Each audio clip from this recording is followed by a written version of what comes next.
Oh my goodness. Okay, so I will be perfectly honest, last weekend was a lot of Final Fantasy VI and I love the game, but I cannot put all that much of my life into it every weekend.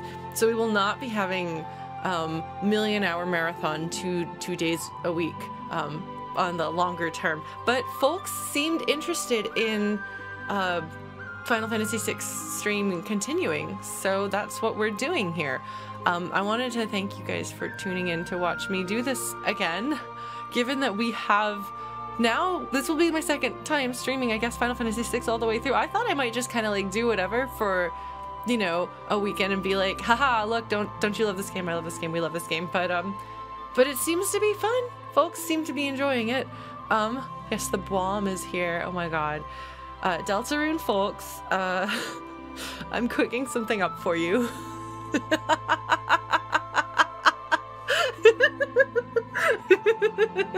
And it's not what you think it's gonna be. And nobody is gonna think it's as funny as I do.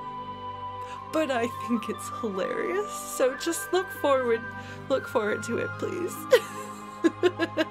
If I can pull off what I want to pull off in a few weeks' time, you will know why I am laughing. Final Fantasy VI fans, I'm not planning anything super hilarious for you, but I'm going to continue trying to put out. I've got some covers in the works, and some projects and collaborations with folks that are Final Fantasy VI related. Just a lot. So if you like Final Fantasy VI, so do I.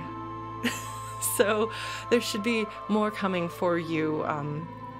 There's so much I want to do, and I don't have enough time in my life to do the things, you know? So I'm gonna just try my best to do everything. But I have a freelance, like I have this freelance gig that I'm trying to finish up. Then if I can finish it up by the end of the weekend, I'll make enough money off of it that I'm gonna probably take a week off at some point to just work on stuff. Like no work, just like work on stuff and writing. I want to actually dive into my novel properly and things like that. So hopefully the output of Lauren will continue or increase. So if you have enjoyed the things that I do, there should be more covers. I realized recently that, because I was trying to find some examples of my music on my YouTube channel, and aside from the 2 Final Fantasy VI ones I released this year, like kind of the last one that I'd done was the Price of Freedom from last like March. I need to do more music than that, and I have more music than that, and I have a million half-finished projects, and I'm gonna work on those. If you're following along with Darkness and Starlight, I re-recorded the audio for the narration. I will be working on continuing to edit that and make that work. So chapter 1 will hopefully be live, hopefully by the end of March, is my goal. But we'll see, because I've got other things to do that I need to finish. My band's the first single off of our album that we've been working on for the past 6 years should be out soon, I hope. And I'm making a music video for it that will be partly us and maybe partly art. So you will never guess what that song is, because I've probably told you straight up what that song will be. But I think that it'll be worth it. I think it'll be exciting. It's a thing that I'm putting my entire heart into. And I love my band very much, and I miss them very much and haven't been doing as much with them as I would like. So that's going to be really important and special to me. So that some of these things are directly relevant to your interests as Final Fantasy VI fans. So this is going to be the Lauren the Flute Final Fantasy VI appreciation channel from now on, as much as it's always been, and then some maybe, I don't know. But yeah, so thank you very much for being here. I'm happy to provide background noise for people. That is a thing that I've heard folks say, like if you're dealing with stressful things, or just generally the state of the world, you know, we'll be engaging with real world issues as we talk about them in the context of the games that we play. And Final Fantasy VI has some very relevant content. Some of the topics that it addresses are very relevant to things that are happening today, and so I'm not going to shy away from those, because that's not what I've done, it's not what I've ever done, and that's not who I am or what I intend to do. But mostly we're going to continue singing along with music, talking about how much we love video games, and hopefully this will be a safe and comfortable space for you to spend your Saturday, or if you are a time traveler from YouTube, whatever time it is that you are watching this. I will say, because this is specific to the Final Fantasy VI stream, I got a comment on YouTube where somebody said, like, just play the game already, and I was like, oh my goodness. So if that is you, look, I do what I do, and I know it's not for everyone, and there's plenty of people who will go through the game quickly. I am not one of them, so this will not be a fun place for you if that's what you're looking for. But if what you're looking for is a voice to fill the space and hopefully your mind and your heart with some ideas and things that, I don't know, are hopefully sometimes thoughtful, sometimes moving, sometimes funny.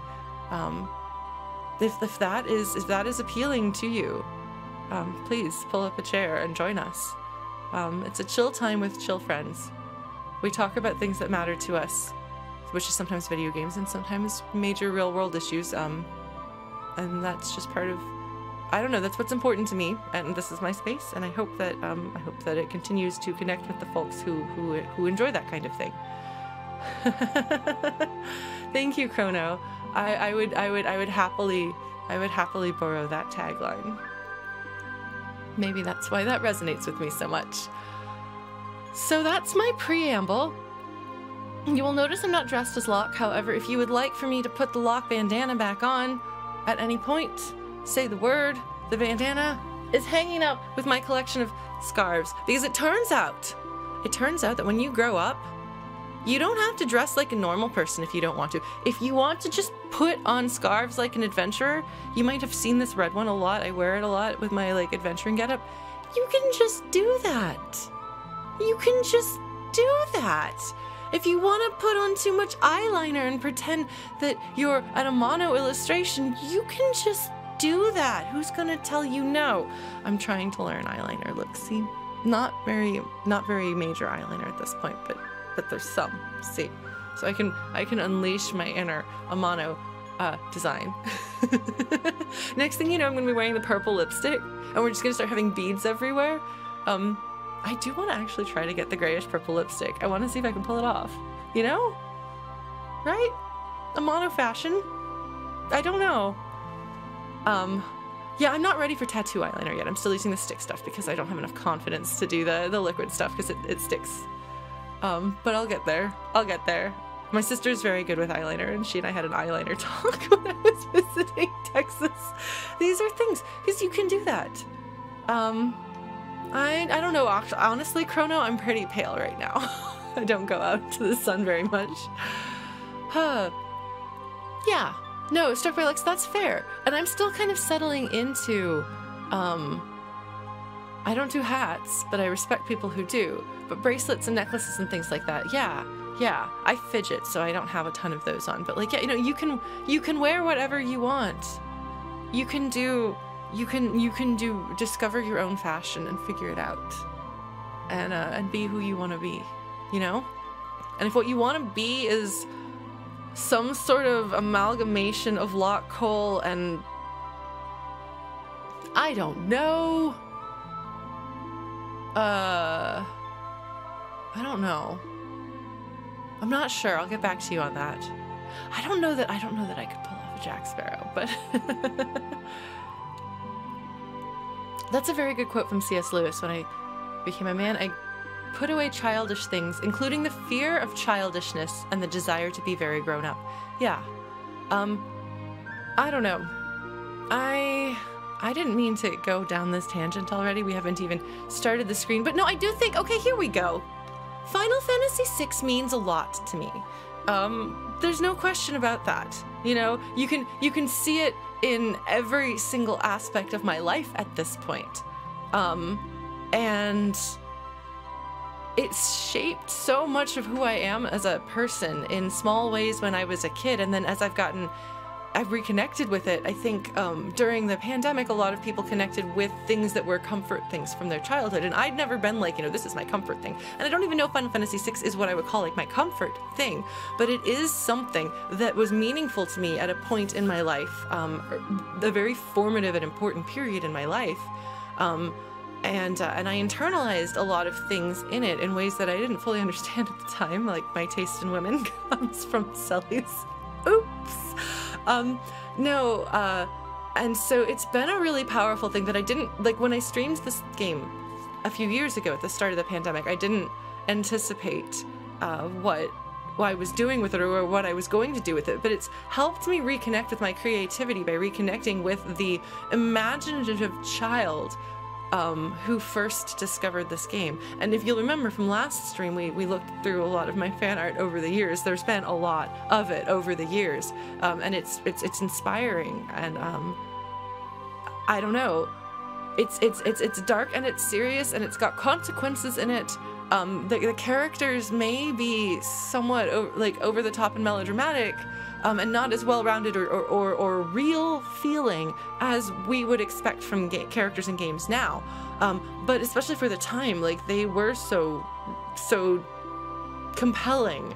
They have emotions and stories, feelings that matter, that we can feel experiencing their stories with them. I don't know, I think it's still a beautiful and powerful work of art. And I'm enjoying what the Pixel Remaster has been doing so far, other than the chocobo theme. That's the one, I think. I mean, I'd rather they have gone with Son of a Submariner, but I'll forgive them for that one. Chocobo theme, that's probably the low point so far. But yeah, so it's really cool to be sharing this again. And maybe there'll be another version of Final Fantasy VI, and I will stream it. I don't think I'm going to do the T edition. I don't think so. I've thought about it. Apparently there's like some new and interesting like written content in it too.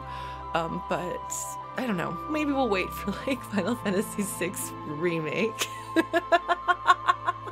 I don't think that's going to happen. If it does though, you better believe I'm playing that day one release and I'm streaming it because, yeah.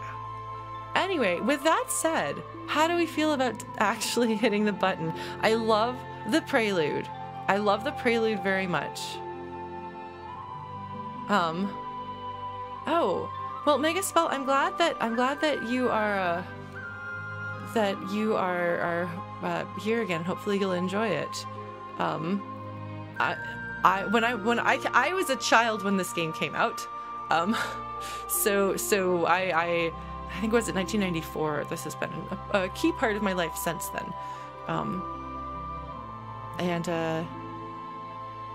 I'm hoping that folks who loved it as children will enjoy this romp. Folks who know it backwards and forwards, hopefully you'll have fun and also help me make some strategic decisions. I didn't make the seal emote. I'm sorry. I meant to, but I didn't. I'll get on that. All right, I'm gonna hit the button and we're gonna dive in. For real. Come on. Control.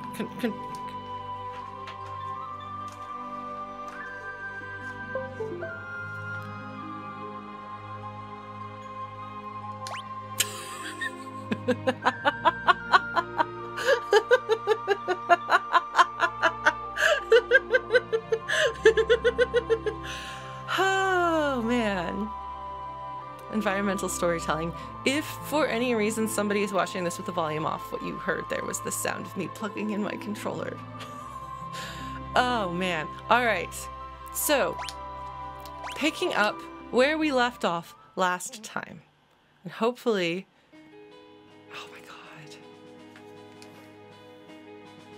I'm sorry. This arrangement is one of the best gifts that the Pixel Remaster has given us.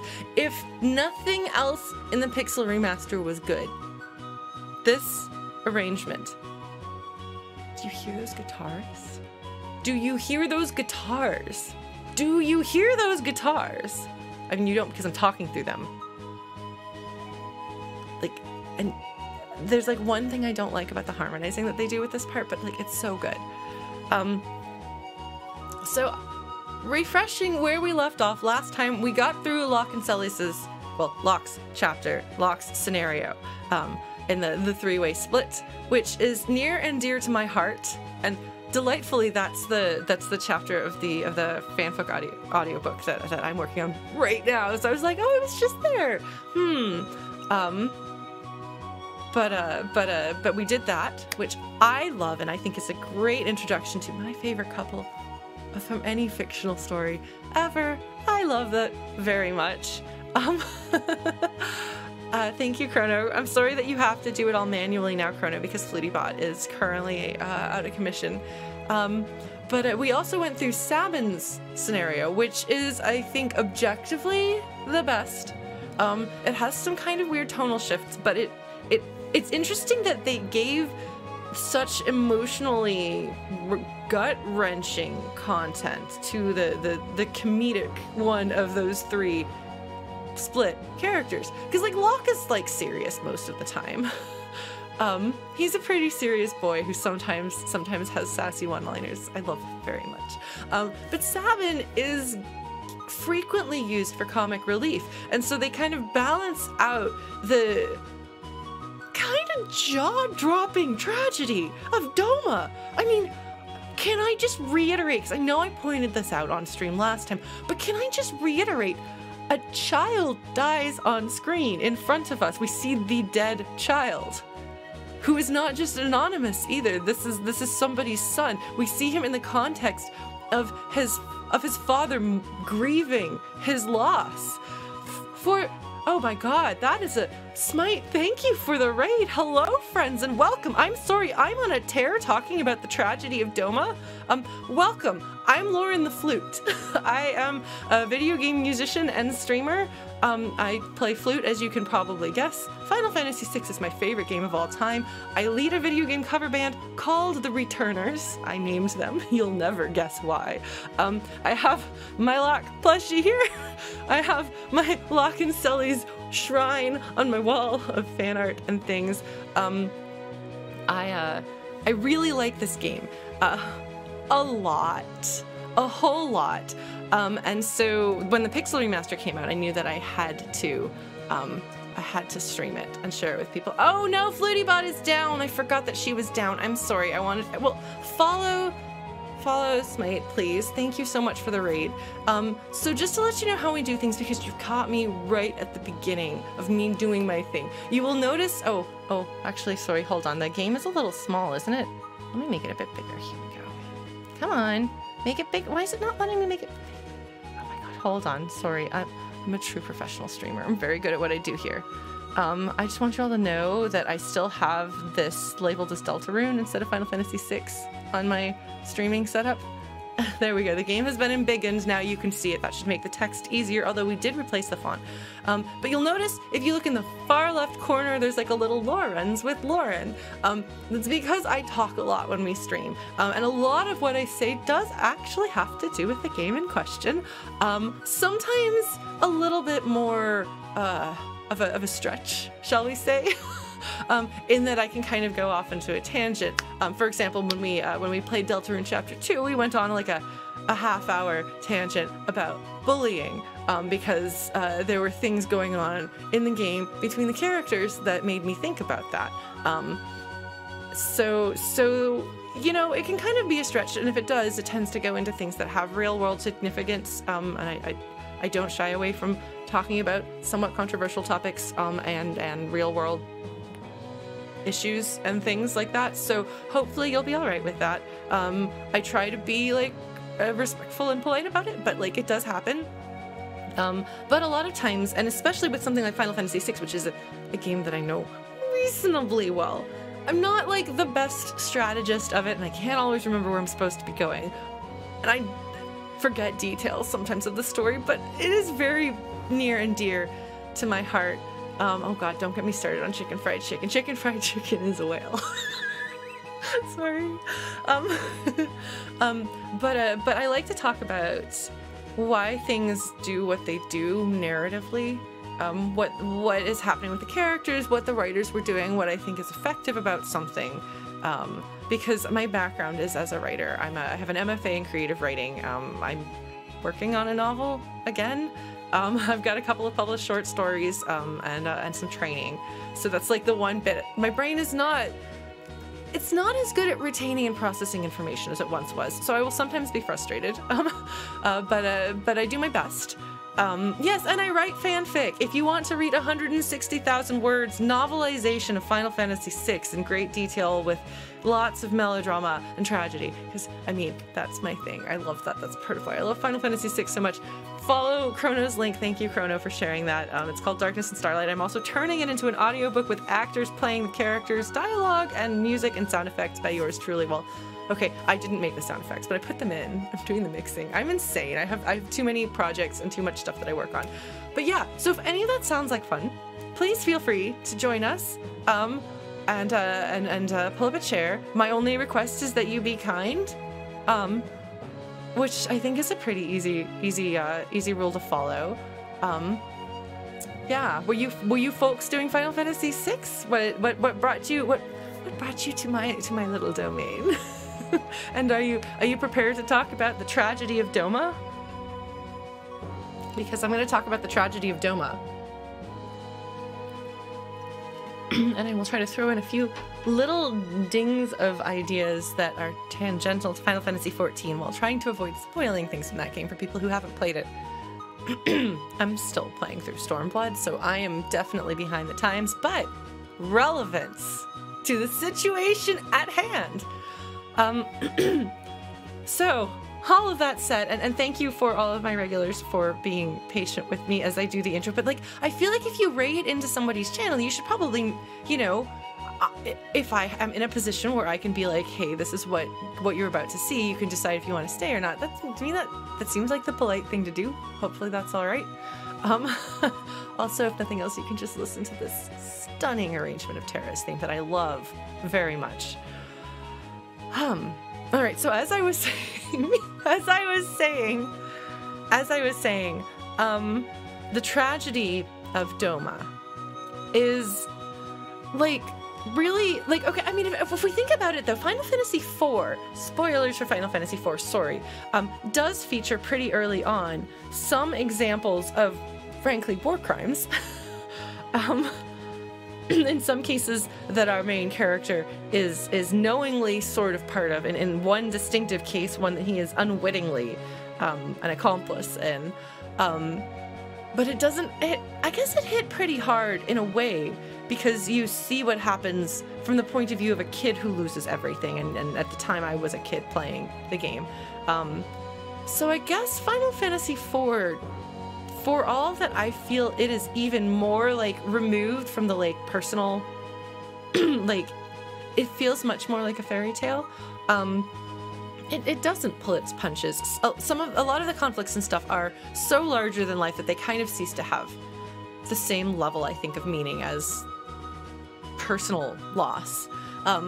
But the fall of Mist, you know, the I don't know what to call it, but the attack on Mist, the situation with Mist, the Mist incident. If we're going to, we're gonna borrow something from Suikoden and borrow some inspiration there. No, that hit really fairly hard as a kid.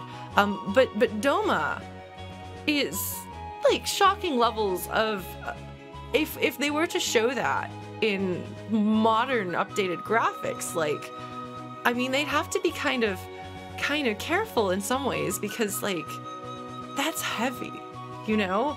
We see an entire kingdom fall, and we see the people die. Like we see the guards as they're like, you know, dying on the balustrades. How do you say that word? And they like, you know, they plunge down. They're dead before they hit the ground, and that, you know, that is something that could just be like, oh shock, oh no, horrible, guards are dying. That sort of thing, like of people dying in mass on screen is not necessarily unheard of. But we're in the heart, in the mind, from the point of view of somebody who cares about these people in this place. And it's specifically like when we talk to the king and the king dies tragically, like how many stories have the king die tragically in your arms as he has just enough energy to give you a dramatic dying speech, as parodied by Buzz at the beginning of Earthbound.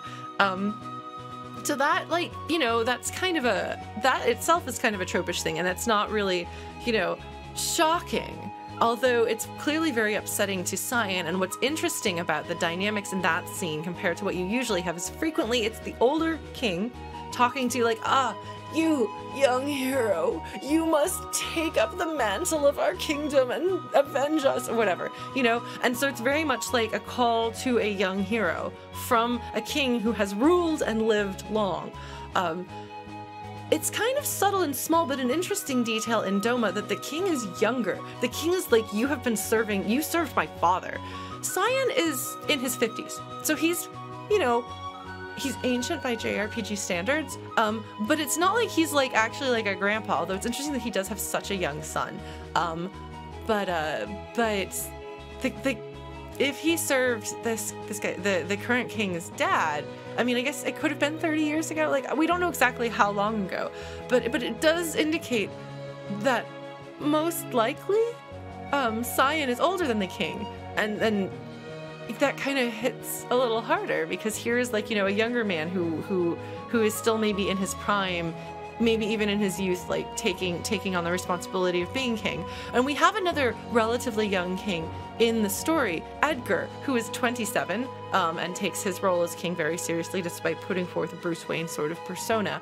And I don't know, it's a different dynamic. And then when we go into Cyan's family's room and find his wife is dead and his child is dead, like, I don't know, that's just so much heavier and more meaningful. And also, like, given that Nintendo of America at the time, you wouldn't let you say talk about death in your script, so Ted Woolsey had to do all of these completely absurd, I wish I like went through and like marked all of them, his ways of avoiding, his euphemistic ways of writing around death.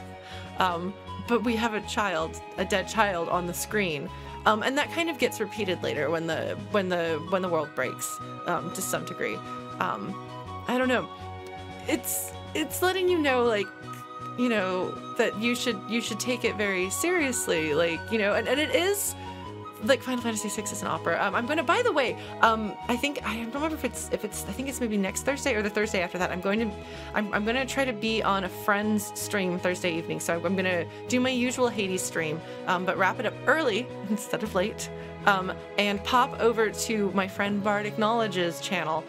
He's been streaming through Final Fantasy VI Pixel Remaster as well, and he is a musicologist. I think that's the correct term. And so he's got a lot of big thinkings about it. He's the one who first put the idea into my head that Final Fantasy VI is an opera. And I was like, you are absolutely 100% correct, and I am sold, and I will tell everybody about it. So I will let you know. So let's join me on that adventure, because they've been having guests in to join them, and I'm going to be one of those guests. I need to tell him that I'm going to do that. I need to confirm and say yes, but it'll be fun. Yes, well, so like Garland will knock you all down. Like Final Fantasy 1, part of the reason why I haven't played through it myself, I've watched people play some of it, but there's not that emotional resonance, and I need that in a story, really. I'm gonna drink. Thank you, Auckland.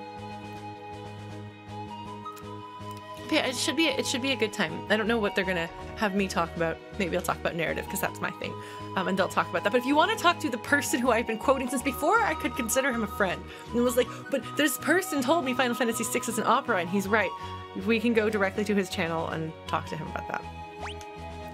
All right, so we got through Sabin's scenario, which does an interesting job of bouncing back and forth between high melodrama and tragedy and ridiculous comedy, and it's very clear playing through it again. Like, I don't know that I would say that they always succeed in balancing their comic relief in a way that I like, that feels right to me, but that's fine, because presumably it works for them, and we all have our own ways of doing things, especially when it comes to humor. It's so incredibly personal. But it does kind of feel like the way that anime in the 90s would go into its like little chibi sections. You know what I'm talking about, for those of you who perhaps grew up in a similar era to me. And for me, that was always a weird tonal shift. There was more jarring in that than in video games, but it's definitely kind of, I think, trying to do the same thing. It's interesting. to see those parallels. I don't know if modern anime does that as much because I'm not a very good weeb, but I do think that Final Fantasy VI in some ways is a product of its time. If that's like the standard of like storytelling and humor that the people who made the game were like kind of immersed in, you know, it kind of makes sense that like, you know, our humor is informed by the humor that we consume. Our sense of storytelling is informed by the standards of storytelling that surround us when we are telling stories and learning about stories. So, you know, it's interesting to think about that. It's interesting to think about that. And then I would write stories when I was really little that would have that kind of random insertion of zany humor that was clearly inspired by playing games like this. And I didn't fully understand how it worked, but that's what I did because that's what I saw. Yeah, and some people love drawing tonal shifts, yeah. And like for me, like I like things sometimes that are sometimes shocking like that, but I mean comedy isn't often my thing. Humor is not often my thing, which is part of why I love Toby Fox so much because he can consistently make me laugh. And that's really nice. I don't know, but it says something. I think that if you were to read my giant fanfic, a lot of the comedy I've taken out because it doesn't fit. Well, I would say if I could give myself a criticism, I probably haven't put enough humor in its place. And I have to remind myself sometimes to put comedy in things, to have some comic relief. Yeah. Anyway, so then we got through the Phantom Train, which I had some misgivings about the music there, and that I thought that was a bit of a jarring shift between the two parts of that song, but it was good. We suplexed the train, took the second try because apparently the way they've done the AI in the Pixel Remaster is not as well, not as customized and precise and intentional as in the original. They've just given all of the Pixel Remasters like a basic default enemy AI, which is not what I would have preferred they do. So we got a bad roll basically our first time against the Phantom Train. We died, we tried again, we suplexed him, them, as you do, and then went on. Got Gao, and then had enough time to get through the battle for Narsh. After I grinded, I think it's grinded. Yes, I grinded for enough levels to have Fire Dance. I don't remember what they call Fire Dance in this game, but Fire Dance with Sabin is all you need, and then you're set. And I will never remember my buttons. What is it called? Sabin, please remind me. Oh. Rising Phoenix. That's way cooler sounding. So, did I load the wrong save? No, this is the right save, right? Yeah. So I wonder, why did he name it Fire Dance if another translation of it would be Rising Phoenix? I mean, like, I'm sure it's like a length thing. Character limit, okay. That's so interesting. Sorry, I'm thinking about, like, because like Aura Cannon to Aura Bolt is definitely like clearly like a shortened form of the same thing. Raging Fist, like there's so much more evocative the names in the original. I assume this is much closer to the original. Whereas I feel like Ted Woolsey had to give us something that was more functional. Pummel, which then meant that we knew what that word meant. Suplex, which did fit it pretty well. Meteor Strike is way cooler sounding, but Suplex frankly fits Sabin better. I'm sorry, but Sabin is, like I said, it's interesting to have put the really serious story stuff on Sabin when he is one of the comedic characters. I would say he is the comedic of, in my opinion, the 5 main characters. He's the funny guy. So Suplex feels more like him than Meteor Strike, even though, like, you know, it's a martial arts thing and stuff. I don't know.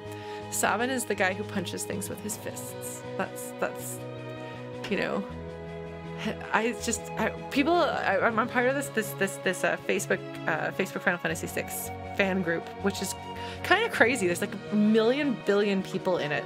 But people were talking about the character names, like how his name used to be Mash. And I'm like, I understand why they decided not to name him Mash, because he's just gonna mash his fist into your face. It's hard to take that seriously. I don't know why they chose Sabin of all names though.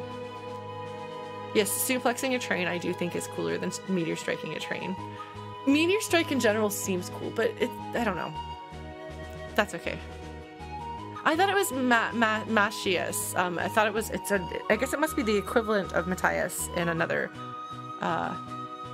is it the Spanish equivalent of Matthias? I guess he could have been Matt. He could have been Matt. That would be funny. Sabin, what would I think if Sabin were named Matt? Yeah, but I thought, no, but the name spelled that way with the CIAS is in another language. There's some other equivalent of that, I suppose, if it is Matthias. Matt and Tina. Yeah, it just doesn't have the same ring.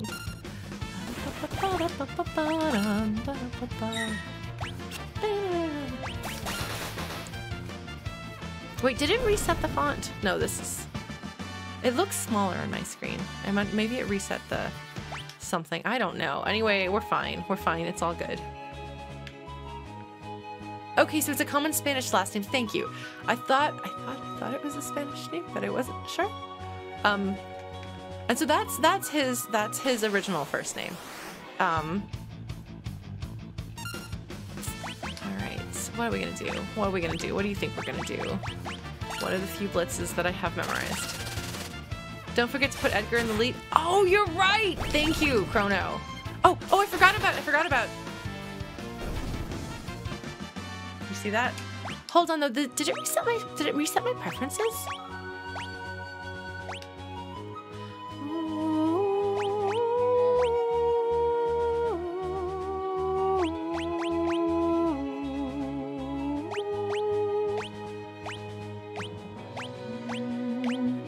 No, it got everything. Okay, good. So I just have to make sure. Okay, so yeah, formation. We'll put Edgar in the front. Why is everybody in the front row? Put them in the back row. That's interesting. Well, because like, so Celes' name, like her last name, Cher, is I mean, French-ish. Locke has an incredibly English name. But the Figaro brothers, otherwise, like their last name is Italian. I think.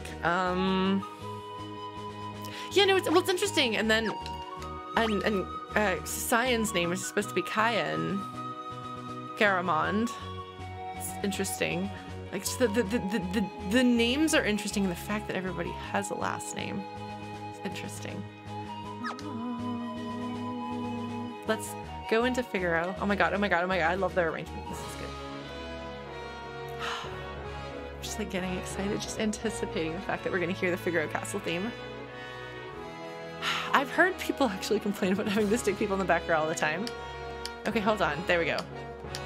All right, King Edgar. Locke may be my favorite, but Edgar's pretty great too. No, I love the Figaro brothers. I love both of them very much.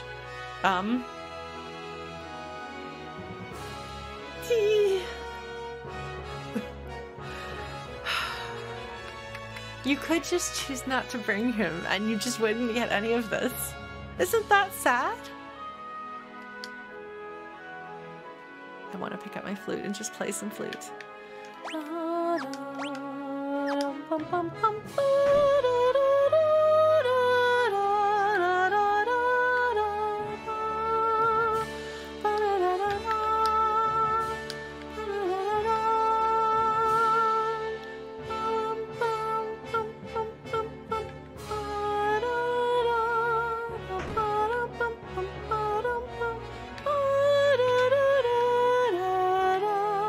Was it on the other side?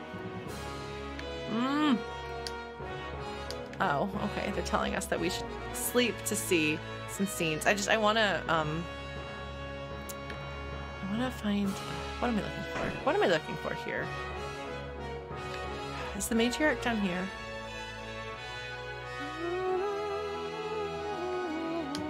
Okay, so we do have to do that.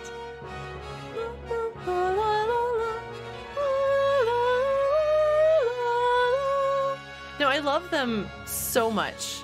I love them enough that, like, in another story, they would probably be my favorite characters. As it is, I have 5 favorite characters in this game, basically, and I consider them the main characters, and everybody else is either secondary or tertiary.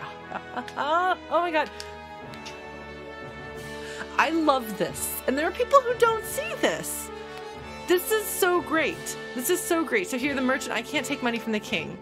And Edgar is like, yes, you can. Like, I love the way that people, like, at least from my reading of this, I love how much Edgar loves his people and how much his people love him. Like, there's a symbiotic relationship between the royal family of Figaro and the people of Figaro, and I think that's great. So my interpretation of South Figaro is that maybe Edgar's family has always been pretty cool, and South Figaro used to be part of Figaro, and then they were like, hey, can we have our independence? And Figaro was like, yeah, okay, let's remain allies though, okay? We'll help you out if you need it. And they were like, cool. That's pretty neat.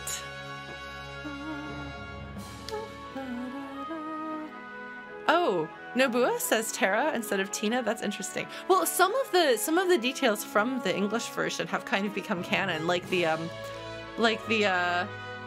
interpretation of Kafka.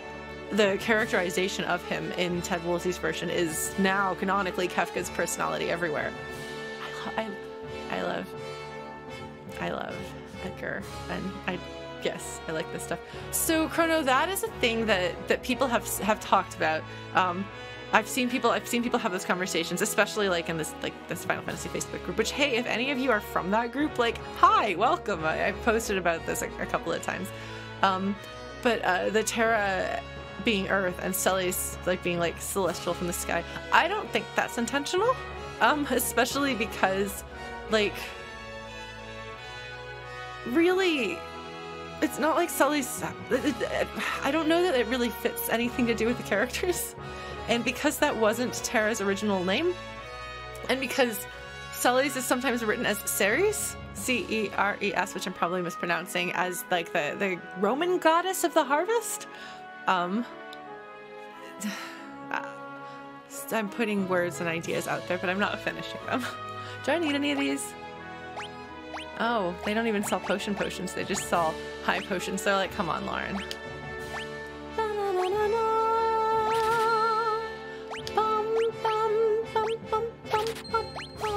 Oh, Phoenix Downs are discounted. Yeah. Okay, we'll take this. Oh, they're holy, things are half price, aren't they?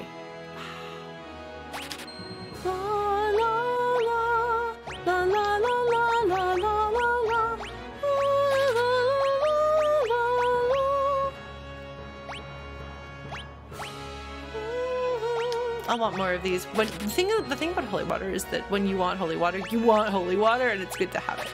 Okay, how's that? Are we doing okay here? I'm just gonna blow all my money. I guess I should probably go shopping over there. Oh, that's right, I can just run.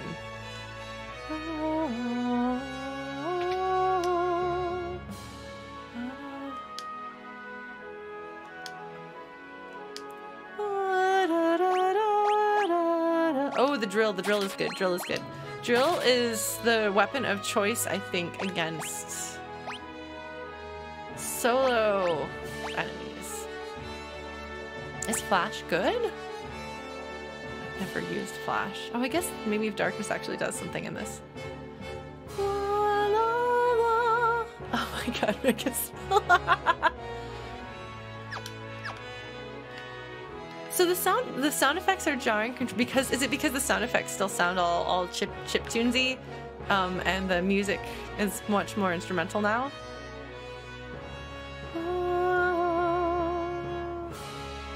Okay, I basically just use the drill a lot on bosses, Bio Blaster and Auto Crossbow.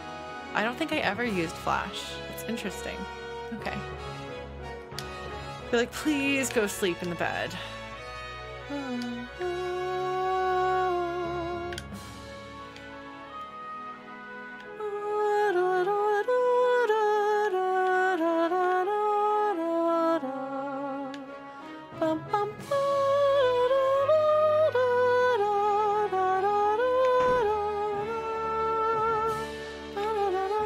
does Edgar have low magic?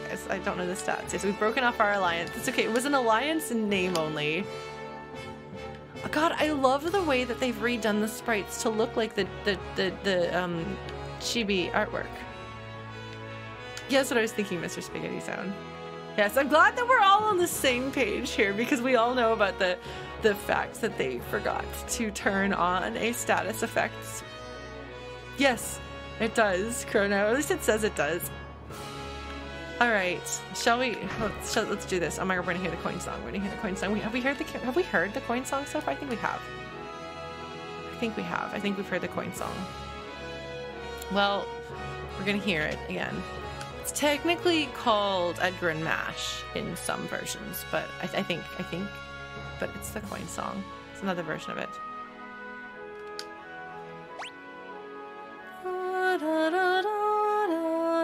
Everybody has earrings in this party. This is a mono.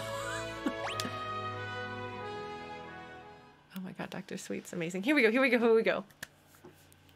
I love this scene. This is optional. You can just not see this. The screen's doing like a weird scan line thing there.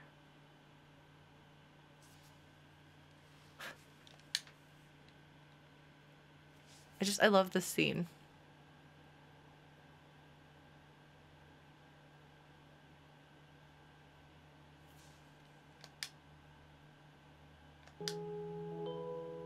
Okay, yeah, we have heard this. We did. Oh, we heard this in the flashback about them as children.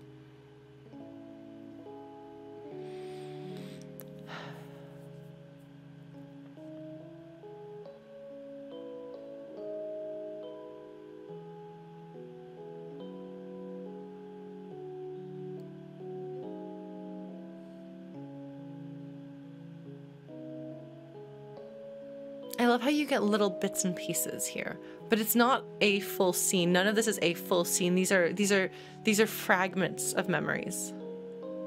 But you still managed to tell. Even as a kid, I could tell what happened.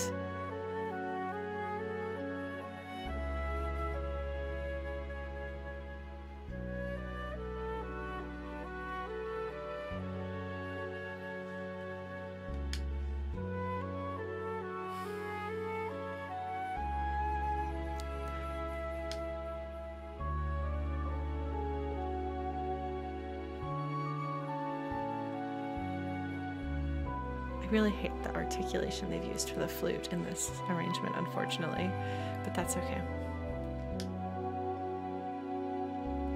Yes, he wants you to rule the kingdom together.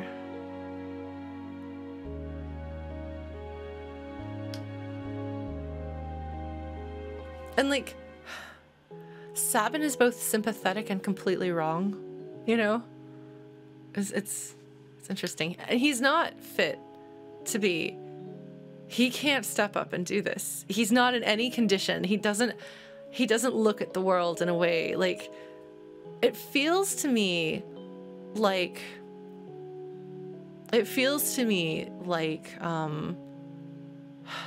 Edgar, being the older of the twins, has been raised with the expectation, like he has felt that, you know, I'm going to have to learn to be king. So when they were presented with lessons to improve their kingliness, I think Edgar paid a lot of attention in those, especially looking at Sabin and being like, yeah, that's not what he wants, and that's not what he's cut out for. It doesn't seem like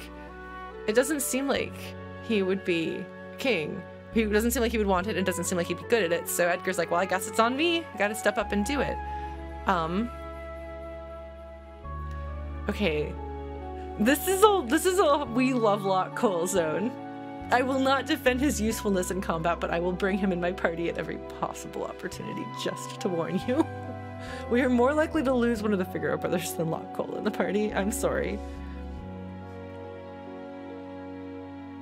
Yeah, well, but the thing's like, Sabin being able to just feel his feelings and not think about responsibility here tells me he's not responsible enough to be king, you know?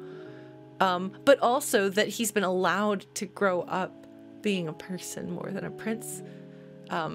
Probably in part, I think, because Edgar let him. I think Edgar really stepped up as an older brother, even though they're the same age. but he's the older brother, so I think he stepped up into that role. I think Edgar is very responsible. And so when people only make jokes at Edgar's expense, or they think about him only as the playboy king, I feel like I'm like offended on behalf of my friend. I'm like, you're disrespecting King Edgar of Figaro, you know? Who is more dedicated to his people and his family? He sacrifices his own chance at happiness and freedom for his brother. You know? He takes up the mantle of king at a very young age in a very, very politically complicated situation. The Empire has poisoned his father. And who knows what the Empire will do to him and the rest of his kingdom. And he's probably, I mean, it's been 10 years, so they are 17 at this point. It's not children, but still pretty young, you know? Yes, this is what I do. This is what we do, especially Final Fantasy VI. This is a game I know very well. Locke is my favorite character of all time, though. So again, I have a Locke plushie that I had made like 20 years ago. And a Locke costume that I was wearing when I streamed this last weekend. But yeah, like I love Edgar, and yes, he's funny. Yes, he's kind of like goofy and flirtatious and stuff. But like they're always like, why doesn't Edgar settle down with a woman? I'm like, he's too busy being king. He can't invite somebody else into when he is doing that tightrope walk of trying to keep Figaro out of the Empire's clutches, trying to keep his kingdom as independent as he can, while also trying to get whatever information he can out of the Empire to feed to the returners. He doesn't really have time for romance in a serious, meaningful way. You know? Like, he can flirt, he can play around, but he can't really settle down. He can't afford to. Besides, like, what if he had a wife and children, you know? What would the Empire do to them? I don't know. These are the things that I think about. And I think that Edgar would take that very seriously, and I think that would be a factor. Like he doesn't have time in a way, like he doesn't have the energy to put into that. But also, I think he would be afraid of this happening again. You know? Not until he can be sure, I think, that his family would be safe from the Empire would he be willing to start a family, I think. And besides, the entire kingdom of Figaro is his family in a way. Like, we can talk about how monarchies are kind of inherently bad. That's fine and valid, but I feel like Figaro is like the impossible ideal of what a monarchy, the only good functioning monarchy in the world, in the history of anything, is Figaro under Edgar's rule. So we'll let him have it.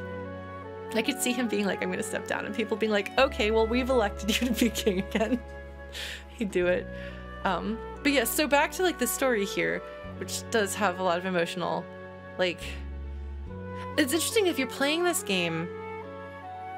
Yeah, no, Dr. Sweet's like, I think that's part of it too. Like, like, I do think he is actively avoiding anything serious. I think that the Playboy persona is it's his Bruce Wayne. You know, the Empire is like, psh, that idiotic Playboy king. He's too busy, like, running after women. He's not up to anything. And meanwhile, he's up to everything. He is very scheming. And again, like, what he's doing is very dangerous. It's very dangerous. And he knows so well what the Empire can do. Even if it doesn't march its army, you know? Yeah. I personally believe that probably Edgar's parents were good parents and that his dad was a good king, because I would guess that Edgar gets it from somewhere and was raised to do that. But what if the only child was Sabin and he wasn't very good at being king, even if he's a good person? Figaro would probably have fallen. I don't know. But yeah, so as a kid playing through this game, you understand Sabin's side of things more. As an adult playing through this game, you're like, I get it, but that is a child's limited viewpoint, you know? And it's understandable given the circumstances. A normal person like, I would say let a person have their grief, let a person be selfish, you know, let somebody say, my feelings are more important than your expectations of me, because I just lost my father.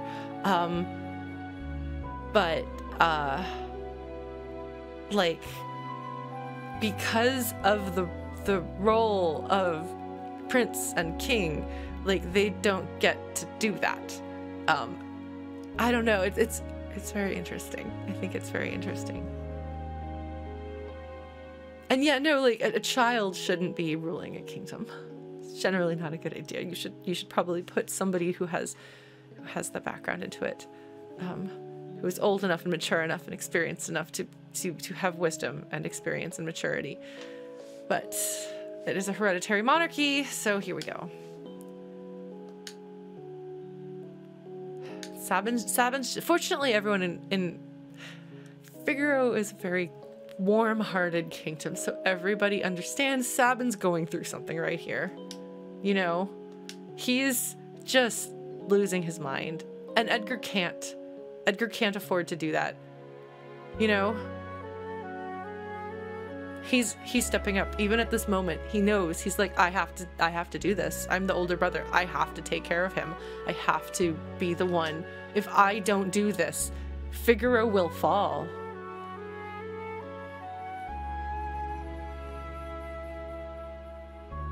Oh, they redid the background here. It looks pretty.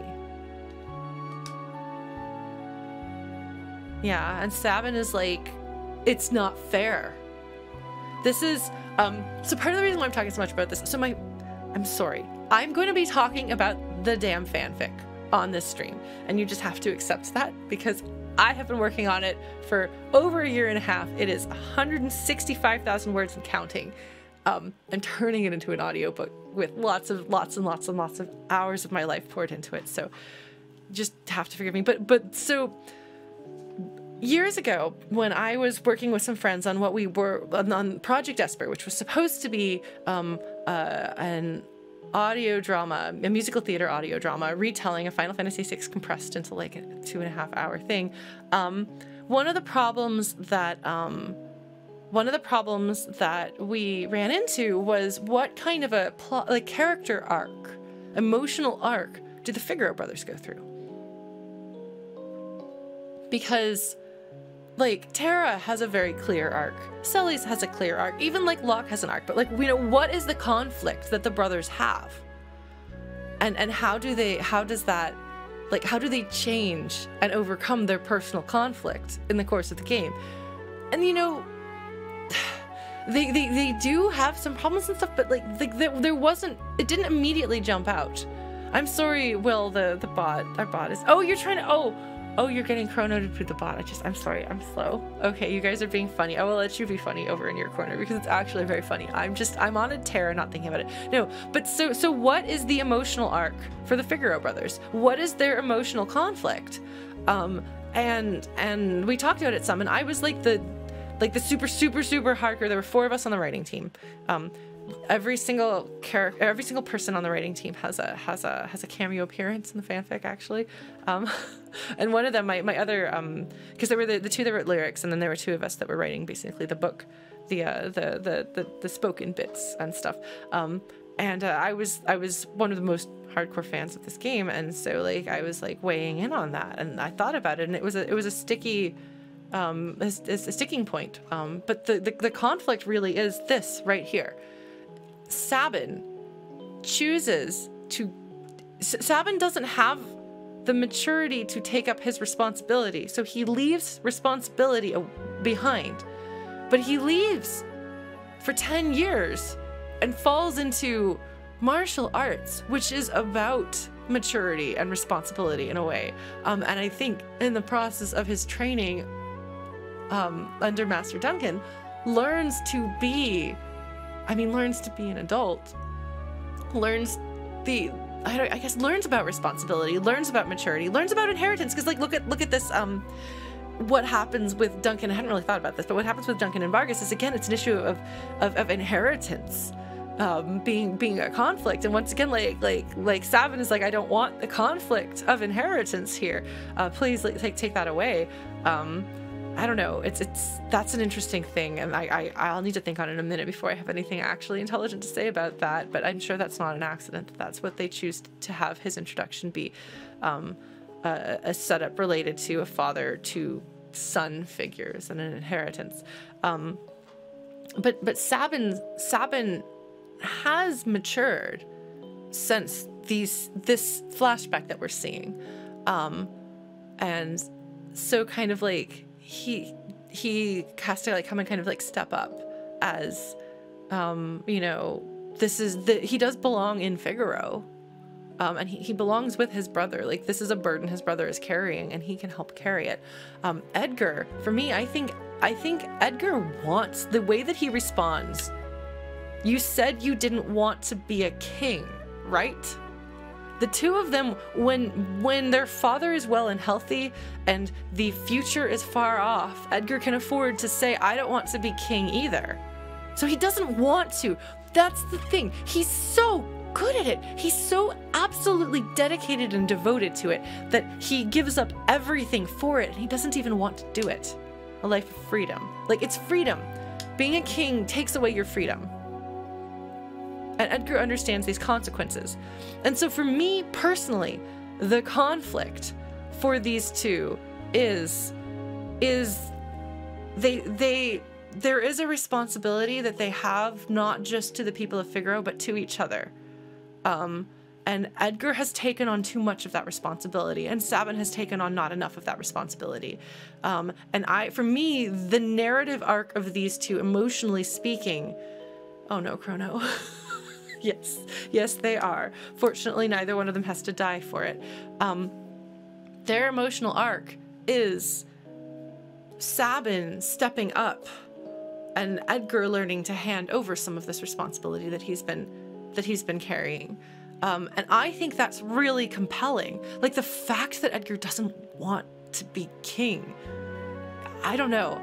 I really love this. I really love this. And so that's what I've leaned into for them, because again, what is the most melodramatic and tragic possible interpretation of any character in the game? That is the one that I have taken, you can be sure. And so I've written a confrontation, kind of there's an upcoming chapter, because we're approaching the end of the World of Balance, and like the night before we go to the floating continent is going to be a climax of sorts for every character's story, every major plot arc. It's going to feel like we are at the end of the game. You know, it's going to feel like we're about to take the step to have some closure, because that's the way the game is set up, and it's such a beautiful subversion of your expectations, because the game originally intended for the floating continent to be the end of the game, so it feels like you're going to the end of the game. And so I'm doing that. But this right here, this is the conflict with the Figaro brothers.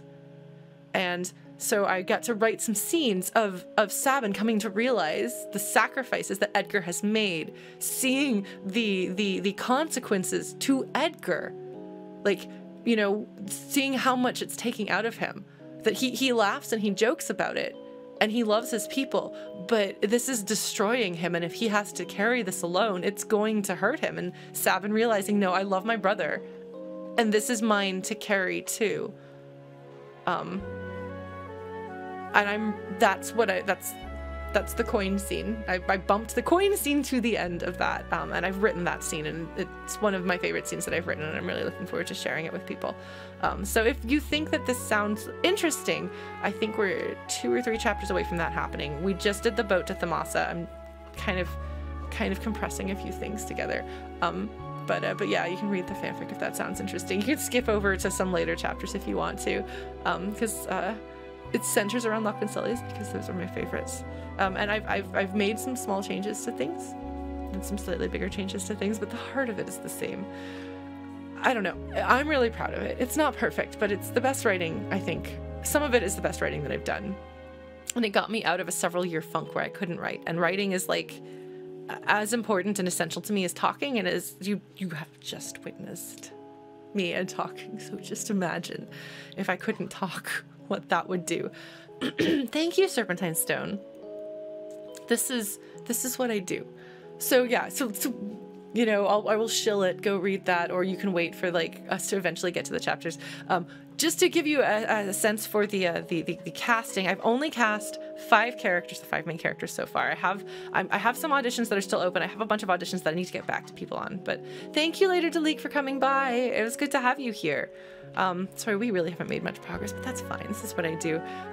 Locke and Celes are two unknowns who are really fantastic. They do a really great job. Locke in particular, it's actually really funny whenever anyone hears the character voice, like little snippets. It's funny. People are like, ooh. I'm like, yes, I did a good job casting him.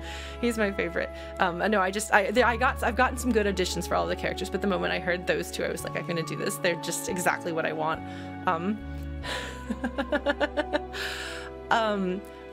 Terra is voiced by a singer friend of mine who I love very much. The Figaro brothers, though, are actually voiced by people who actually have acting, like some acting credits to their names. So Edgar is voiced by the singing voice of the Bard in Wandersong. His voice is like a bell. He has one of the most beautiful voices I've ever heard, not just singing, but speaking. So I'm very much looking forward to, you can actually hear them if you go to my YouTube channel. I have a preview that has the 5 characters reading little bits. And then Sabin is voiced by a friend of mine who does a lot of audiobook narration and voice acting and things like that. He can do great voices. He's very, very funny. So I wanted to make sure he could do melodrama too as this character because, again, as you can tell, yes, Sabin is funny and he talks about punching things and is generally the Sabin I hope that we know and love, but he also has a serious core, and that's really important to me to get across. Anyway, that's a tangent, but I love this scene, and it just breaks my heart that this... No, Gao in the game or my Gao? My Gao has not had any dialogue, no. I actually regret not having put Gao in, more because I'm doing more with Cyan, and there's some really interesting stuff with Gao, Cyan, and Sabin that I didn't do, and I wish I had.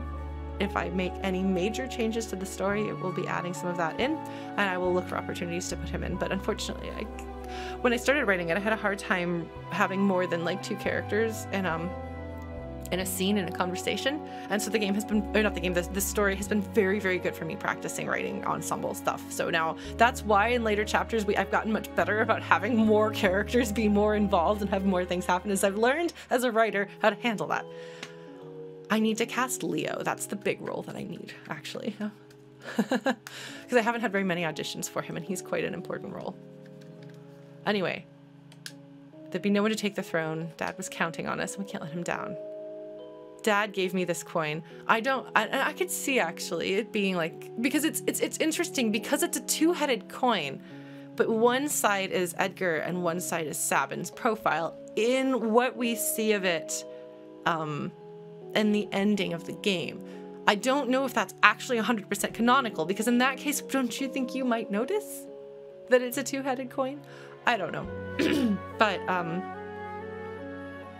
But I don't know. I love that Edgar's like, no, I can do this. I've got an idea. Because he's clever. He's clever. He's very smart. He's very clever. He's an inventor and a technologist and a problem solver. He thinks really quickly on his feet. That's how he's able to keep Figaro out of trouble while pretending to be a playboy and disarm the Empire. Like, I cannot sing Edgar's praises highly enough. I loved him.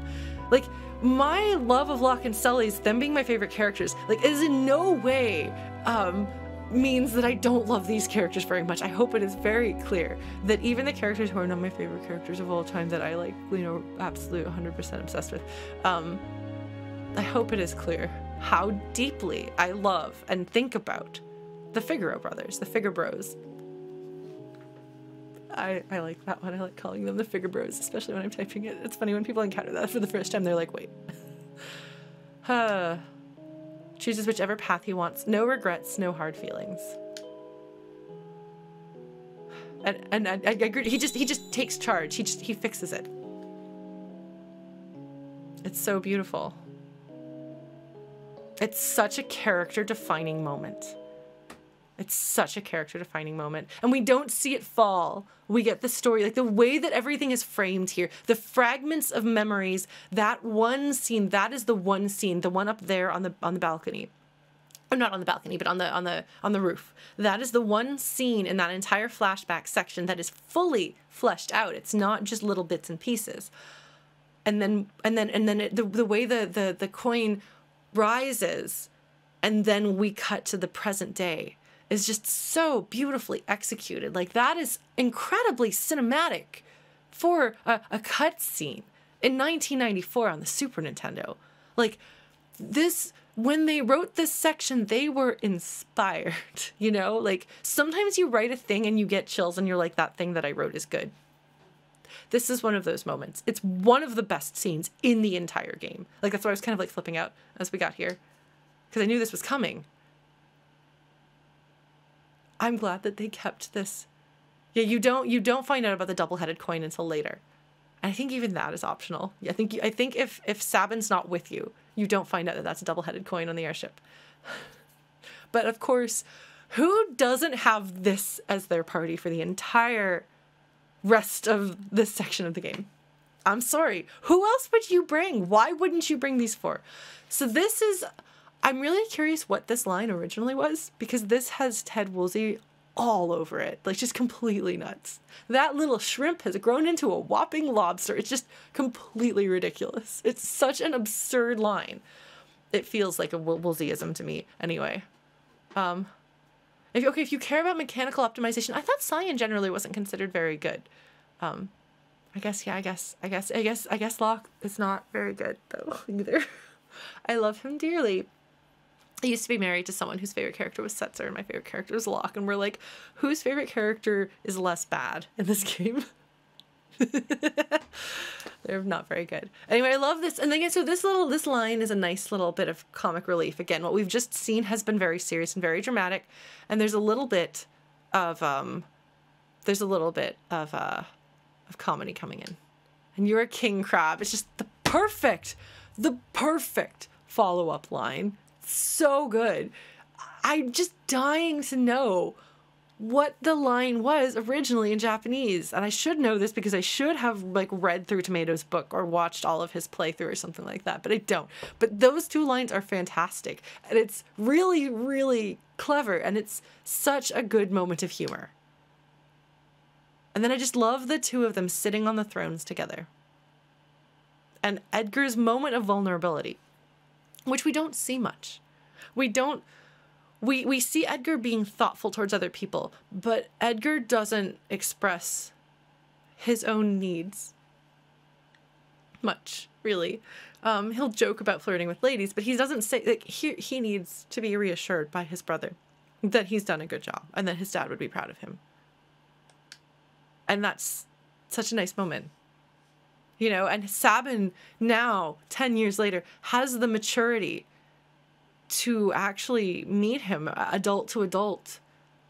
And in this case, because how many times in their childhood did Sabin come to Edgar for reassurance and comfort, and Edgar have to be the older brother and reassure him that it was going to be okay? Now we see that Edgar can come to Sabin for comfort and reassurance. And Sabin can deliver, you know? And I think that this kind of is a nice moment of having seen them as children and the power dynamics and the maturity levels, and then seeing them as adults. And this kind of confirms, like, that they are more secure, you know? They have grown since their childhood.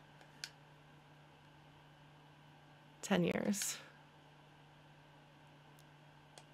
And when they look side to side that way, you can kind of see, like, oh, they do have similarities in their sprites.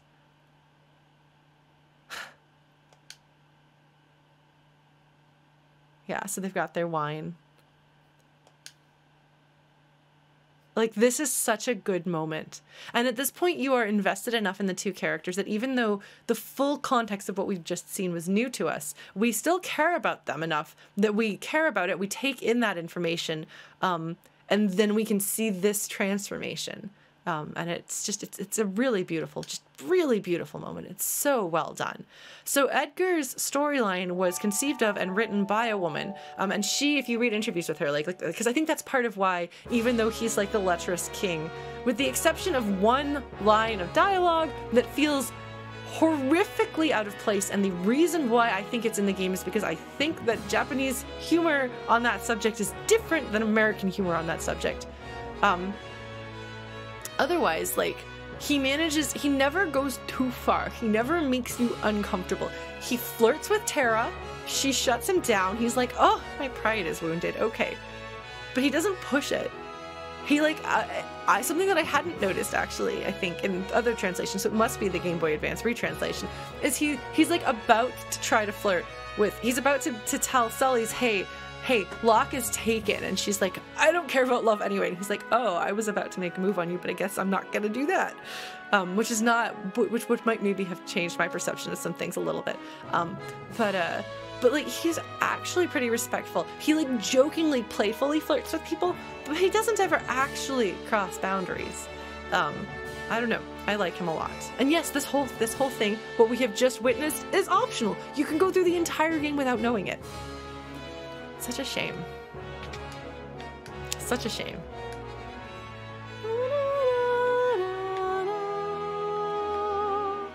Fizzlers, you just missed the Figaro flashback where I rambled for like an hour.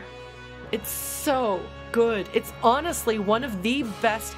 It's one of the most like emotionally compelling scenes, but also it's one of the best written and conceived of as like a scene. Like the pacing of it is good, the writing of it is good. Like I said, the like cinematography of sorts of the coin flip. And it feels nicely self-contained. So, for example, like the story in Doma, that moment with Cyan is really emotional, but it's not quite as polished. It doesn't quite stand as well as that section. I don't know. Yeah. Anyway, Figaro. I love Figaro. So in Final Fantasy IX, Lindblom has some of Figaro's character. I love Lindblom a lot. Alright, is there anything else I need to do here? I don't think so. I think I can just go.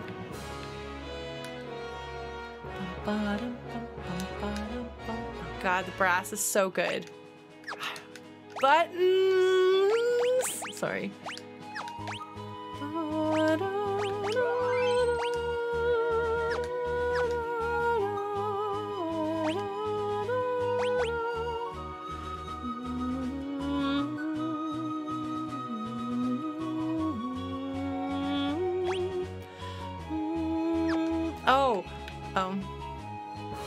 Okay, here we go.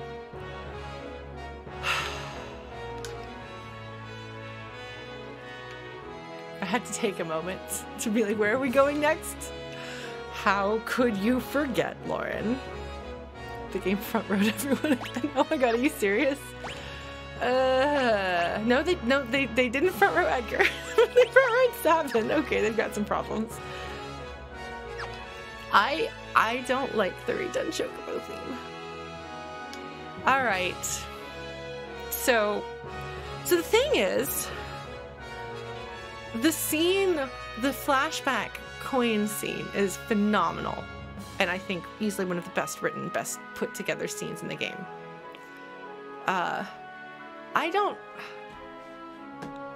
Locke is my favorite character of all time, but I won't say that the stuff with him is flawless.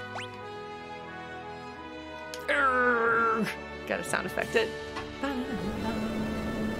Ooh, particle effects. I really don't like the neon. I'm not a fan of the neon. Just tone it down some folks. Too much saturation. Alright. So I had to change the placement of Kohlingen in my story. Oh, I did buy them backward weapons. Thank you, Blue Glass. I had forgotten about that. Alright, we're good. Oh.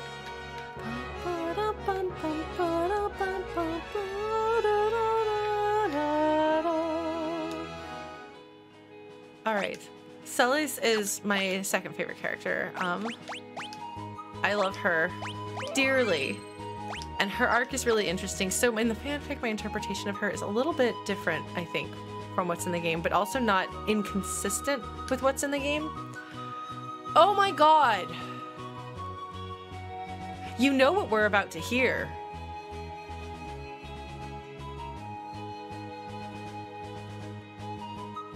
Oh my god. I don't know if I can emotionally handle this. Alright, let's do it. Let's do it. Oh yeah.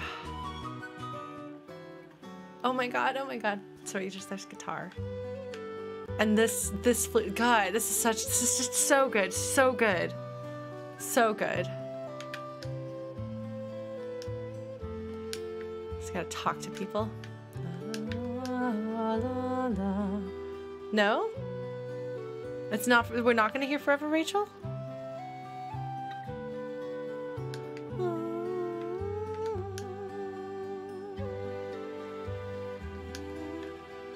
Gentle eyes. So this is the thing, I love this game and it's clear that I know it very well in some ways, but I will get things wrong.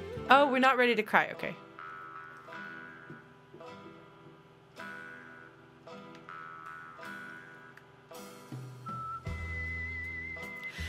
Speaking of things being optional, Shadow actually has a really interesting story that isn't dug into really well in the game. And everything about him is optional. And it's actually a shame. Well, folks, I'll have you know, if you keep reading Darkness and Starlight, you can be satisfied that there is so much potential for melodrama and tragedy with that fellow. That's all I'm gonna say. I had an idea, and I'm really excited about it.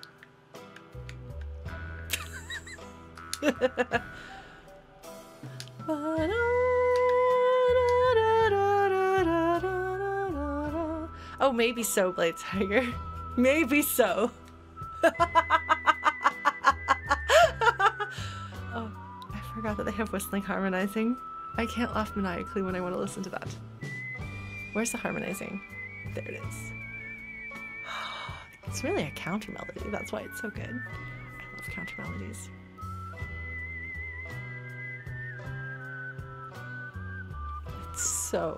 So good. It's so good. This is one of those ones where they basically just unlocked the potential of the song. This is what this song is supposed to be, you know? So good. So good. Like, I play it on flute sometimes, but like, it's meant to be whistled for maximum spaghetti western. I love spaghetti western music. I'm a big fan of the Wild Arms soundtrack.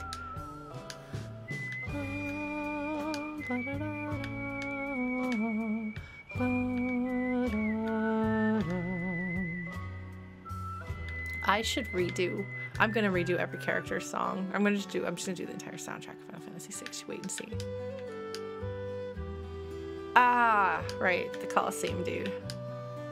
Yeah, Terra burned down someone's house. That was no big deal. Whoops. Well, it's fine. Nobody was inside. We're all good. Like, what? Huh? What are you talking about? What could that mean?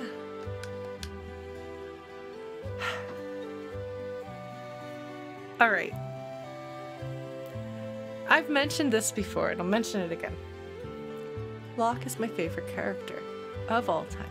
I love him very, very much. I did not intentionally give him some of my weirder personality traits when I wrote him, but he does have a higher than average percentage of the writer in him. It's funny. It's like, oh, okay. So I love him a lot.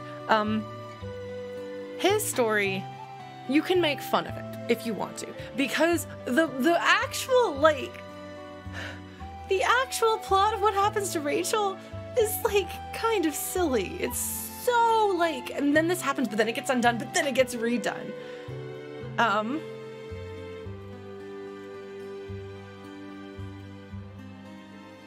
Yeah, I've chosen to make her in a coma in the story because it works much better.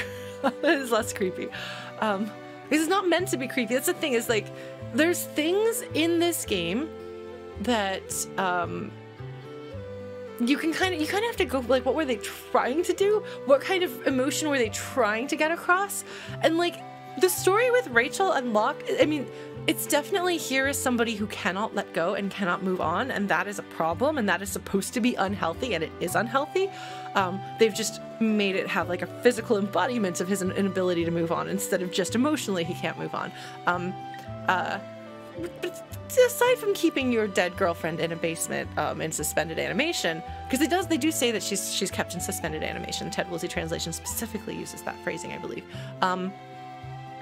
I mean, we can't all relate to that, but I think we've all had points where we just couldn't let something go. Like we couldn't let go of, like, a dream or a past partner or something like that. So it's a good relatable story. The specifics of it, because they want to have Locke be angry at the Empire, but they also want Locke to be able to blame himself for what happened. And so they have two bad things happen to Rachel. And it's silly. I'm not going to defend it. I changed it. I made it so that he feels responsible for what happened to Rachel, but the Empire had nothing to do with it. The Empire sank his father's ship. Because there he has a reason to be mad at the Empire. Because, I'm sorry, but I know what they're going for and why they did it, but they did it wrong. And it's fine. When I talk about Final Fantasy VI's story having some problems, there are plot holes. There are sections with characters that don't quite make sense. There are things like this where I'm like, that should have gotten fixed in revision. I see what you're going for, but you could have done it much better. My solution is not the only solution. It's the one that I chose, but there really, I feel, needs to be a solution to that. And there's, especially once we start getting towards the whole Esper's, Sealed Gate, the Masa, everything. There's a lot of back and forth, why are we doing this? That I think could have been handled better. So I'll be pointing those out as we go. I am, of course, like, well, this could be fixed. I will fix it. In the ultimate hubris of a fanfic writer. The reason why it's like hubris is because the fall is that I have put so many hours of my life into this.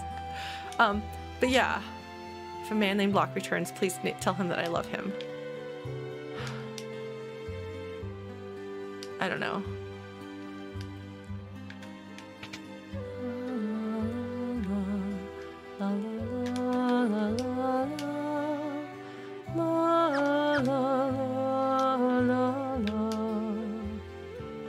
Yeah, well, and so that's why, and this is a conversation Axel and I have had, sorry friend, about Final Fantasy VI Remake, the possibility of a Final Fantasy VI Remake.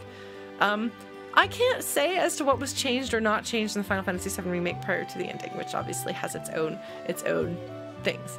But Final Fantasy VI has less, like, Final Fantasy VII storytelling did not work for me when I played the original game. But I will believe you folks that the bones of what I loved in Remake existed in the original. And it's just kind of had to be, like, fleshed out. And made more real, but, like, there was more depth and detail to the worlds there. Final Fantasy VI is from an earlier generation of storytelling, and it was revolutionary at the time, but we've come much, much farther since then. And I genuinely do not believe that Final Fantasy VI could be updated to the level of a Final Fantasy VII Remake style, like, degree of storytelling and characterization and dialogue without changes necessarily having to be made. For example, like, we can complain about how people don't remember Tifa's personality and Aerith's personality correctly, and how, like, people get those flip-flops, and that's the fault of any number of possible things. But ultimately, apparently, the characterization in Final Fantasy VII Remake is consistent with their original written personalities and dialogue in the original game. In Final Fantasy VI, there's a lot more room for interpretation. For example, I have just gone off at great length about King Edgar of Figaro. I think I make a pretty compelling case for my interpretation of the Figaro brothers, their conflicts, Edgar's personality, his relationship with being king, his relationship with his brother, and so on. But there are also compelling arguments that other people can make that are in disagreement with my interpretation of that character. There are people who are like, no, actually, his playboy attitude isn't a charade, however you say that word, a facade, that's the word I'm looking for, a facade. It's not false. That is part of who he is. It is a big part of who he is. He is a big flirt. He's a king, yeah, sure, okay, fine, and he's pretty good at it, but he's like a playful, goofy guy. Okay, so only my thing with that is that I would say, are you a perfectionist? Do you have to get things perfect your first time through? Because if you are not a perfectionist who has to do things perfectly the first time through, I would say just take the playthrough that you've got, have fun with it, get to know the characters, enjoy the story and the world. The game will not be so hard that you can't beat it because you don't have that Genji glove, and nobody should judge you for not having that Genji glove. You're just playing the game. Enjoy it. It's not a competition. You're not going to be judged for it. As long as you're having a good time, that's what matters. And I think there's plenty in the game to enjoy, personally. Christopher, thank you. I am also a big fan of Super Nintendo Squaresoft and video game music in Final Fantasy VI. Oh no, if I say anything French, you'll be able to tell my accent is very bad. I studied French in school, but I'm very bad at it. Final Fantasy VI is my favorite game of all time. So this playthrough right here will have many spoilers because I will be talking about the story. In fact, right now what I'm doing is I'm talking about the difficulties people would have in making a Final Fantasy VII Remake style remake of this game. So like, here there be spoilers. I do want to warn you, if you haven't beaten the game on League, like go, I don't know if I'm saying your name right, but go forth, have fun, play this game. I hope you love it. I hope it makes you cry at least once. I hope you I don't know, I hope you make some good memories with it. I have plenty of memories myself, and I hope that other people can walk away. I love the thought that there are going to be people who are experiencing this game for the first time and coming to love this thing that's obviously deeply important to me. Only, thank you. Christopher Litt, I can play some flute for you if you want.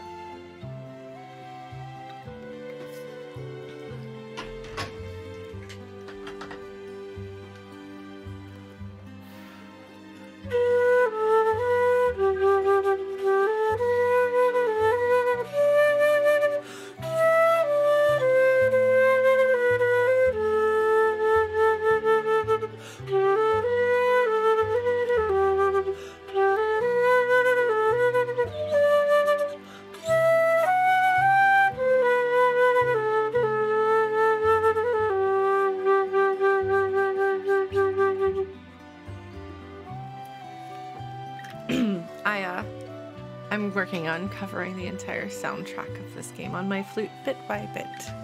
It will happen. Just you wait and see. Oh, is this new armor? Should I put any of this on? No, I apparently did a good job shopping. Good job. Thank you, Phil. Yeah, it's this is not the best setup for a flute to sound good, but the point is less about sounding good and more about, did you know I love Final Fantasy VI? I want to do, oh, so you know what? I'm going to be hosting a not Final Fantasy VI, I'm going to be hosting a video game music concert on this channel. I have confirmed it with almost all of my performers, so I'm going to go ahead and tell you when it is, and I'll start making promo stuff for it. It will be on Sunday, April 10th, sometime in the afternoon. So if you like video game music, please join me on this channel. You can follow me here if you want to get updates and notifications about it. There will be entirely new musicians. No one I've ever hosted in one of my concerts before. I've only done 2 concerts, so that's not super hard, but I wanted to do something different. So it should be a lot of fun. We're gonna have guitar, obviously. No, there's gonna be flute, there's gonna be ocarina, there's gonna be hopefully vocals. There's gonna be some viola. It's gonna be a good time. Did I leave anyone off? Did I leave anyone off? Probably. My memory's not very good. But yeah, so please save the date. I will put together, and I'm going to be playing too at the end. But this time I'm actually going to prepare a set list so that I don't have such an awkward concert as I did last time. There will probably be a lot of Final Fantasy VI music because that's my jam right now. And some other new things because that's what I do. So if you like the sounds of that, tune in. I'm hoping to do more occasional video game music concerts that aren't just like me hosting events and stuff, but that's fun. It's a fun thing to do specially too. So yeah, that's coming up. I love this game. Should I get, does Celes, is she using shields? Is Celes using shields? Oh no, she can't be using shields because I have one that she could be equipped. Why does she not have one equipped? Does she have one equipped? What are you doing, Celes? Oh. Marvin, thank you for subscribing again, friend. Thank you very much. Okay, so she doesn't. She is in fact dual wielding. She has my Genji glove. All right. So yeah. So but as I don't know, Chrono. Why not? Who else should have the Genji glove? Should I give the Genji glove to Locke? He doesn't have any health. Okay. Celes should be. Celes should have like strong muscles, wiry muscles maybe, because she has a very slender frame. But she should have some biceps. Give me a Celes with biceps. Oh man. Yeah. Look, Celes. I mean, Chrono knows this already. Celes does carry Locke at least once in my fanfic. She carries an unconscious Locke over her shoulders. Yes, so she should absolutely be the one princess carrying him. There is a fan and interpretation where she's taller than him, and it's adorable. Yes, Celes should have muscles. She doesn't have to be big, buff, big, you know, massive, but she should be strong. I don't know. Tifa should be strong looking. Tifa should be buff, I think. La, la, la, la, la, la, la, la, la. Chrono, that might say something about your search history. Do you tend to appreciate the adorableness of Tifa, Princess carrying Aerith? I wish I liked Tifa more. Yeah, so as I was saying before I interrupted myself, there's so much room for interpretation with these characters because the scenes, I think you get it. I think you get it in South Figaro in the basement. I think it's in one of those like hidden treasure chest areas. I gotta reward you because that section is so great. Yeah. Oh, what was I saying? Yes, because like there's not as much dialogue even in the character scenes. They're much shorter. They have to convey characters in less. But that leaves more room for interpretation, which is fun because it means that everybody has their own headcanon of the characters. There's a lot more variety in the headcanon of characters from this game than in, say, 7 and later games. In 10, for example, the characters are extremely well defined, and you can read into things. You can lean a little bit more into one way or another. You can say, you know, this doesn't feel right or something like that. What was I gonna say? But a lot of it is on the page. It's not all happening in your head and in your heart. In Final Fantasy VI, a lot of it does happen in your head and in your heart, so you get attached to your version of the characters. My version of the characters is probably not the same as all of your version of the characters, and that's totally fine and valid, and I do not mean to invalidate your character interpretations.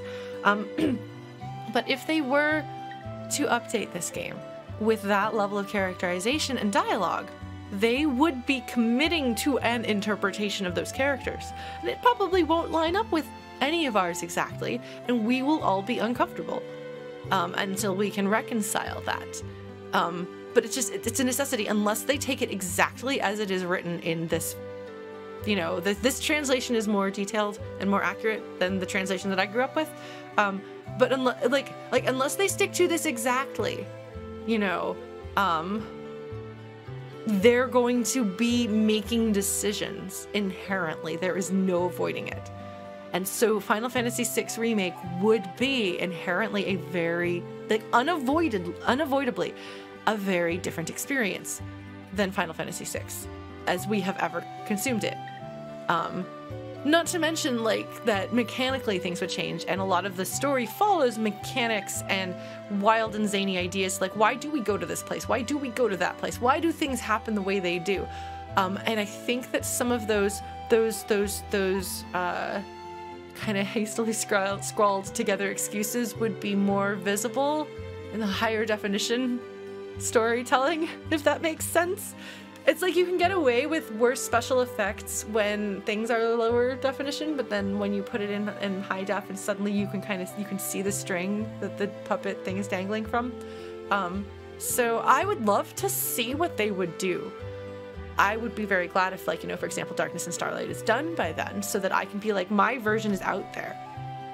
Because they will be giving me a new version and it won't match mine. and I'll have to deal with that. But I can understand why they haven't done it, because that is a much riskier thing. I would love to see it, though. I would love to see. I want to see the woman who wrote Edgar's scenario, the woman who wrote that scene that I was just going off about how good it is. I would love to see what she's capable of doing now with, you know, 20-something years more of maturity and experience herself. I don't know if they're still telling stories. I don't know if the people who wrote Final Fantasy VI, because it was a team, they divided up, and I think this is a really interesting way of doing it, is that they divided up the writing by character instead of by section of story. So, like, you can say, this is the woman who wrote Edgar's story. And so, like, there's a number of writers on the team, and that's how they did it. And I would love to know, like, I don't know how many of them are still writing for games or writing other things, but I would love to see what they would do. I don't have the same, like, I don't have the same, like, implicit trust in their writing to be amazing and have grown and stuff, because I don't know. I love Final Fantasy VI because it's a lot of brilliance in an unpolished, imperfect package. I don't know, but I would like to see what they would do. House of the Eastern Edge, yeah. He's got a ghost in his basement. It's a secret thing. Yeah. Oh. Okay, if they decided to bring in, is that the woman who wrote, yes, okay, the one who's written all of the stuff in Final Fantasy XIV that people have lost their mind over. Yes. I've only played one section of her writing in Final Fantasy XIV, and it is in fact the section that is connected to Final Fantasy VI directly. And it was standout, one of the best written sections in the game so far. So yeah, she wants to write some of Final Fantasy VI Remake. Yes, please. I would love that. I would love that. I would love to see what she would do. Yeah. I'm down. I'm down. Can we make that happen? Can we make that happen? Hey, Axel, would you trust her to make changes to the story? All right. Oh, that's right. It shows you if there's a thing that you can interact with. It's a nice touch. It does make the game a little friendlier. All right, folks. I guess I should do this. But okay, so it's funny because people will be like, you can't, like, gosh, you can't take criticism of the things you love. And I'm like, well, I can. Again, do you understand how much I love the character of Locke Cole? And have you heard me say the things that are not as well written as they should be, which is why I don't have the same degree of, like, automatic whatever you do, you're going to do well. Like, if Toby Fox was rewriting Final Fantasy VI Remake, I would have absolute confidence. Toby Fox could basically do anything, and even if I had misgivings about the thing, I would say I have so much faith and trust in you as a writer and a storyteller that whatever you set your mind to, you will find a way to make it work, even if I can't see how such a thing would be possible. I don't have that confidence in the person who wrote Locke's story. And he's my favorite character in anything of all time. But there's a lot, there's like beautiful, wonderful, fantastic, powerful, compelling things that really resonated with me on a deep and personal level in this game. Sandwiched among, you know, unfinished, incomplete, rough edges. Yeah, well, Toby Fox grew up on this game. He has a blatant reference to Final Fantasy VI in the section of Undertale. Like, everything in it is like, hey, do you love this? And I'm like, I sure do, friend, I sure do. So yeah, like, yes, so somebody just get him and just like get him on board. I would be out of my mind with excitement about that. I would say, actually, of all the game writers that I can think of offhand, I would say that he's probably one of the ones, even though his writing isn't the same as this, I think that he would be able to adapt his style to fit the original. He's familiar enough with the original, and I think he loves all the things about the original that I love about the original. It's very clear from playing his games that he and I think about some things the same way and have some of the same kinds of feelings about things. So I would be satisfied with his interpretation, even if it isn't the same as mine. Yeah, if I could hand over the keys to the Final Fantasy VI Remake to anyone, it wouldn't be me, it would be Toby Fox.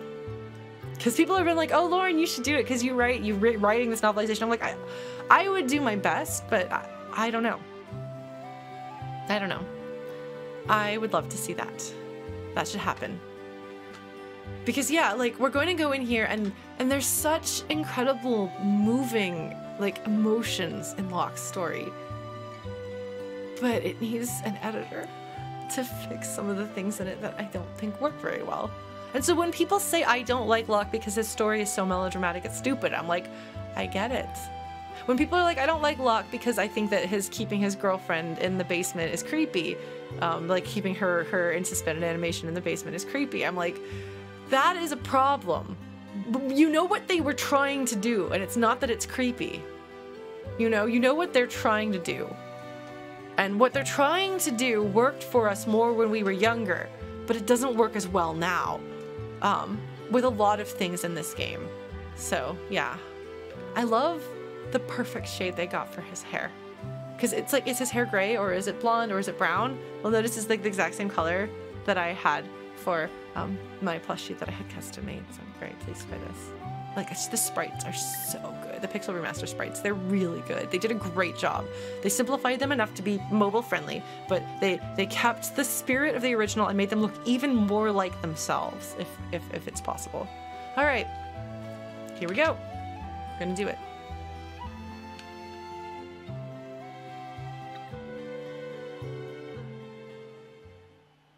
I think he says I failed her in the original translation.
Okay. I love Forever Rachel. My favorite, actually. Shockingly. This arrangement is perfect in every way.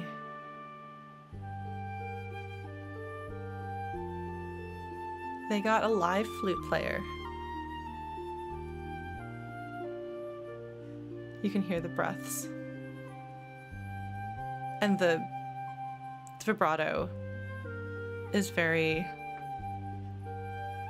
like, there's a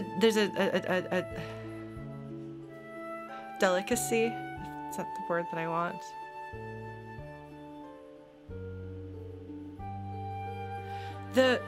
When the strings come in there, that's actually much more subtle than it is in the original. In the original, it's much more like a fuller, like, I think there's like voice or something like that. And here, the lower octave doubling that then goes to harmonizing. So, my favorite instrument is not flute, although I'm very glad that they chose flute to be the instrument for Forever Rachel. That makes it feel more personal for me, but also it's the right choice. It is the right choice for this song. My favorite woodwind. It's not even my favorite woodwind. My favorite woodwind is the English horn.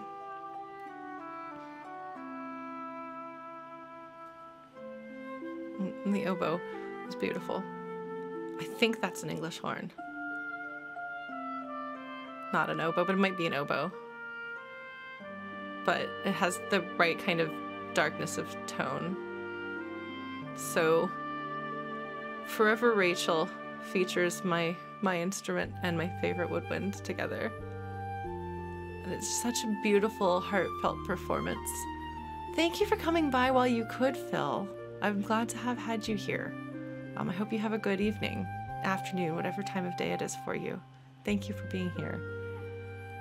Just musically, this is the perfect orchestration. It's so simple and spare. To have a harp, an electric bass guitar. The choice is the electric bass. And here we have a string section come in. And the parts they're playing, that's not exactly the same as what that part is, I think, in the original. But the harp is exactly the same. This is completely new. Does this fit to somebody who doesn't know this song? Does this feel like the same song? It's beautiful. And one of the things that's interesting about Forever Rachel is that the components of Forever Rachel, the different sections, they don't quite blend with each other in a, like, the structure of this song is weird, and it makes it hard to loop and hard to end, and just it's an interesting one to work with and to put in medleys. Believe me, I'm deeply familiar with working with Forever Rachel. I have done many a cover with elements of this that I've worked on. God, I'm sorry. I don't love all flute playing. A lot of flute players have this. Okay, I'm sorry because I know we have a French person here, but there's the French school of flute. It's a style of flute playing that's like very popular, and it's froofy, fluffy, fancy, frou-frou. Like, look at our fancy, difficult notes that we can play, and our fast runs, and our in-your-face vibrato. And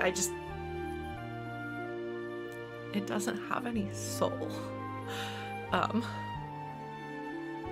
There's a particular French school of flute, like, students and teachers and stuff, like, long ago. And they were very influential, and so people are still influenced by them. So that's why I refer to that. It does not mean that that is how people in France play flute versus the rest of the world. There was the French school of flute, and they had their philosophy and style, and it is everything I don't like about Flute. And so I've had some complaints about the flutes that they've used. There's one of the other songs in this game uses a flute, but it's a synthesized flute, I think, so the vibrato feels really weird. And it's something that probably wouldn't be really noticeable if you don't play the instrument yourself. This is live. This is live. There are some good virtual instruments out there. Again, like I work for a company that makes virtual instruments, so I'm quite familiar with virtual instruments, and we want our virtual instruments to sound as close to the real thing as possible. But you're not going to get the same level of nuance as if you hire a live player. There's like the flute almost like hesitates, like almost wobbles in a few places, and that adds to the feeling of it. It's beautiful. And just like this is the right bass. Like you it has to be this, you know, like that sound that's just perfect. And just the subtlety of the strings coming in like that. It hits you much harder in the original. I was surprised by that, but I like it. Anyway, oh my god, I'm sorry. It's when they double with the like 3-octave difference there. Like, what is that, the cellos? Oh. And then you know what we need? We just need more double reed goodness. My favorite instruments, by the way, obviously guitar is very special and wonderful. And I love all guitars very much. But my favorite woodwind is the English horn. It's the big oboe. My favorite brass instrument is the French horn. And my favorite string instrument is the cello. I have a very, very particular thing that I like. All 3 of those instruments are like the equivalent in their own instrument family. So, yeah. God, that is just the first of the bum, it's so delicate. It's so delicate. Oh my god, I could never play this to my satisfaction. But the soloists that they have playing the woodwinds in this are incredible. There's a thing that I do with my vibrato that is very very distinctive. Apparently, like all the other flutes, well, I know very many VGM flutes and they know me, and they are like, we can tell without you telling us if you're the flute on something because your vibrato gives it away, because I use vibrato like a pop singer. And a lot of flutes will do a very, very even all the way through, instead of like which is what I do. And this person doesn't use vibrato the same way that I do. But they use it, they don't just like turn on now there's vibrato. Like here it's very delicate, but there'll be places where like they slowly get into it and then they just do a little wobble and then they taper it off at the end, or they slowly go into it and then go into fullness, and they're using their vibrato as a technique for expressiveness, as it should be, instead of just a default sound of now flute is happening so vibrato comes out, which I hate. And is like, I have friends who are such better flute players than I am, so vastly superior to me in skill, technique, everything, but they do that with the vibrato and I can't stand it. I'm like, I love you very much, but I'm not going to give you any of my soulful emotional stuff because that's not what you do. Which is really kind of in some ways all that I do, or used to be when I was younger. I've gotten a bit more technical skill since then, but this is a song where every note needs to express feeling. You need to have your most expressive playing to play Forever Rachel. And this person did. They get the Lauren's seal of approval. Okay, thank you, Final Fantasy VI Pixel Remaster. This is the best. This is my favorite. This is frankly, this is perfection. Like, I'm sorry to have just like sat here and talked about it, and now you know more than you want to know about Flute, but like, this is my favorite song on my instrument. And I'm like, perfection, you did it. Things that I could be hypercritical about. Okay, are we back now? I think we're back. Are we back? I just got the notification that we're back. Okay, so apparently I loved Forever Rachel too much, and I broke the internet with the power of my love for this. I don't know if you got the last thing I said, which is that, this is my favorite song for my favorite character on my instrument. Yeah, and it's the sort of thing that, that I could be hypercritical of, but there's nothing to be critical of. It's utter perfection. I have no complaints. Yeah, I feel like I've talked too much, but I guess I did listen to this entirely with 2 loops of saying nothing.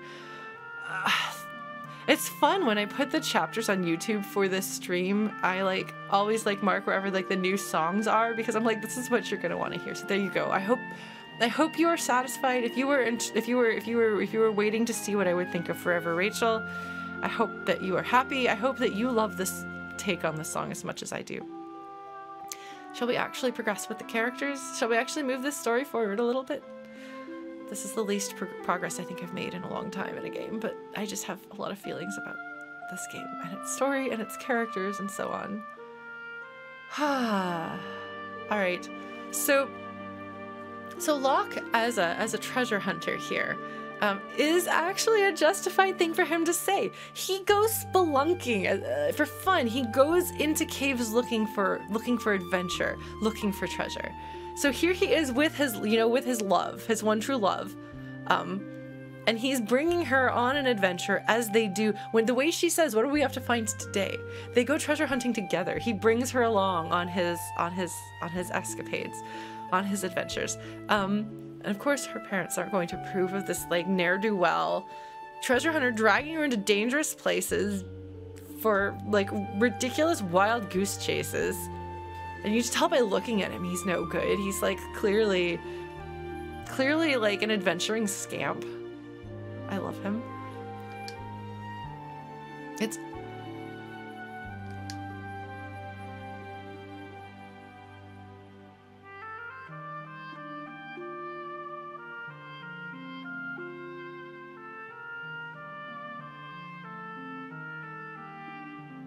He's gonna... No. Okay, so he's going... I think he's going to propose to her for her birthday. Because he says we were gonna... And it gets cut off in the original Woolsey translation later on, when he's trying to defend... I think when he's talking to her father, they're going to get married. We'll see what this translation says, because I don't know this translation very well. But the implication is that they are either officially engaged, or they are basically what's the word? Where you're not when you're spoken for, but there's a word for it. Where it's they are. I feel like no, it's not exclusive. No, it's where you're basically you're engaged without being engaged, kind of thing. We got a promise ring. We've got kind of, I don't remember what it is. There's a word. It's not popping into my head. But I could see they had talked about getting married maybe, and he's going to propose to her properly for her birthday. It's almost her birthday. So he's taking her to this really special place, and he's going to do this really, really, really special experience for her birthday.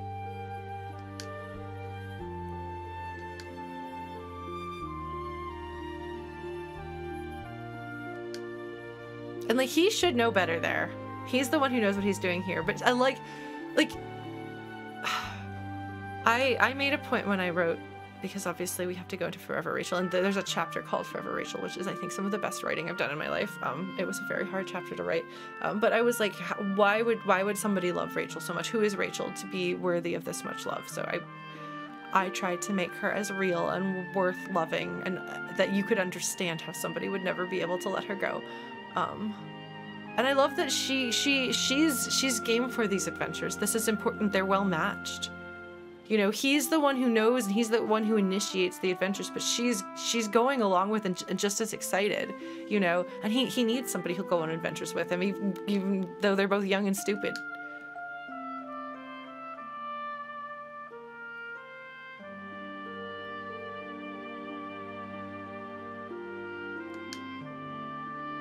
true Final Fantasy VI fans can recognize Rachel fan art.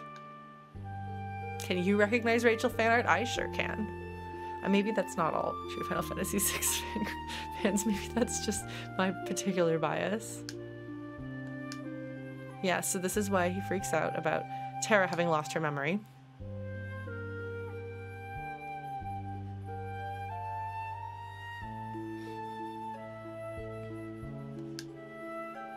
Just let me talk to her. And then she's like, I don't want to talk to you anyway. Like, you get the feeling they weren't thrilled about the two of them being in a relationship in the first place. Because they aren't, like, attached to him at all. When they're like, no, go away. They're very... Whereas, like, I think if he had been, like, an accepted, welcomed member of, like, and this is our daughter's boyfriend, they would have still been angry, but it would have been a more complicated situation. Whereas instead, they're just like, go away. We have no attachment to you when you did this to her.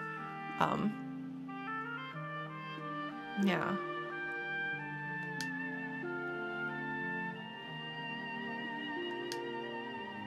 I do wonder whether the writers of this game ever worked on 9, if the person who wrote this story had anything to do with Freya and Fratley.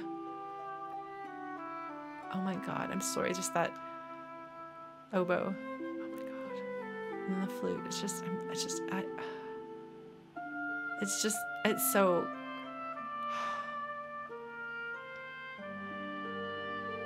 It's so perfect.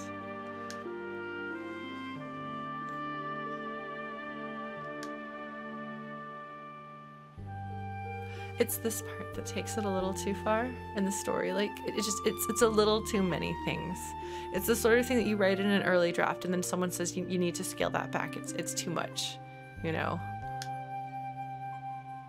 Of course, when I was a child, I didn't have those thoughts. And like, as a die-hard Locke and Celes fan who like loved Locke more than anything, like, I had no complaints about this for a long time. It's as I've gotten older and my own sense of storytelling and characterization and believability and things has matured. And I feel like I am a more sophisticated consumer of stories and a more sophisticated creator of stories, and I have heard there are people who, like, even back in the day, this didn't work for them because it's too much, and I can understand why.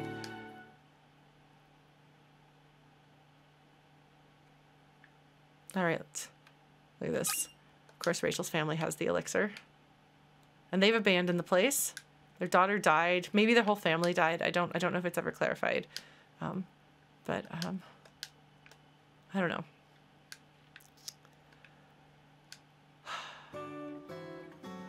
Although there's only 2 beds in there, and I think we only see her and her dad, so it may be that there's no one else in the family. So once the daughter dies, like, the dad's like, I'm just getting away.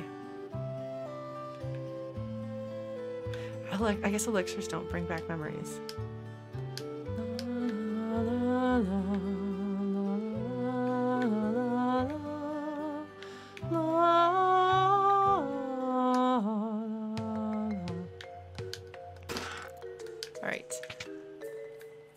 Hi, Vince. Oh my god, you just missed Forever Rachel. I mean, we're gonna hear it again. Yeah, well, I think that the idea behind healing magic, and Phoenix Downs, well, healing magic especially, is that, like, it improves, like, the healing of your body, but it can't actually put the soul back in your body. So you're not actually bringing someone back to life. You're healing a mortal wound that would have killed them. I replaced the font, Vince. It's actually very easy to replace the font in this. So what you do is no, I didn't install a mod. What I did is I removed the English font. You take the 2 font files out, you remove them, you put them in another folder so that they're not gone forever, just in case. You copy the Japanese files, like you duplicate the Japanese files and you rename those the same names that the English language ones had, and apparently this font exists in the English version, and so it just uses that. Isn't that interesting? I think it's interesting. Anyway, that's what we did. It's very easy to do, so if you want to play this and have the better font, it's very easy for you to do. Or you could use a Super Nintendo font. Okay, well, I didn't install a mod because that didn't pop up in my search when I panicked and was like, I should do something. All right. Okay, no, that's fair, Chrono. Enjoy. Enjoy. All right, well, Chrono's gonna go opera, and we're gonna keep going about this because...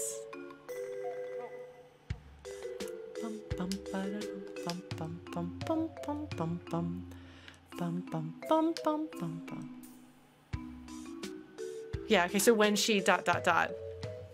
So it's she's I think held back just a minute from death maybe, or maybe it's just that her body is preserved. And of course people do desperate things in grief. They're always it's always been a thing. People will make desperate deals and things to try to save the people that they love. And this is just one more of those.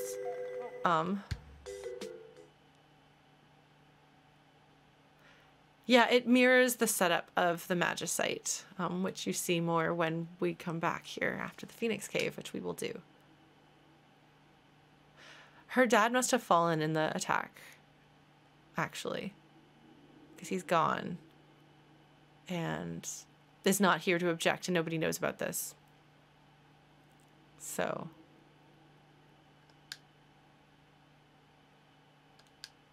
ever and ever.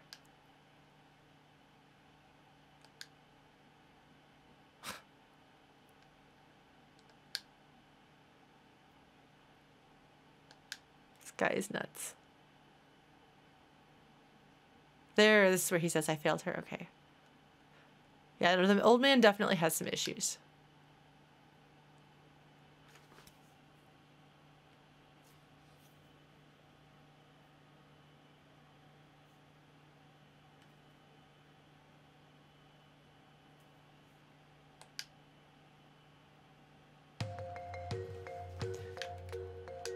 So Locke and Celes spend the entirety of the world of balance and denial about their feelings for each other, but it's obviously already starting, you know, to happen. Like neither one of them acknowledges it really. I mean, Edgar can see pretty early on like the potential for an interest there, and is like, oh, I'm just gonna do her a favor, or I'm gonna be like, God, Locke, stop leading on girls, or apparently I'm gonna hit on this girl instead. But yeah, no, I think that I did a good job making the Rachel situation work and interesting, but it is not the same as what is in the game. That is a change that I made. I think it works a bit better, but I did make some changes. I think I might have done it differently if I played this version more recently, because I would have had different thoughts. What can we grab up north?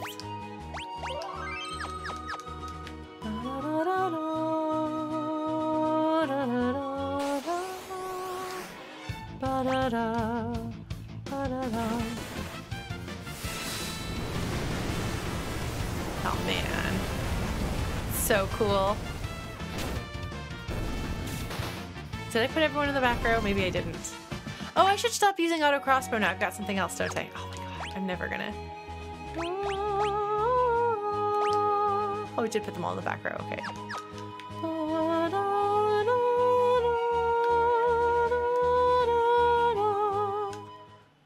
Okay. Dragon's Neck Cabin. Oh, right.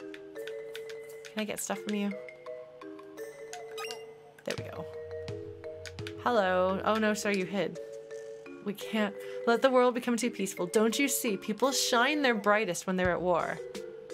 Monuments of the glory of battle. Yeah, there's some weird people in this world. I don't want a chocobo. I will listen to good music instead of bad music. Mr. Spaghetti Zone, I'm amused by that. Who should I put that on? Should I put that on Sabin?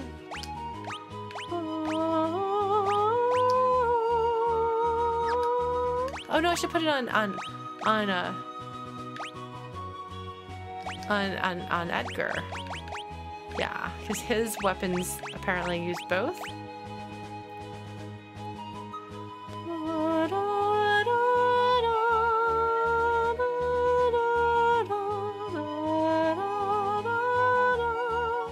There's so many counter melodies and harmonies and things that exist in all of the many arrangements of this. We're gonna do this. Hey, Chrono.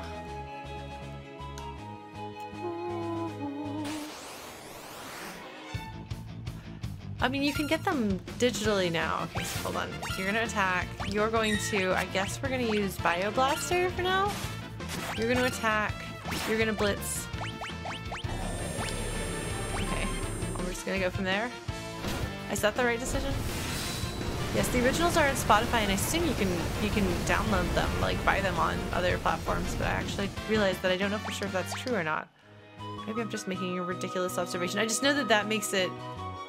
It is easier for cover artists to cover things if they are available on Spotify. Oh, that isn't a thing. Okay. Oh, the Pixel Remaster. Oh, okay. Well, hopefully they will put the music up somewhere because I would like to be able to hear. Flash. Okay, thank you. Blue glass. Okay. Bum, bum, bum. Oh, that didn't. Oh, what? I don't know what just happened, but okay.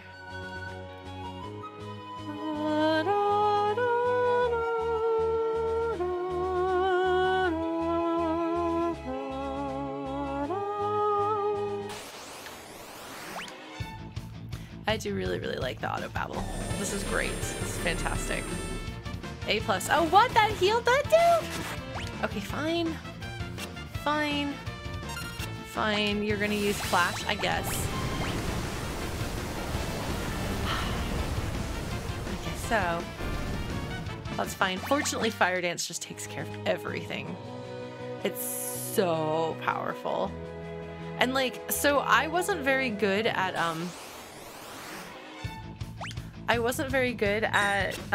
D-pads when I streamed this last, so I kept botching my blitzes. Oh, that does make okay, excellent, good suggestion. Thank you, friend. I've never used Flash, so I kept botching my blitzes, so Sabin would lose a lot of turns. So this game is going to be much easier now.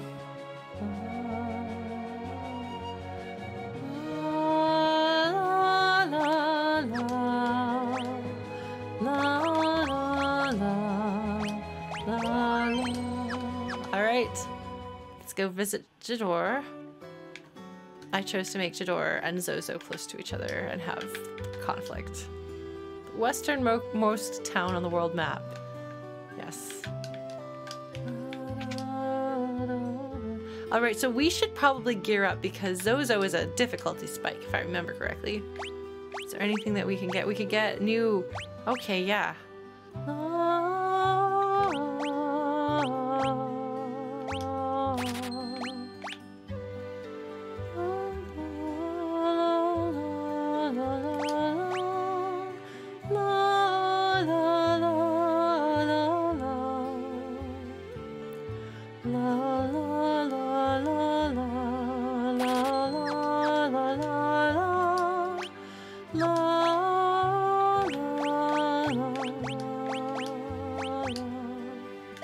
Oh, and Marvel shoes? Okay.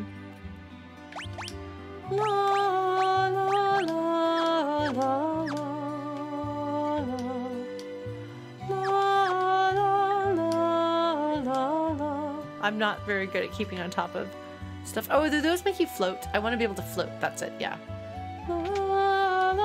Oh, you mean the sketch glitch. Okay.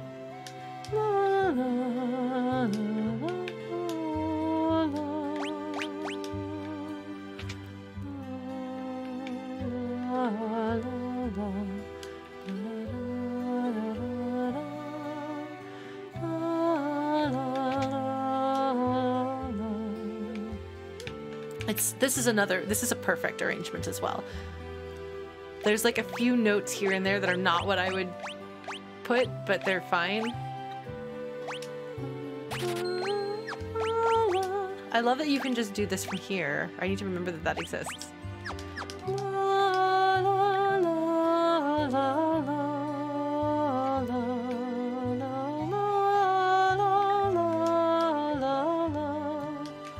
Yeah, so you talk to people, and middle-class families lived in the southern part of town. Ah, yes. And then all the poor people got banished to Zozo. It's way south of here, and yet it's called the Jidoor Opera House, even though it's not actually connected to Jidoor. I changed that because that didn't make sense to me.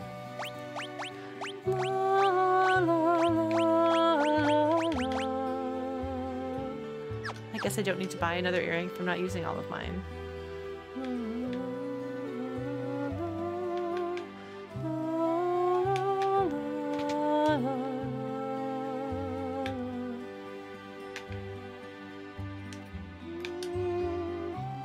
Spitting image of Maria, that is the same exact phrasing. But it's one of those things that's really memorable. Yes, they can. Everybody can wear earrings, regardless of gender, I think. Hi, Uncle Alti. Looks awfully familiar.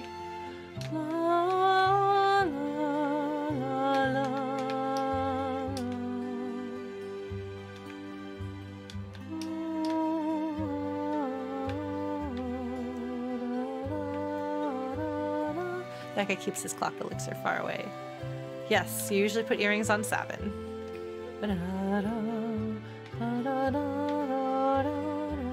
So you just have to deal with me like randomly singing a lot.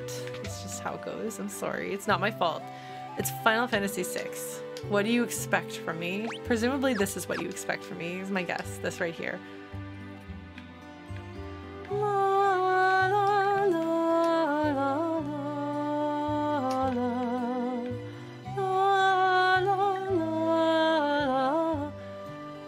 Do you want to hear, Vince? Do you want to hear it? You want to hear it? Hold on. We're gonna... Was it you? Somebody. There's somebody. No, who was it? It wasn't you. Who was it that popped in and hadn't heard the Chocobo theme? We're gonna do it. We're gonna subject everyone to it. Okay, it was you. Okay, I wasn't sure. Don't trust my memory here.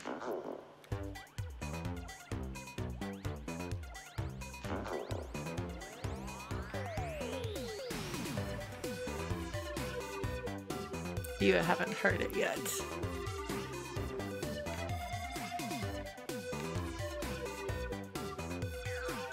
No, Mr. Spaghetti Zone, this is not... I'm gonna make you listen to this. Like, this is okay. This is fine. Alright. It's not great, but it's fine. Oh my god. I'm amused by that, Vince. But here we go, here we go.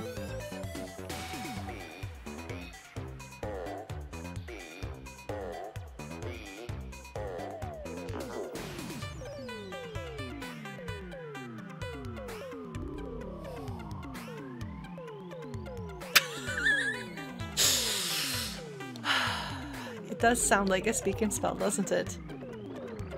No, OC remakes in the late 2000s took themselves too seriously for this. No, this would be more of a VG Music remix.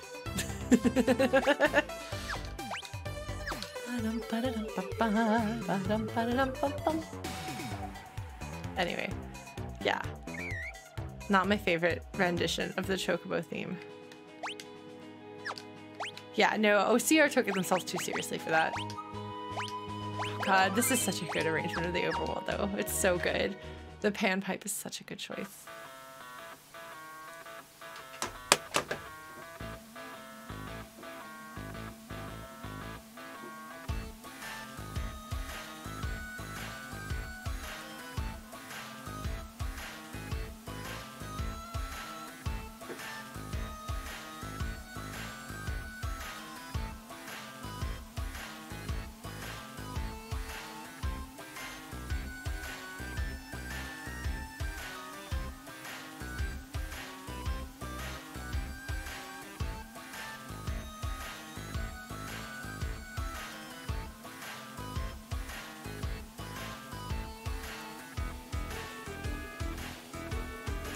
Pizzicato strings is an interesting choice there. I would have done a guitar solo, but you know.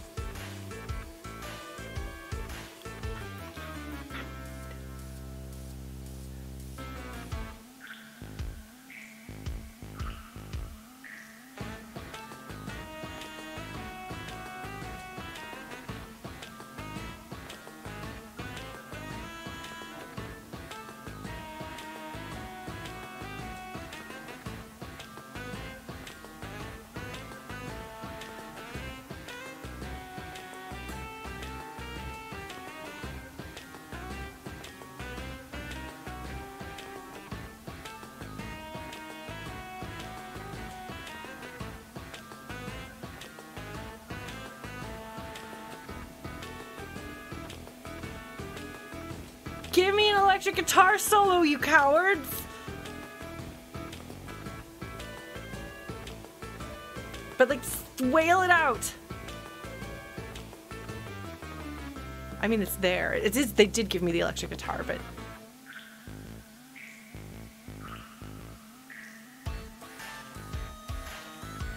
This part is really good. This instrumentation is so good. We got a good, like, sort of grungy, distorted guitar on the rhythm. On like a... There's a lot of good synths here.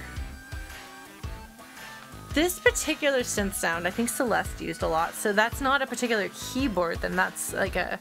one of the something waves or something like that. Thanks, Blue Glass. A grace note is like ba-dum, ba-dum. It's that little note beforehand. A grace note is, so it's basically a small, like a very, very, very short note. Sometimes it's a couple of notes leading into the main note. So you'll see it written in music with like a line through it to let you know that you don't play it like a full length. Ba-dum.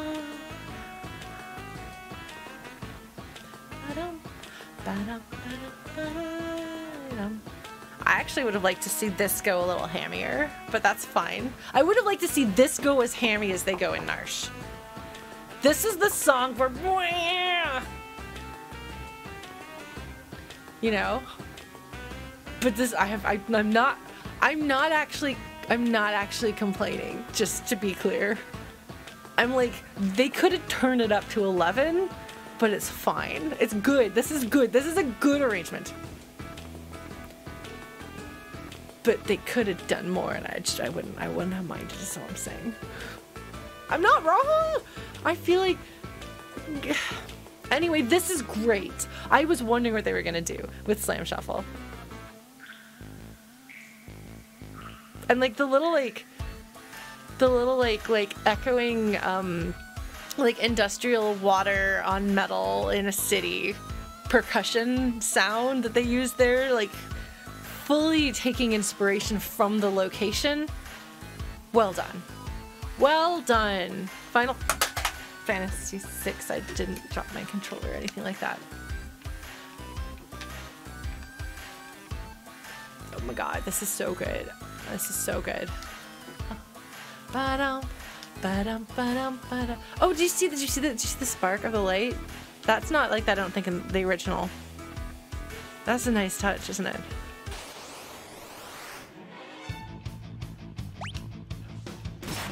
These are gobbledygooks. Okay. I knew gobbledygook was in this game. I thought it was maybe earlier. Oh, I need to find a way to float, don't I? So that I... Bum, bum, bum, ba-dum. Yeah, I'm hoping the slam dancers won't kill me. That would be bad. Oh, somebody leveled. Nice. Okay, so I don't know if I remember where I'm supposed to go. Yeah, I want... Yeah. I know. It's 6:10:50. I know. This guy's an organ harvester in a back alley.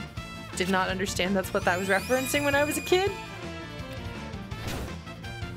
Where is this chainsaw? Where do I get it? I don't remember.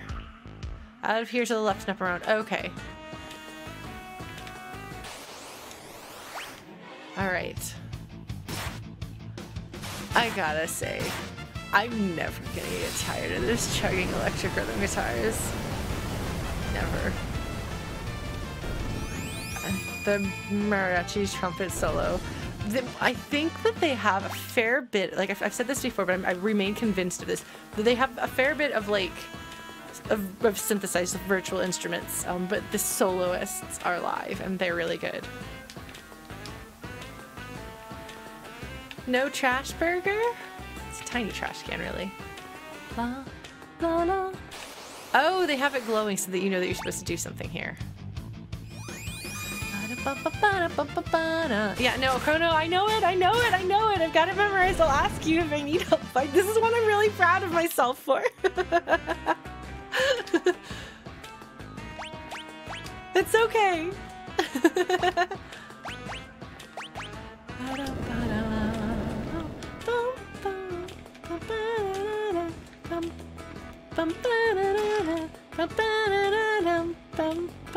I wasn't sure if it was 6:10:30 or 6:10:50, so I got it on the second try. I swear to God, I've met somebody who had that. Oh shoot! Oh God! Oh God! Maybe she'll die before I. Come on! Come on! No! No! No! Okay. Come on! Maybe! Maybe! Maybe! Maybe! Oh! Okay! Good! Okay! Good! Just so you know, folks, if you don't know, when you fight that lady alone, she can instant kill your entire party. It's not good. We don't like that. We are not a fan. Dun, dun, dun, dun, dun, dun, dun, dun, ba-dum, ba-dum, ba-dum, ba-dum, ba-dum. All right. Yeah. Yeah, no, the drill is the one of choice if you're going against bosses. Please don't kill me. Please do not magnitude 8 me. You're gonna magnitude 8 me. I'm gonna die. I'm gonna die. I should run away. I should really just not fight these guys, really. Okay. Zozo, you can't tell right now because I'm doing. Oh, look at the glow. Look at the pink glow coming out of there. They've really done some really nice lighting effects. Okay, so I want to go through here and then go up, right? Right? This is what I start with, right? Isn't it cool? Some of the visual touches that they've done have been really nice. And they've done a little more nuance, I think, with some of the sprite work. Oh my god, oh my god. I'm sorry. I just really like guitar. I just really like guitar. Maybe I should use drill on her.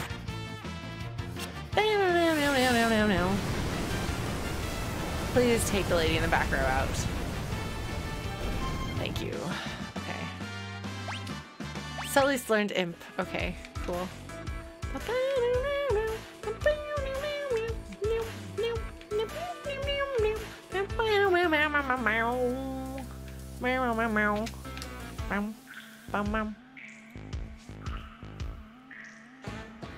Do I want to do this? Is it this one? Yeah, no, fire dance. Fire dance is an essential thing. You need to get fire dance as early as possible. I don't care about this. Don't level up until you have the no. Fire dance. Fire dance. Yeah, like they hold back a little bit with the sax. I think they could do more. I'm not even a fan of this kind of sax, but it's perfect. It needs more. Sax the sax. I don't know. Is this it? Is this it, folks? Is this the one? Is this the thing? Is this what I'm thinking of? There's a monster in a box that's really hard somewhere here. Is this it?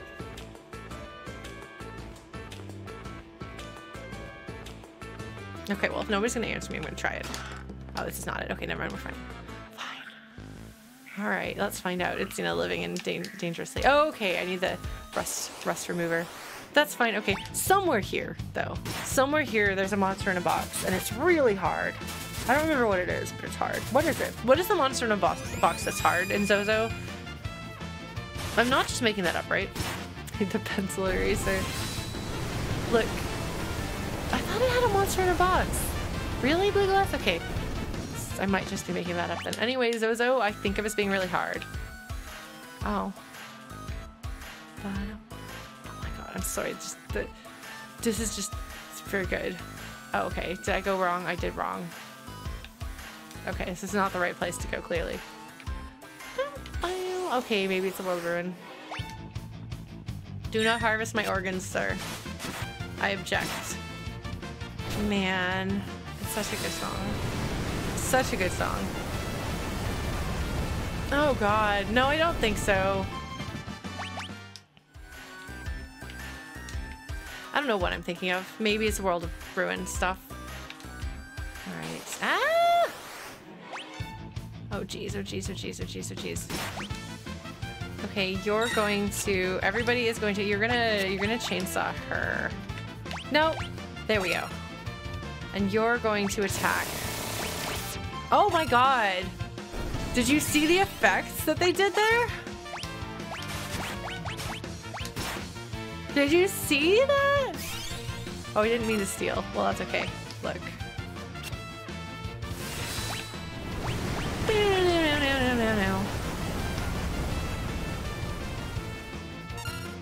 Man.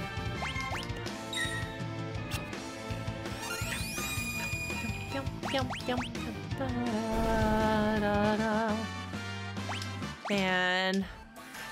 I love this music. I love this game so much. It has such a good soundtrack. Alright, so that's not where we're supposed to go. But, is it here? I feel like maybe not. I don't know. I don't know. You would think. This is why, like, I can't speedrun anything. I have no memory of anything ever. Here? Okay, thank you, Blue Glass. Thanks, Careless Dragon. I like the sparking lights. Everything's just a little bit... Okay, so this is telling us that this is the right place. Excellent! Thank you, game, for telling me that I'm doing it right.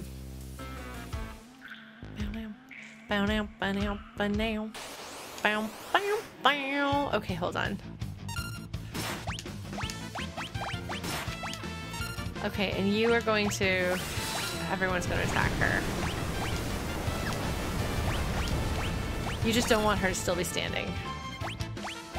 Oops, I did that wrong. Okay, well I guess she can't survive that, so okay, I guess we're good. Okay, we're fine. Oh man, the special effects that they've added are really cool. I really appreciate those. It's a nice little touch. Rising Phoenix! I don't know, it just seems like that should be what he says. Bum bum bum! Yeah, I don't really steal things in games. Oh, hello, can I talk to you? Can I talk to you? I can? I think I could. Looks like I can't, actually.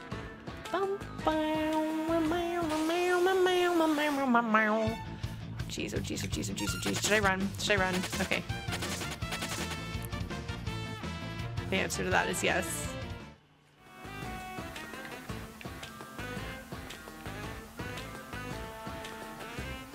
Do I go up or do I jump through here? I'm trying to remember. Yeah, that one guy didn't cast Magnitude 8 when he died, and I don't know why, but I was very lucky, and I'm really glad that he didn't do that. So yeah. Oh, do I have Mug? When did I get Mug? Well, why am I stealing things? How is Locke stealing things? Oh, does he have...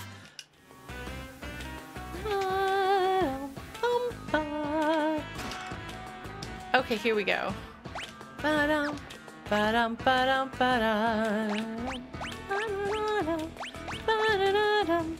don't need Mug. Why would I use Mug when I can just use my Thief's Knife for now? We'll switch over when it's time. Oh, okay, can't go up more. Okay.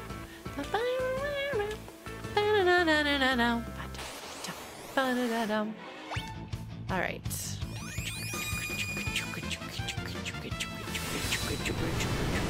So when we play this, the keyboardist is playing. I think her patch sounds like a guitar, so we can have more guitars when we play this. Man, I want to do a special listening party for the Returners solo video release thing that I'm gonna be working on. Oh. Get out of there, get out of there, get out of there. No, we're not doing this, we're not doing this, we're not doing this. No. Goodbye.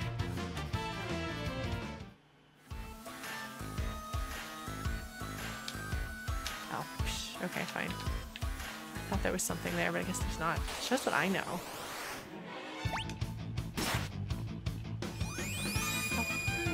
Yeah, because I don't know if we're going to ever be able to release the entire album as an album. There's been some complications as far as licensing medleys go. There we go. Unfortunately. But, run away, run away, run away, run, run, run, run, run, run, run away, run, run, wait, wait, wait, wait, wait, wait, wait, wait, wait.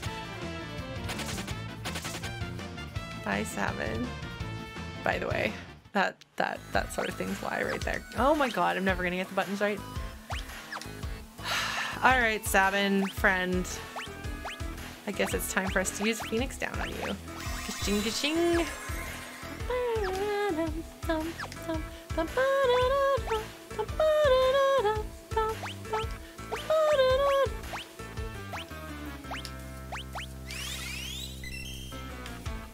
That's true, she didn't multi-target. I would have been very sad if she had, though. Look at me, I healed my entire party. I didn't notice they were missing health. Yeah, like the thing is, we could always just release it on Bandcamp and do things illegally. But I'm trying to avoid doing that when possible. So, compulsory licensing for medleys is no longer a thing. That got changed as a law, and it sucks. So we'll see what happens. It's gonna be a lot harder for us to license things, but we're gonna keep trying. Because I do want to support, like, the original folks.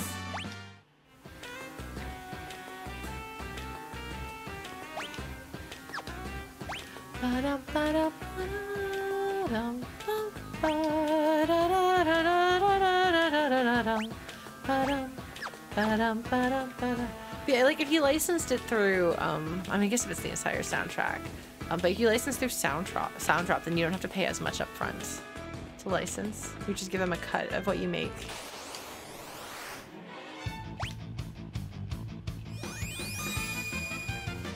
Yeah, I'm happy to answer questions about music licensing. I did work for a video game music label for a year and was a volunteer working on our collaborative albums for like 4 years prior to that, so I have a fair bit of knowledge about it.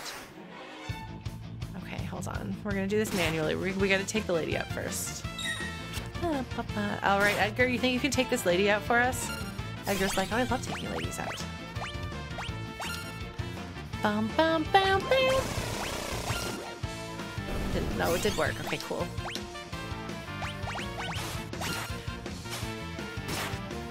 So make sure that Mother 1 has the Mother 1 soundtrack been released officially in the US?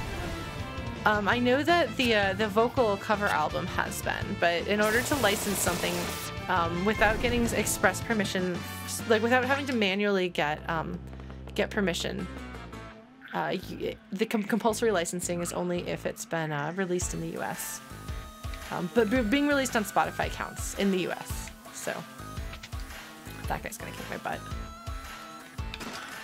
Okay, hold on. Did I tell him? Is that better than what Sabin's currently got? Yeah, okay. Do I want that? Do I not want that? I'm gonna be punching people with fire in my fists anyway, so I guess I might as well. Alright, let's do it. Oh, I thought that there was something in there. There's not. Yeah, we're gonna do it. We're gonna do it. We're gonna heal up. Abilities, Celes. Gonna cure the party. Yes, we are. I am going to make the seal emote. So we're gonna quick save. So you can do that to remind me that I need to heal or save.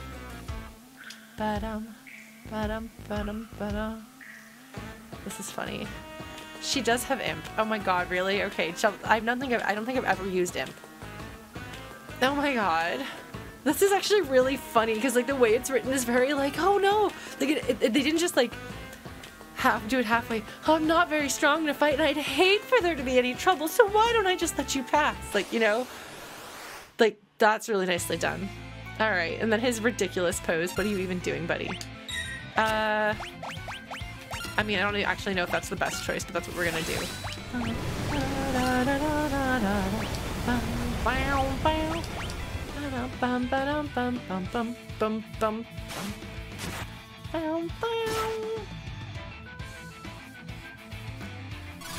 Yeah, Chrono was in the spirit of oh my god, he's an imp. Oh my god, you weren't kidding. I'm sorry, I got distracted. By the fact that he's an imp now.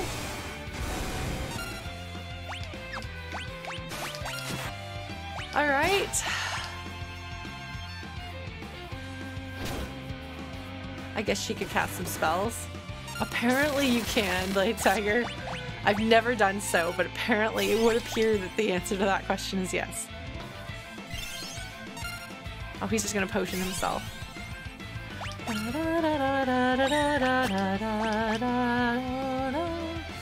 Oh my god, this is such a good arrangement. It's so good. they filled it, they put more in it. So it's a very, very beautifully full arrangement. And they're using the guitar well, which is very important. Why am I not just autoing? We're just gonna auto. Oh, okay. This guy is usually a lot harder. We are killing Zozo here. Usually Zozo is sticky, tricky, difficult. Oh, the blending of the music as you go over, like that's interesting. The way it blends, it doesn't have a harsh split. All right, 16th floor. Boom. Are we ready? Let's have some more story moments. Fire dance is killing. So yeah, fire dance. I don't think you're supposed to have fire dance yet, and it really helps.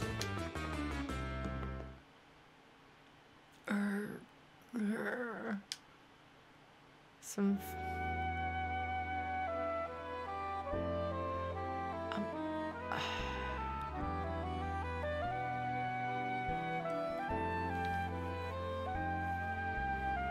It's a little too saxy, or sexy sax.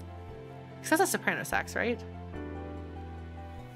Little too much for what I want from this, but it does also fit the era. It has a good 90s-ness to it.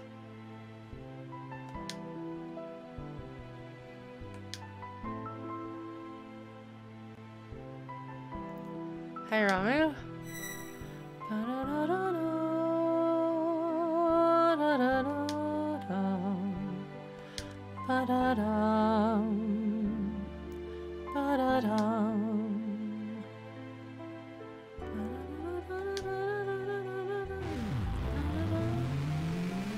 She's freaking out.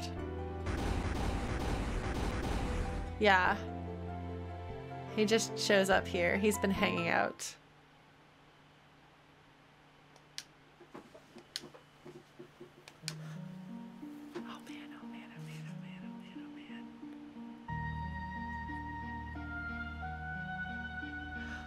They've made a change in general when they have like this like full, like the drones tend to be a little bit quieter here. Wizard Santa, yes. Oh, okay. There's not anything stopping us from living in this one? Ah.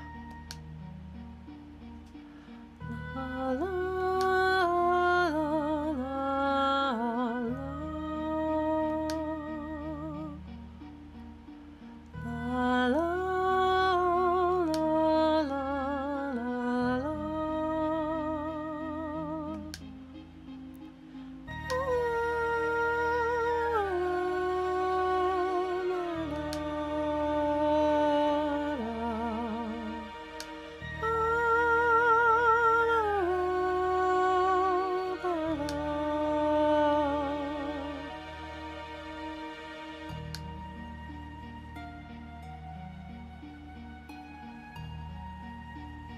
beautiful, beautiful, beautiful variation.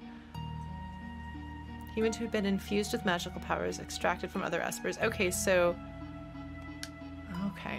I think I got some of the details wrong in my story. I'm sorry.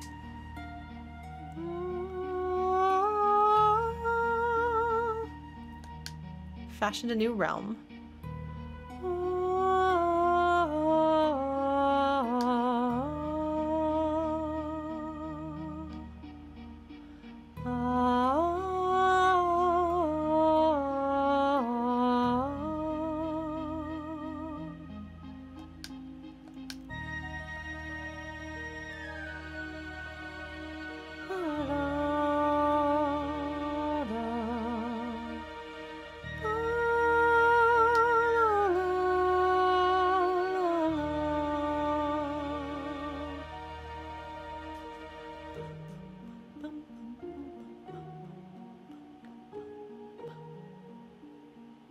Sorry, the music. Yeah, I don't know that it was entirely clear in the... This whole section, I think, was translated a bit differently. As I understand it, Ted Woolsey's translation leads one to have a different assumption about the Espers, the Esper world, the relationship between humans and the Espers, and the origin of the people of Thamasa. So...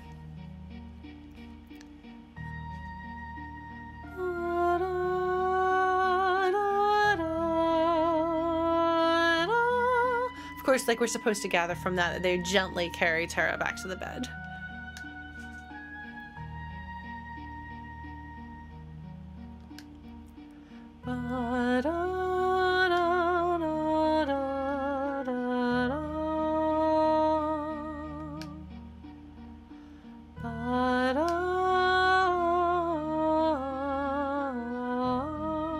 This is true, actually. When you are afraid of or angry about yourself, you feel a lot of pain.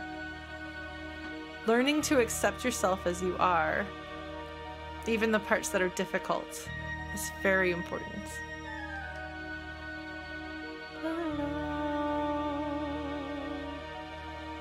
Did he always have the thing where he taps his stick? I don't remember that.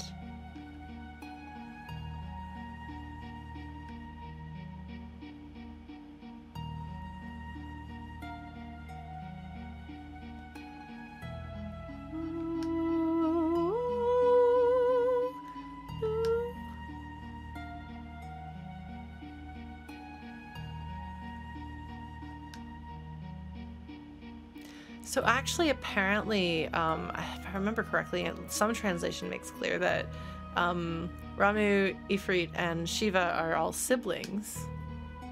So he didn't just abandon his friends, he abandoned his family too, if that's correct. It's not the way to unlock our potential. I'm trying to remember what Magicite has a different name in, I think, the Japanese version. What is the term for it? I should know this.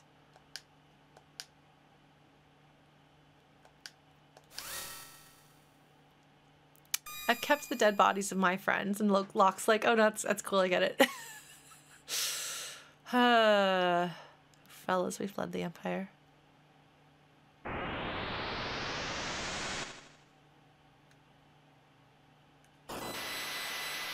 Ka-shing! Yeah, the lack of character-specific text really is one of the things that I find most frustrating about the World of Ruin, especially.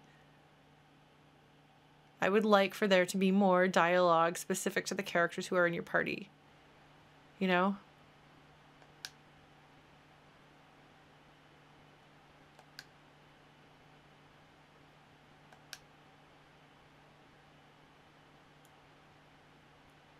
Yep. Oh, thank you, Chrono. If our power is used for destruction, the skies will darken and life will fade from the earth. This does happen. Okay. Now I have to try to juggle these. I'm not good at this, so.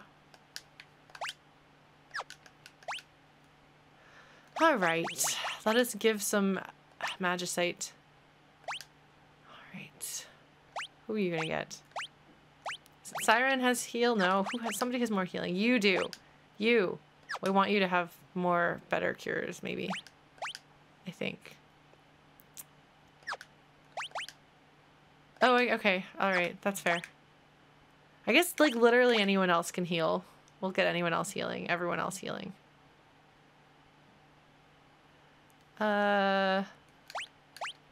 Locke. You can learn to heal. Yeah, so the Espers are a hassle if you want to try to do everything perfect. So I just don't. I'm just like, it's fine.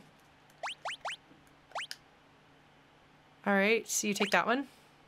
And you don't have one.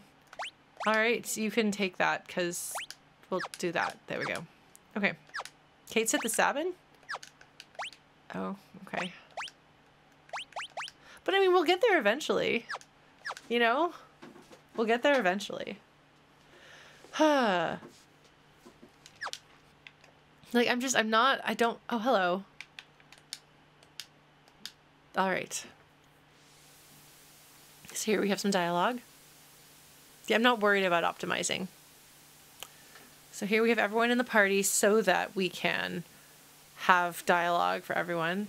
So we now understand what the Empire's been doing, where they're getting their magical powers from. What does that mean, Celes? She shakes her head.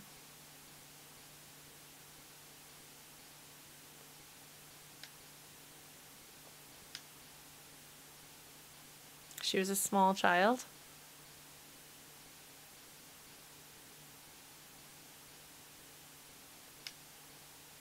We need to beef up our defenses in Narsh.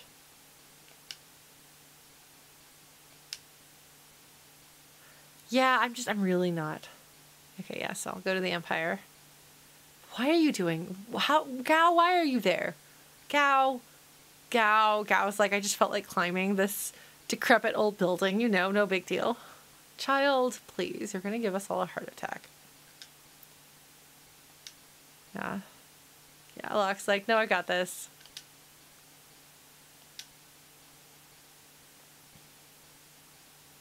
There are people who actually genuinely think that Celes is actually two-timing, that she's actually betraying the returners. And I'm like, no, that's very clearly Kefka making something up. Might I advise going in greater numbers? Oh, who are we gonna bring? Oh, it's a mystery. Who are we gonna bring? Chris, thank you for subscribing, friend. Welcome. This is the only party. I'm sorry, this is the only party. I don't know. I don't dislike the other characters, but this is the party of choice. I know, it's a big mystery. How are we gonna get to the southern continent? They've closed the harbors, no ships are permitted to leave port. Maybe Jidoor. Where there's a gill, there's a way. Oh my god. That's terrible and wonderful. Okay. So that's actually a decent thought. If we go where the rich people are really good at getting around rules, so probably one of them knows a way. That's actually not a bad argument for going to Zozo, not to Jidoor. Yeah? Yeah, okay, Locke is definitely, I think, supposed to have a more, like, informal, slangy way of talking his voice. Why are you coming with me? Is there a rumor about a legendary treasure? I wonder if legendary treasure is a phrase, like is a thing in Japanese, because they've been using that phrase a bunch, and it feels a little bit weird to have it be repeated exactly like that. And a lot of times I find when there's like a precise expression that is used repeatedly as though it is like a thing, like an idiom or something like that, then that means that is functionally that in Japanese. And then he winks like, yeah, that's right. That's all I'm doing is looking for treasure. Yeah, no, he's not referring to the Phoenix. He's making something up. Because he doesn't want to admit that he wants to make sure she's okay. He doesn't want to admit that he cares about her. Because he is a big old dum-dum. Actually, no, he's traumatized and grieving. It's different, actually. Oh, I should probably put all my characters in the right row. We'll do that. But first, Flash. Fire Dance. Rising Phoenix is much cooler sounding than Fire Dance. I will definitely give it that.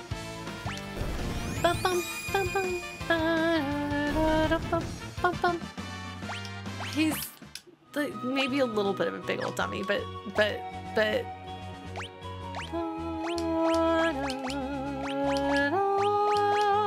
oh, Celes is the front character this time around, because she's the one who's like, I'm gonna go. Which makes sense.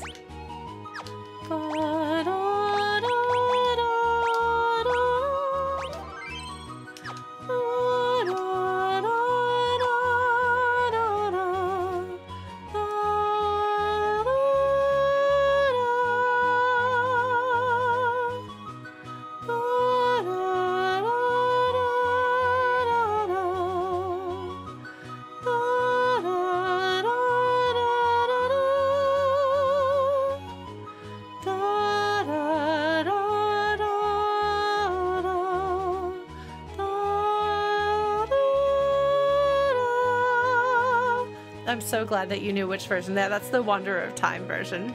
Well done, Christopher Litt. You know your arranged albums. I love that. That's Prey. Prey is one of my favorites. Prey and Grand Finale are the two best Final Fantasy VI cover albums. I like them. Yeah, sorry, you're just gonna have to deal with me singing a lot. I hope that's okay, but like there's no way that cannot happen. Like, it's just, I'm sorry. I am utterly helpless. Did I die out? Did I go through the town tree? Oh my god, I've heard that this is glitchy. Did I? I thought I had to go up and Did I mess it up? Did I mess things up? Is there a town trigger here, Blue Glass? I thought I had to go up and talk to, I thought I had to talk or ask around and then go talk to Owser. La, la, la, la, la, la. Oh, I diagonally walked through the town. Okay, sorry, I got confused. Also, hi, Lost Wanderer. Yes, there's a lot of singing. There's gonna be so much singing.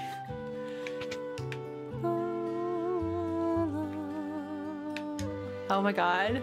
He's running super fast.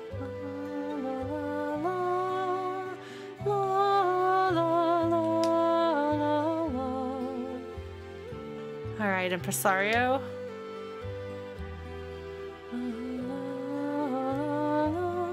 So this like case of mistaken identity thing is like something straight out of an opera. Like it's so incredibly far-fetched. It is so far-fetched. But it fits perfectly once we think about Final Fantasy VI as being an opera, because this is totally a thing that happens all the time. You look just like me. Let us change clothes. The Prince and the Pauper, I don't know if that was originally an opera, but I think that there is a Prince and a Pauper opera.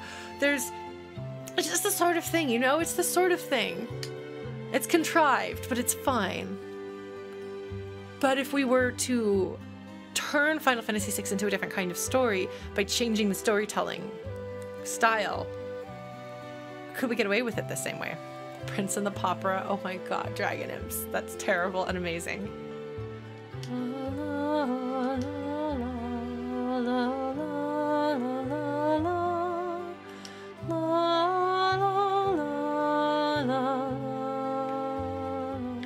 Now, of course, Celes being good enough at singing, to sing an opera is a thing that, like, actually, so one of my good friends, who actually was one of my co-writers on the Project Esper, the musical theater audio drama, one of the lyricists, who is, I don't think she sometimes pops by streams, but she actually became a professional opera singer because of Final Fantasy VI. As a little girl, she was like, this is the best thing ever. You'll never guess who her favorite characters are, but she leans more towards Celes the way I lean more towards Locke, so we made sure that the most important part of the game would be covered with our writing team.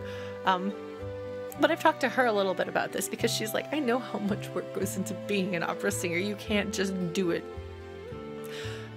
So I was like, okay, well, Celes she knows opera because because Gestalt plays opera. Like, he has like speakers in town. Like, he's one of those people. He's a totalitarian emperor. Like, he can totally do that if he wants to. So that was my explanation, is that she's familiar with the opera because of that. And she's sung along and so she has a surprisingly good voice, all things considered. But we also hear about her singing from Locke's perspective, and he is biased. So that is how I chose to deal with it. I know that they have vocals. I know that's been spoiled. Oh, thank you, Dragon Imps. Yeah, no, I actually really like the way I wrote that scene because it's got the Impresario kind of challenging her. And Locke is like trying to figure out what's going on because she's like, I can do this, and the Impresario is like, okay, well, do you know Maria and Draco, or the East and the West? And he starts playing it on the piano and looks at her, and Locke is like, oh, he's trying to get her, because she's like, oh no, are we doing this? And it's like the Impresario's like, all right, well, let's see. And so then she rehearses with him, and she rehearses with stuff some, but she has that knowledge to begin with because she's got to have something. She's got to have something. So that was what I did. Mario and Draco, yes, Chrono. That's fine.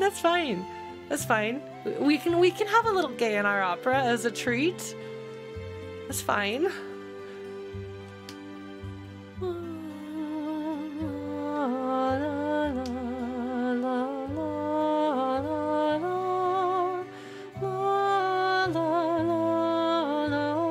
But so that's the level of thinking that I had to put into things. And so I set up a political conflict between Jidoor and Zozo. Historically speaking, they're across a river from each other. Like, Zozo used to be, like, the people abandoned Zozo when refugees came in. There were people who had money left to Jidoor and abandoned Zozo, and, like, there's, like, conflict between them. And so that is, instead of a talking purple octopus up in the rafters, we have some idiot kid who thinks he's gonna make a statement. Which I think was a pretty decent solution to still have some of the same conflicts, without trying to fit Ultros into Lauren's writing. So yeah, I'm sorry, I feel like I'm just gonna spoil everything that I've done in it. If you want to read it, I will be very happy, but I decided to take you as my wife, so I'll be coming to kidnap you, the Wandering Gambler. So there are fanon theories here that actually Maria and Setzer have a fling. They have a thing. They have an understanding. And so this is not just Setzer choosing to kidnap some random woman he thinks is pretty, but actually, you know, maybe for some reason she's not. She's like in a contract or something like that. So she's not able to be with him. So he kidnaps her as an excuse for them to get together, which I think is interesting. It's not the route that I went at all. I have him be an idiot who doesn't think things through because he's got issues. But I feel that's an oversimplification, but I think that I like that. And I think that that's an interesting theory. That would never have occurred to me on my own. So it didn't fit in with my story, but he does flirt with Edgar in my story. And Edgar is confused, but also flirts back a little bit. I haven't gone anywhere with that, but I can understand that. I didn't mean them to. They just were both on the airship and started talking about ships and ladies, and I was like, oh my god, are you flirting, boys? Because, like, basically, I mean, Setzer has to be a disaster bisexual. There is no way he's not. I'm sorry, I don't make the rules.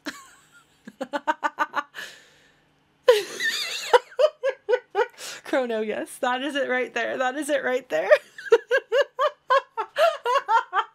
I'm really, really, really amused by that. Thank you. That's very funny.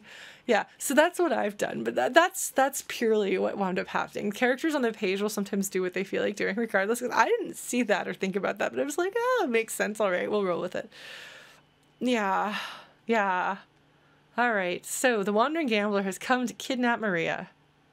Wondering what's his face? Locke, can you read? Were you born on a farm, son? Actually, ooh, check out the brass!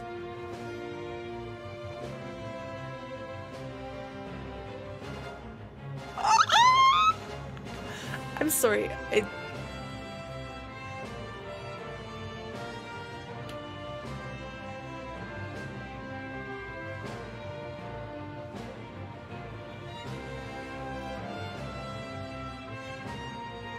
I'm not used to thinking about Setzer's theme as being brass.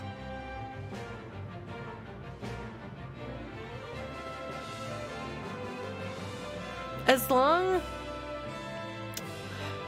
as the other version of his theme is woodwind heavy, I'll be fine.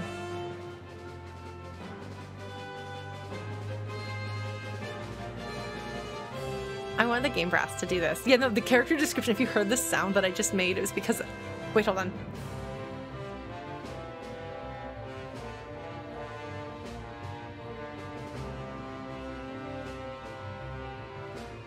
That brought in elements of the ending theme version of the song. It's so cinematic and sweeping.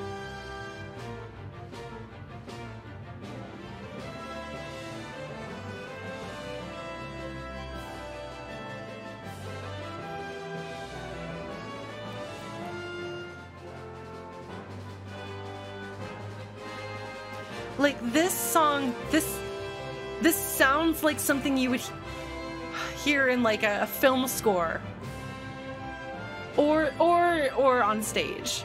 Like, it has that, like, I guess they echo more of that.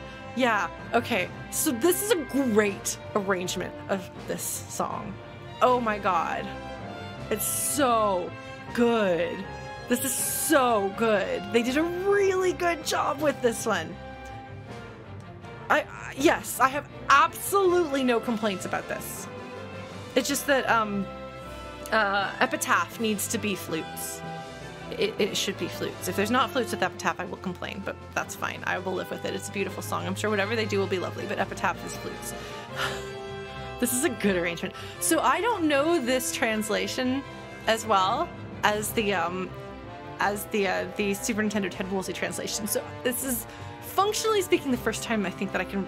It is as though this is fresh text to me. If I've read it before, I have forgotten it. A gambling vagabond who finds freedom from society's narrow views of morality aboard his airship, the Blackjack.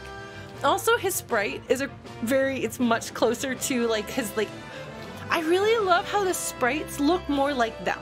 Like, they are simplified, yes, there is some simplification in some ways, but they have worked in, they've simplified the overall impression and chosen to accentuate specific details, and they come across as, they look like themselves, they look like the illustrations, they look like especially those chibi pictures of them. So good. I love this. This is great, and I'm really curious to see what the translation differences are. You would think that I would know this translation better than I do, but you would be wrong. So everything about this is an excellent experience. The writing here is spectacular. This is great. His sprite is good. This is a fantastic arrangement of a beautiful song. I'm looking forward to his dialogue. But yeah, Epitaph is the name of the Daryl version of the song, and it is beautiful. It is beautiful, but it's very fluty. Oh my god. We just went through Kohlingen, so I was in fact crying at Forever Rachel. It's exquisite. The instrumentation is absolutely incredible. Like I mentioned this on stream, but basically it is my favorite song for my favorite character on my instrument, and I have no complaints. The decision to split the melody between the flute and the oboe or English horn is perfect. It's perfectly done. The new melody that they wrote at the end, that little section, is beautiful. I don't know if it sounds like it's part of the same song to somebody who doesn't know the song as intimately well as I do, so I'd be curious what people who are experiencing the game for the first time think of it. But one of the things about Forever Rachel particularly is that the different sections feel sort of disconnected, so that kind of fits, that it doesn't fit. I don't know. But it also is just beautiful. I have no complaints. I like it. That's, I think, the only time that I've cried at the music, but the night is still young, shall we say. Finds freedom from society's narrow views of morality. I'm sorry, that's never not gonna make me laugh.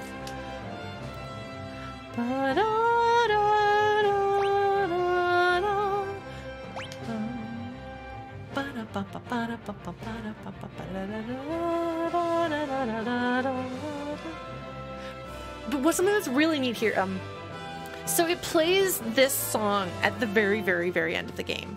And it's a different version of it than the regular melody, but there's specific parts of it that like only appear in that version, but they've taken inspiration from that version here, just like the extended version of some of the other character themes have taken from the end character medley at the end, that part of the ending. It's really clever, so that makes that it, yeah, I'm the ending.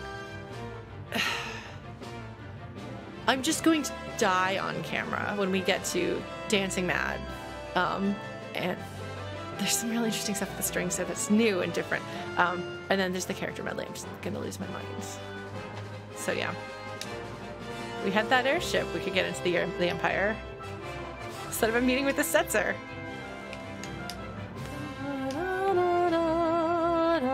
It's such a good song. But I mean, Kids Run Through the City Corner is also a good song, so like, it's totally fine to trade out for this one. It's just so much good music. I do really like most of the arrangements quite a bit. Alright, so we just go straight to the opera, right? Oh my god, one of these days I will hit the right button, I swear. Yeah, so because despite my best efforts to avoid spoilers, I did not manage to avoid the fact that there are vocals. I knew there were going to be.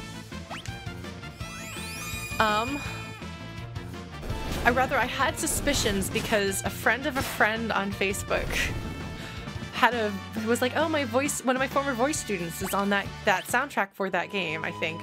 Yeah, the overworld is too neon. And so I was like, ooh, does that mean there's going to be singing? There could be choir during like Dancing Mad and Omen and things like that, or it could be the opera. Now, I don't know if this is actually true or there was a misunderstanding. I don't know, but I have had this theory for a little while that there was going to be vocals in it. But I know that they did, and I know they recorded them with multiple languages. And I would like to, on stream, listen to all of the different languages. Oh, sorry, Blue Glass. So we're going to do that. We are going to do that. I wish that I didn't have that spoiled for me, because that would have absolutely blown my mind, and it may still blow my mind. But unfortunately, it is literally impossible to avoid people just blabbing about things that have just come out.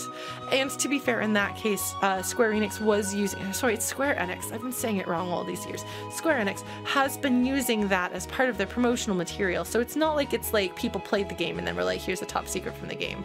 But yeah, Nightlight, this is also my favorite. I love it very much. I don't know this this translation of it as well as the version that I know, so we'll see. Oh my god, are we gonna do the opera?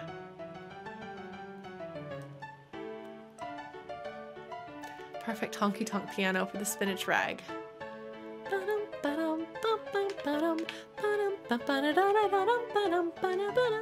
Yeah, it's Enix. I went to the Final Fantasy VII Remake touring concert this week.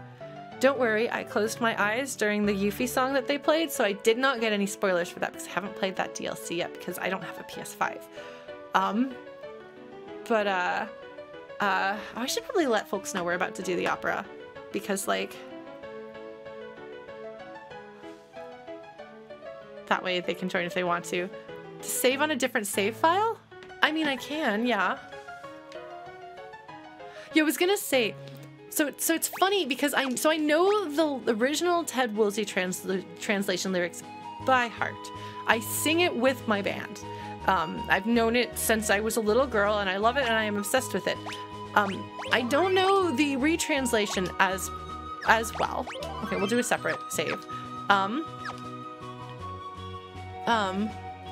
But I do know it, and I'm gonna talk at you about the difference between those two songs, those two versions of the lyrics, if you're all right with that. Are we okay with Lauren just kind of rambles about the opera? Because I will totally do it.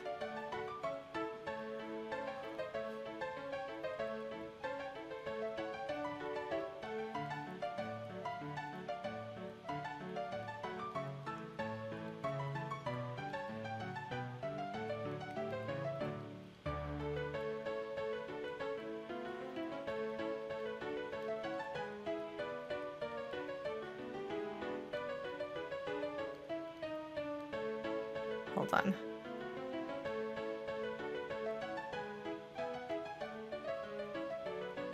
Oops, hold on. This is recorded on a live instrument. This has to be. Yeah, well, so it's not just that it doesn't scan.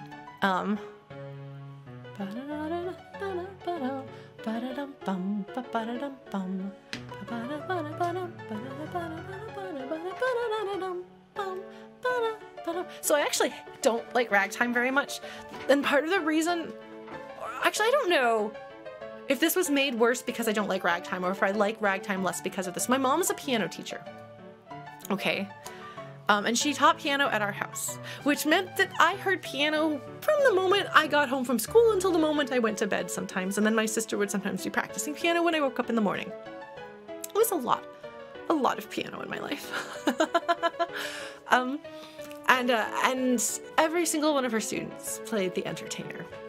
And I'm not a big fan of ragtime type stuff, to be honest, because again, I tend to like things that are, shockingly, my taste in music to play on piano errs towards melodramatic and tragic. Oh my god, Lost Wanderer, you know what you're talking about. I can play heart and soul, both parts, at the same time with my two hands because everyone played it at the end of every piano recital. But yeah, so she had very many students play the entertainer. And it's not a song that I don't think I would have liked to begin with, because again, it's not melodramatic and tragic. Like, you know, give me like feeling. Give me Beethoven, you know, give me Mendelssohn. You know, Grieg even has more delicate emotion, but I love him. Yeah, no, I mean, I grew up playing piano. I'm not super good at it now. Oh, Chris, thank you for gifting a sub to someone. Thank you so much. But yeah, so Lauren started off as Lauren the piano, but then she got into flute around 5th or 6th grade and never looked back. You would get chopsticks sometimes, yeah, but people really like Heart and Soul because you can play it. It's a 2-player thing. It's a duet. So one person starts playing the bottom part and then the other person. So it's a great thing for like kids to play together. Like, and you can have like 4 of them sitting around the piano, each like playing the same part. I heard a lot of this. But yeah, so I'm not a big fan of ragtime. I have opinions and feelings about Final Fantasy VI, and I'm gonna talk about those.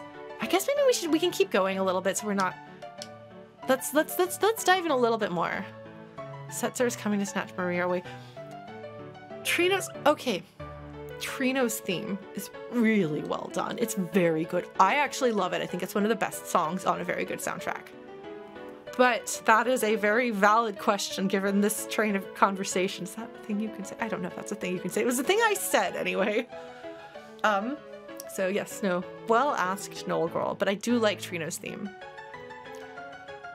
It is totally ragtime. No, that's true. That's the thing. Like, I don't like hate all ragtime. It's just, it's generally not a genre that I like, but it's done very well. And it's a darker feeling ragtime in some ways. I don't know. I like it. I think it's very good. Possibly because by the time I played 9, I had moved out and missed piano desperately.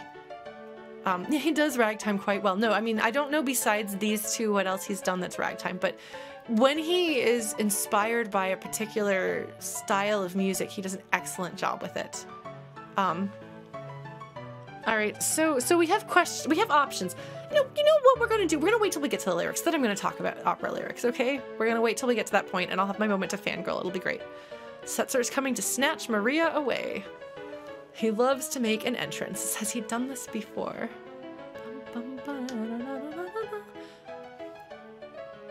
gonna nab him. The Impresario is like, no, that won't do. We have to do something even more absurd than you can possibly imagine. I love his super dramatic, like, he swoons like that. He's just he's a drama kid. He's a theater kid. Through and through a theater kid. My conundrum. I want it to be a success, but I don't want Maria to be abducted. Whatever will I do? Oh no! You know, you've got to do that. It's great.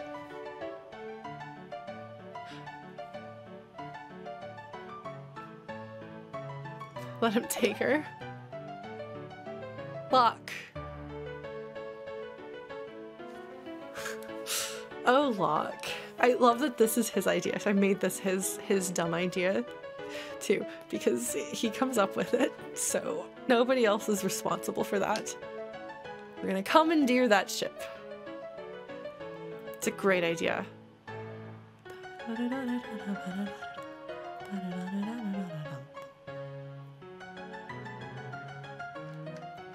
Well, that's why she'll be safe. Silly man. But again, like the super dramatic knocking people into the wall, physically standing in the way, like, this makes more sense if you imagine that the game itself is a stage performance. You know, like all of this fits. It fits. It's really neat and interesting to think about it that way. To think about all of this as though it is like a theatrical opera performance. I don't know. I really enjoy that take. Celes looks like Maria. Celes is like, excuse me, what are we doing here? The Impresario is like, oh, okay, that'll work. Okay, they kept that series of really awkward, stuttery animations that does successfully convey that she is freaking out. That comes through clearly.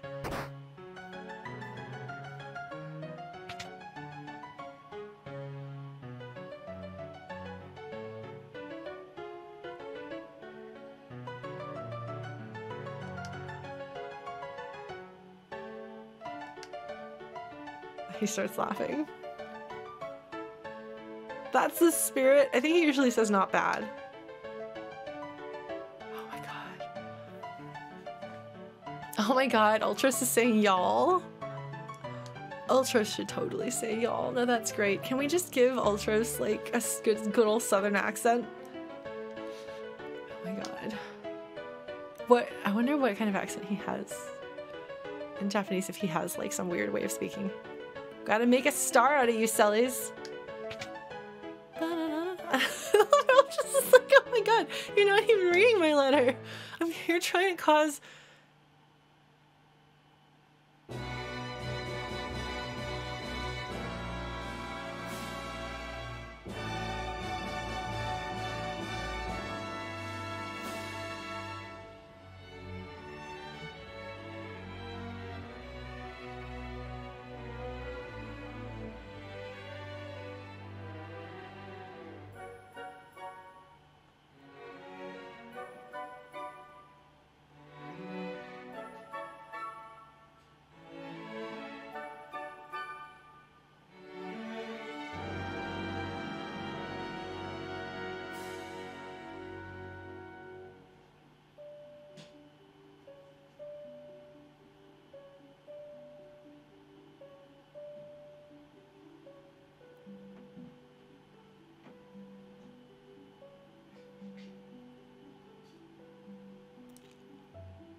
Do you know how well I know every note in this song?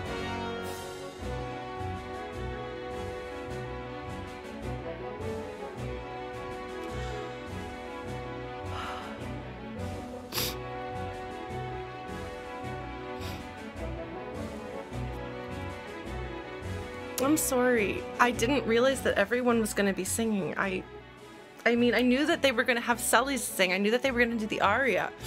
I didn't realize it was going to have... I didn't realize... And I knew that they did something different with the graphics, that they were going to do the 2D, 3D thing during the aria, because we've seen there's a screenshot that...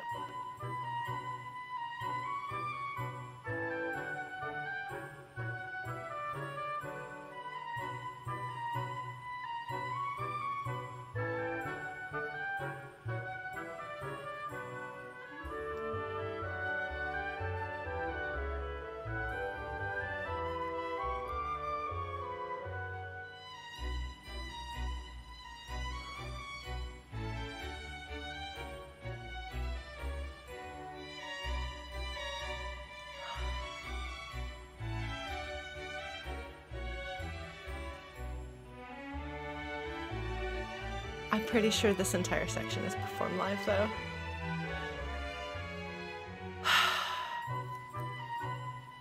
I'm sorry. I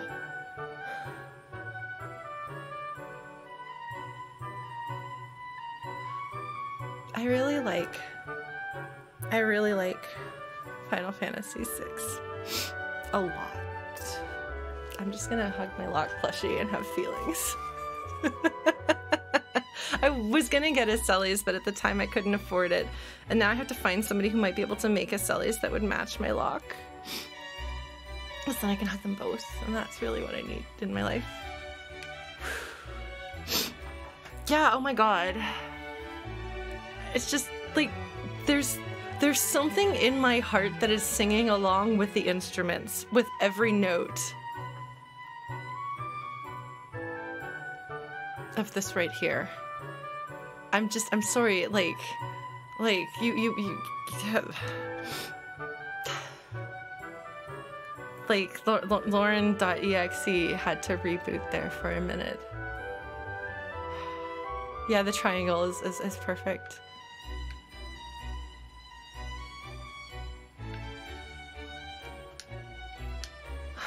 Hope this works. Oh my god, okay, hold on. Go on, give her some encouragement. I wonder if Edgar knows at this point.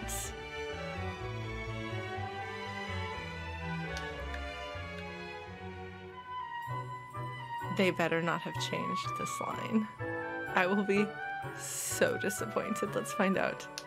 Oh, good. This is important, folks. Sabin, one of the crown princes of the kingdom of Figaro, is brought to an opera house where he asks, "Why is everyone singing?" I love him so much. I don't actually think he's stupid, I just think he's kind of simple sometimes. Yes, meanwhile I suspect that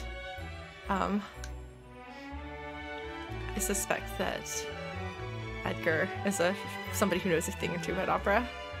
Oh my god, I can't believe, did you see they changed the angle? Did you see they did that to let me know that I don't even know what they're gonna do now. I'm gonna lose my mind. I'm gonna lose my mind. I'm gonna lose my mind. It's just, how often do you get to play something new and unseen and untouched from something that, I mean, I hope it is clear by now just how much I love Final Fantasy VI and just how incredibly important this game has been to me for so long.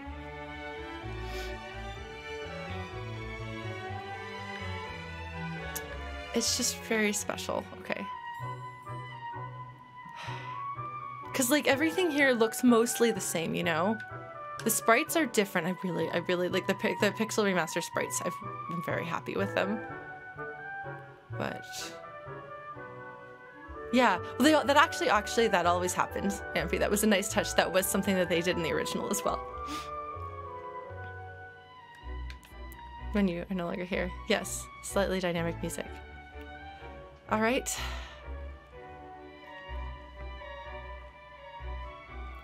Locke and Celes are my OTP. I love them very much. There are certain moments that if you are a Locke and Celes fan that are very special. That you just like, I love these characters and they're dynamic. Oh my god, let's see what the opera sprite looks like. She's so pretty. Yep, that's right, Locke. You and me both, man. This is me. Okay. Do you remember the Aerith red dress moment?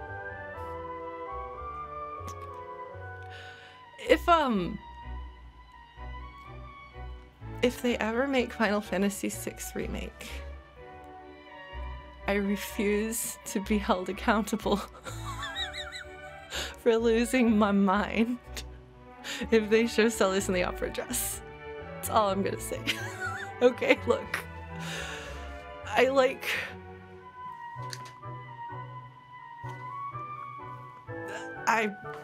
Yes, girls. always been that pretty.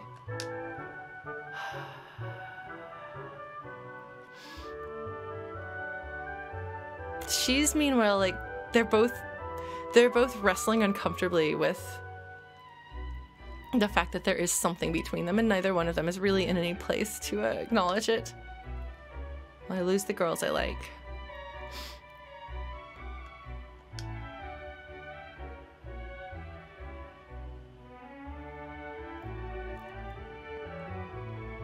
And this is kind of like the closest in a way that they come.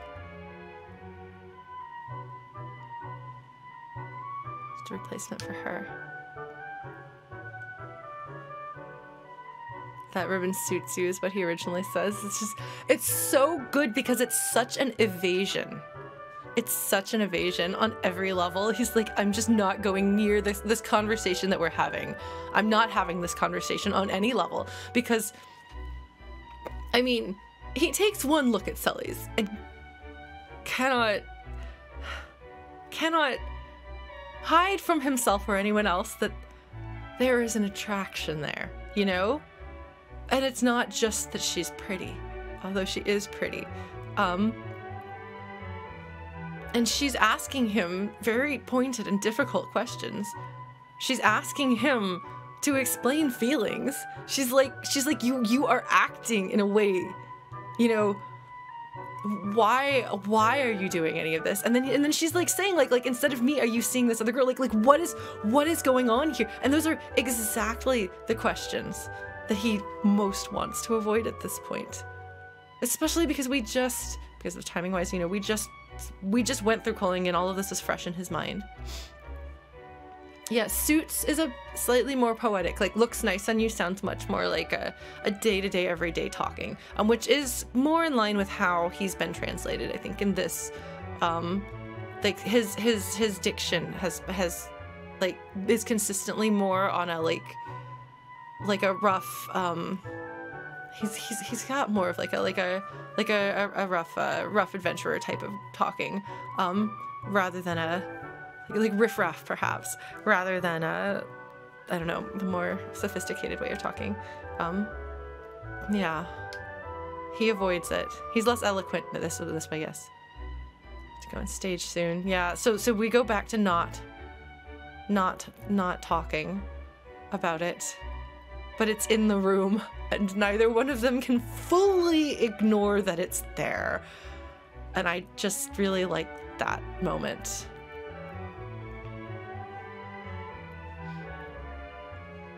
Yeah. So they're like, it's so nice like how they talk around it. And by the way, this is a song about love.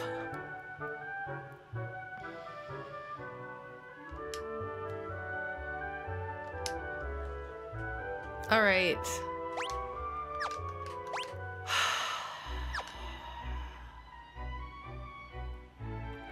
So the original Super Nintendo translation of the lyrics work pretty well, and Ted Woolsey does appear to have been trying to write it with some sense of poetic feeling.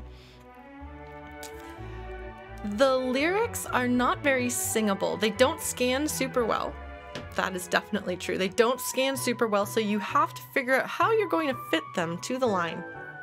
And nobody does it exactly the same way. There is the way that I do it, and so that is the way we do it with my band. But many other people sing it differently. But something that I find really noteworthy, that I feel that the translator, when the retranslation came out, by that point they knew that Final Fantasy VI was a popular and beloved game, and that people liked the songs, and specifically that the Aria was a big deal. And so I think that when they translated the lyrics that time around, they chose to make it easier to sing. So they fixed it. So the Game Boy Advance translation is much better in every way. It's more poetic, and it scans better, so that means the syllables fit the notes better, so you can easily be like, this word goes here and this word goes there. But the syllables that you sing on, the vowels, the sustained notes, are much easier for singing. So, oh my hero, so far away now, will I ever see you smile? None of those sounds are super, was this, oh my, so like an ah is the easiest sound to make beautiful. It's the easiest vowel. So, oh my hero, my beloved, must we still be made to part? It's a much better sound to sing on. And there's a lot, there's other instances of that. But yeah, ah is the sound that you want. If you have a classical operatic type voice, which I do, that is the syllable you want. Sorry, we're doing this. Please forgive me for this. You had to know this was coming. Are you ready?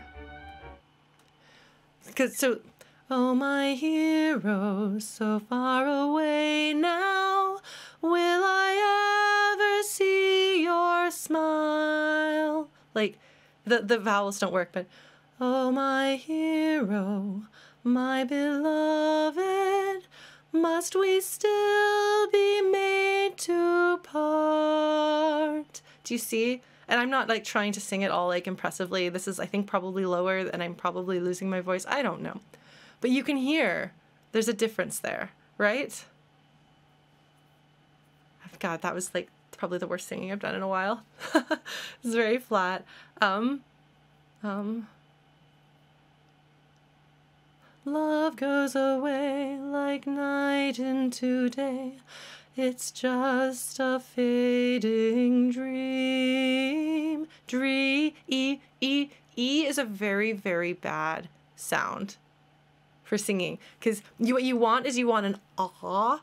And so I'm not a very classically trained singer, but I do have some training, and I just this is like sort of common, like standard knowledge stuff.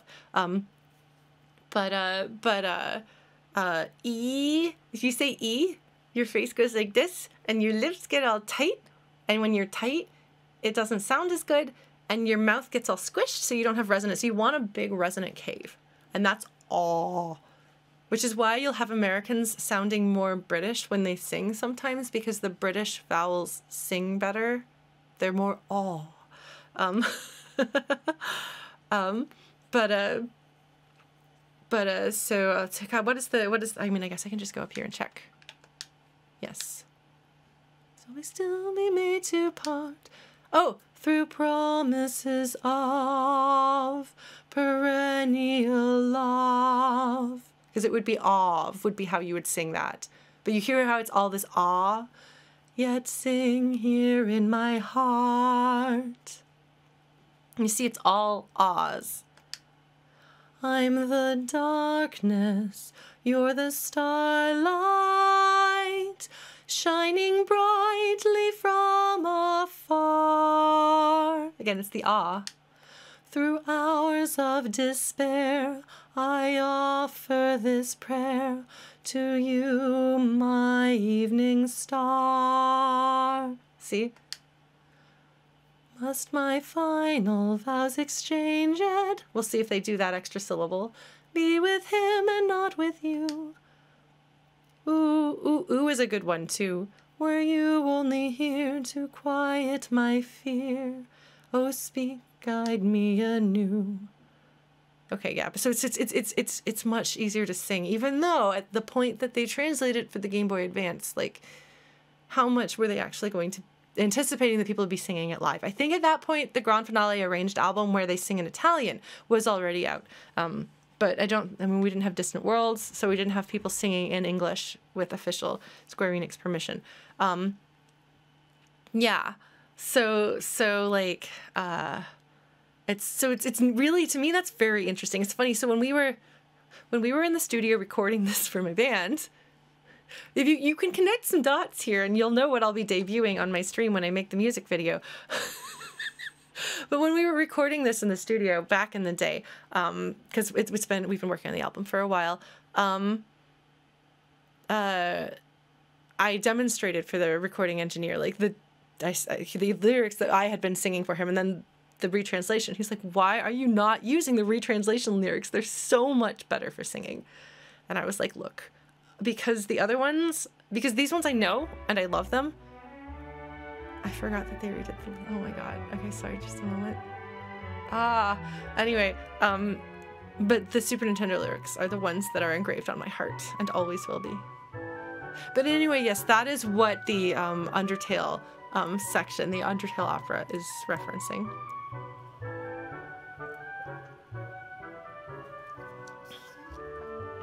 Oh, there's a ROM that used the version from Grand Finale. It's beautiful. I used to, if I listened, Captain Schmidt, thank you for following, friend. And I'm sorry if people have followed and I've missed it because I don't have, because FluteBot, my bot, is not working, unfortunately. But if you have followed, thank you very much, and welcome. I hope you enjoy your stay here, friends. Yeah, so Grand Finale is the arranged Final Fantasy VI album that has some brilliant arrangements.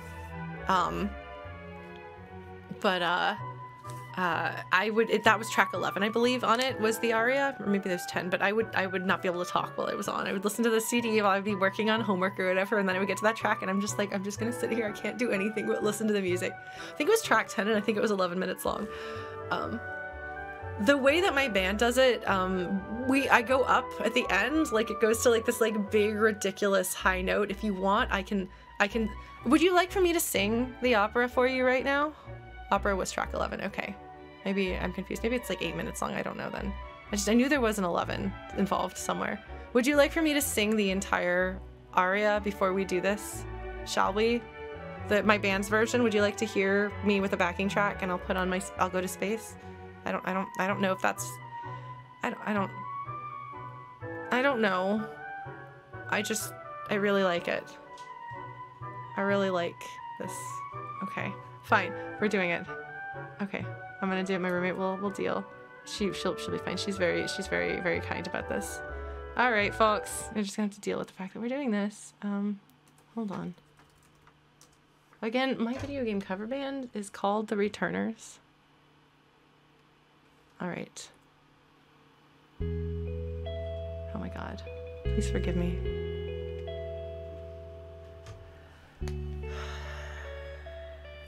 Oh. I'll need this.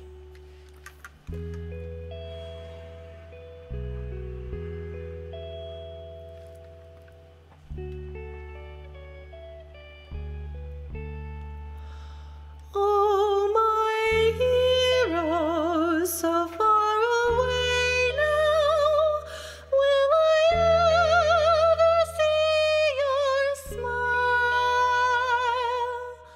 Love goes away like night into day, it's just a fading dream.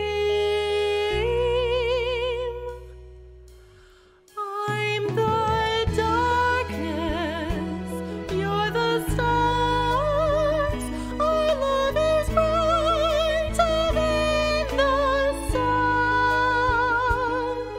For eternity, for me there can be only you, my chosen one.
as much to you. So gently you touched my heart. I will be forever yours. Come what may, I won't age a day away for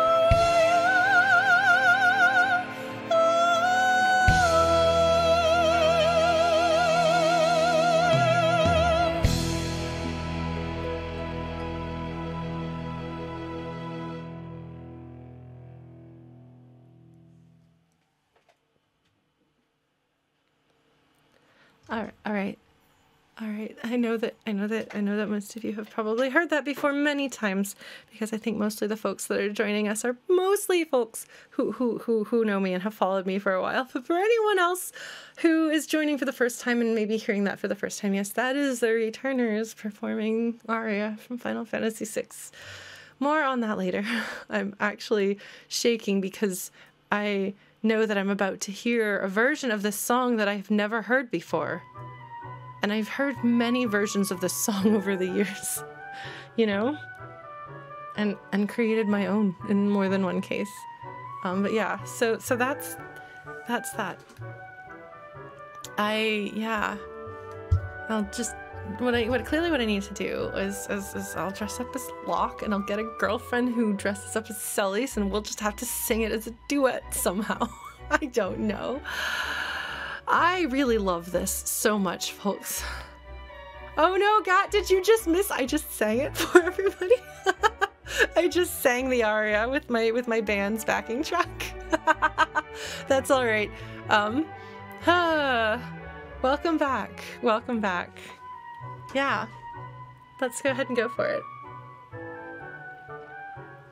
Now that I have demonstrated the Super Nintendo lyrics in action, let's hear the non-Super Nintendo lyrics in action. Oh my god, am I gonna have to find my way around? And is it gonna be in like 3D-ish? I don't know. Am I gonna be like... If I make any mistakes, it will probably be because I'm too overcome with feelings. I have too many feelings about this game and this section of the game. No, Locke, I don't need to. Are we gonna do it? Are we gonna do it, folks? We might as well. Let's go for it. Let's go for it. I don't think I'm emotionally prepared for it, but I'm gonna do it. They're gonna have... Can you just imagine being the person chosen to sing this? I hope that the person who sang it is a fan of the game. I hope so.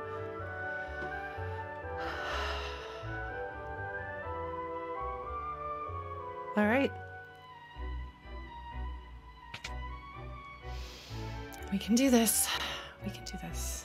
We can do this.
I'm sorry, I can't help myself.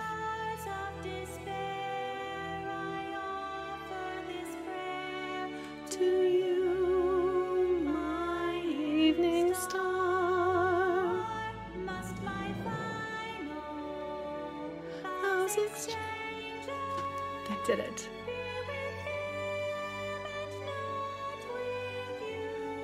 such an interesting stylistic decision.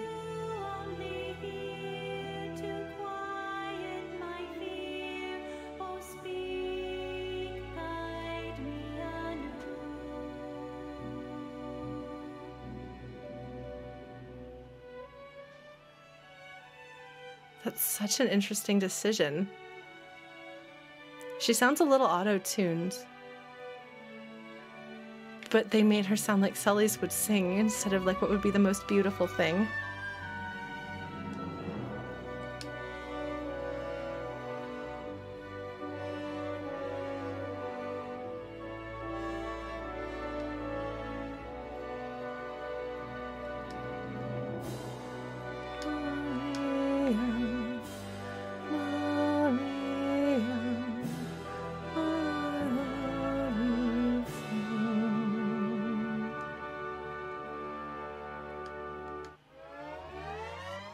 Did I get it wrong? Did I go too slowly? I'm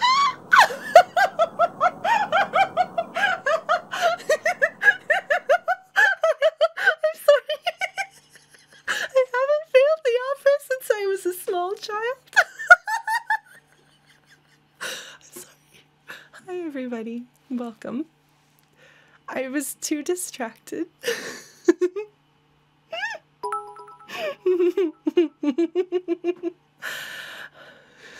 I got distracted. I'm sorry. Oh my god, no. I couldn't get away with throwing this and being like, oops, I forgot how to do it because I just sang the opera. No. Yeah, no, well, it's clearly an intentional decision. And like I said, this has been the subject of much discussion and much debate among the Final Fantasy VI fans of the world. How does Celes sing in the opera? And I'm going to go ahead and repeat some of what I said earlier. Also, thank you so much for the raid. Welcome. I'm sorry, I can't fully do my hello and welcome to the raid thing because Final Fantasy VI is my favorite game of all time and has been my favorite game since I was a small child. I lead a video game cover band called The Returners. We cover the opera from Final Fantasy VI.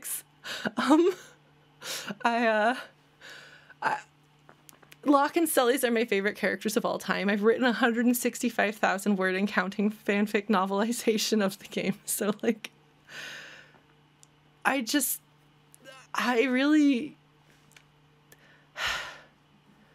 No, but so they had a couple of things they could have done if they wanted to just make it be beautiful, and regardless of what Celes would be coming to this sounding like, they could have done that, and there would have been a suspension of disbelief involved, because there's a suspension of disbelief involved in the first place, just simply the fact that any of this is happening. We have this completely preposterous and over-the-top scenario in which we are going to connect with an airship by impersonating an opera singer is completely ridiculous and implausible. So you have to be willing to suspend your disbelief and go along with it. And if you're willing to suspend your disbelief and go along with that, how much more suspension of disbelief is necessary to believe that an opera, or rather that a general could be an opera floozy? But I like the thought of this being a vision, a stylistic choice. You know, I think that that's interesting. It means that in some ways it's a less, like for me, I wasn't as moved by it as I was when Draco first started singing, because there wasn't a magic, and I've seen people yelling about this, but it's also, I think it's them choosing the narrative and the characters, and I have to respect that. All right, let us repeat. Oh my god, do I go outside of the opera house?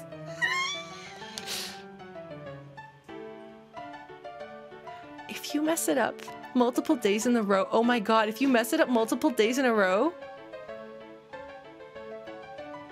can you like get like a game over if you lose 4 days in a row?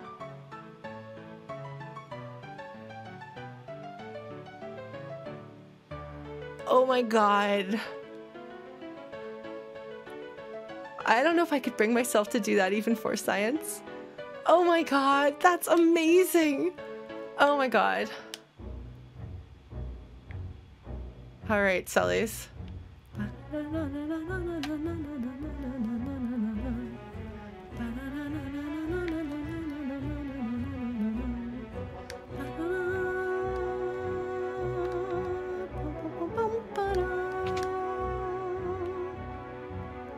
I feel like I must have seen that at some point, but my memory is so bad. Don't slip up this time, Locke! Be nice to her. Be nice to her. Okay, I'm gonna be faster this time. Okay. All right. I can't believe I got...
Oh my god. I'm sorry.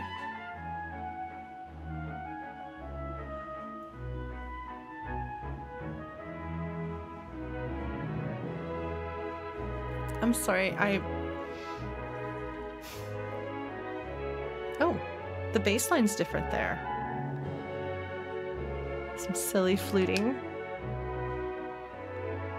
This is different. This arrangement is different. They made it a little schmaltzier, but that's appropriate. Yeah. You know, I mean, they didn't just put it on live instruments. Like there are notes that are actually different. Like the bass line is playing different notes in addition to the like little like frilly fun that they're having on the side. I'm sorry. So when there's something that you're really anticipating, I think especially with streaming, like there can be kind of a feeling of like of anxiety, almost of like, oh, it's a sort of performance anxiety where you're like, what if my reaction to something isn't right and people are disappointed? So in addition to experiencing the thing itself, you also kind of have this like sense of nerves about whether the way that you respond to it is going to be what people want, because that's why people tune in to some degree.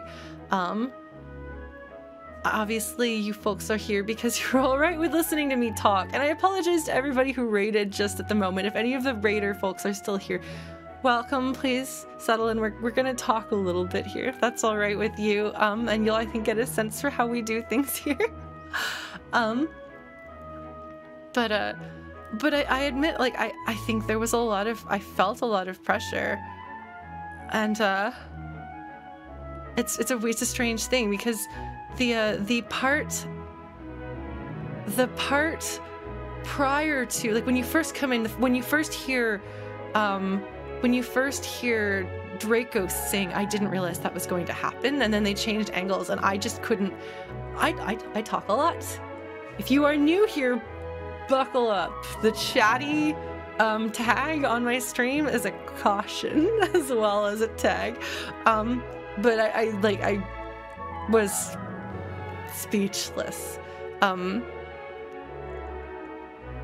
But I wish that I hadn't had the singing, the actual Aria singing, the way it was and things like that ruined for me, because that would have been an incredible moment. But people are really bad about when you say, I really don't want to hear about it. Please do not talk to me about it until I've played it. Thank you. People aren't always very good at respecting that, which is unfortunate.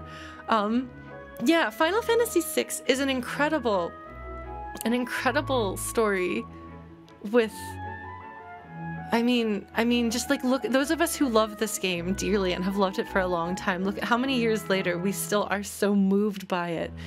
Having any new experience with something that I love this much is like to be treasured.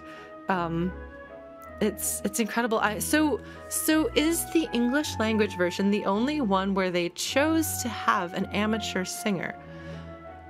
At first I thought that it was a professional singer who they had told to sound amateur, and that may very well be the case, but there were some ways in which her pitch wobbled on the sustained notes that I think might be hard to do accidentally.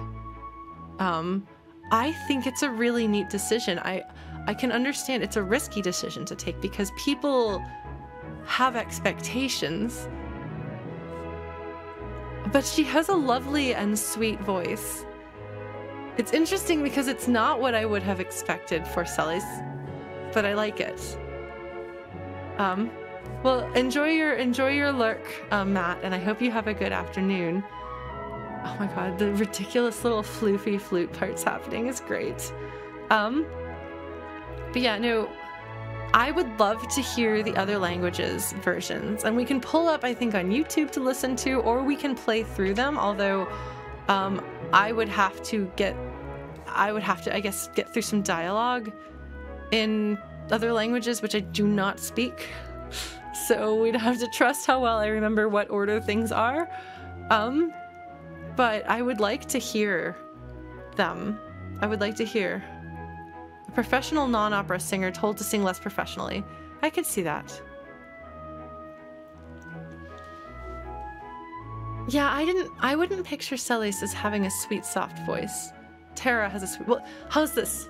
You can hear what I think these characters would sound like because I am putting together an audiobook, narratization, novelization of Final Fantasy VI.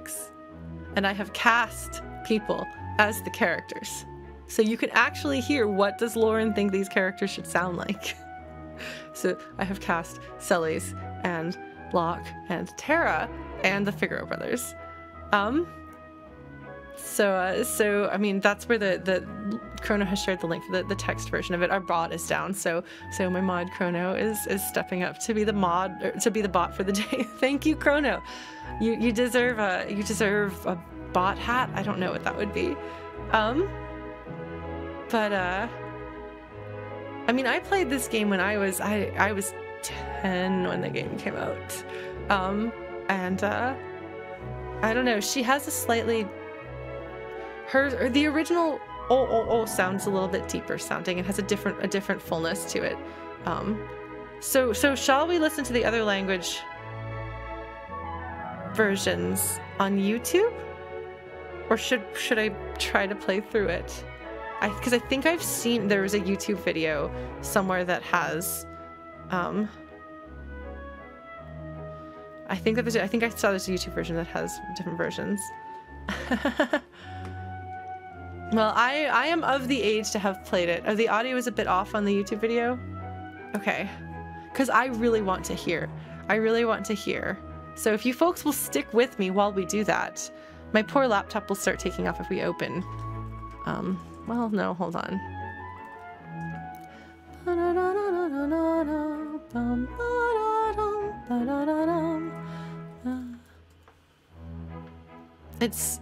There's something incredible about listening to something that I've listened to so many times before, and it's a different version.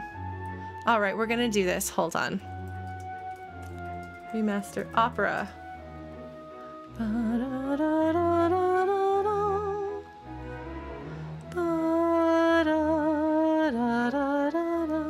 All right, I found a video that looks like it might have all of them. It says it does.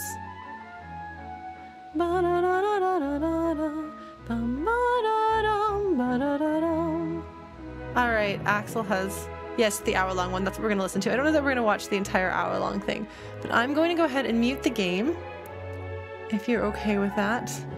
God, this is so good. And we're gonna listen to this. It's harder to do it, to show it. Hold on, I want to skip to the Aria part. I'm sorry, Draco, I'm not gonna listen to you. Okay, here we go. Okay, hold on. Okay. Unless, do you want to... Okay, so this is the English language version. Okay, we've seen that.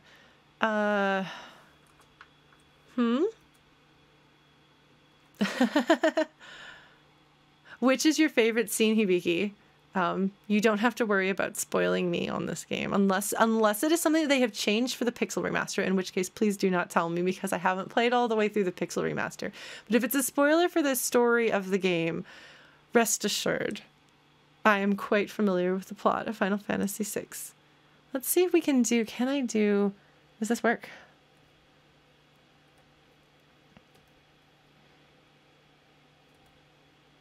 Okay, we're gonna do this. How's that?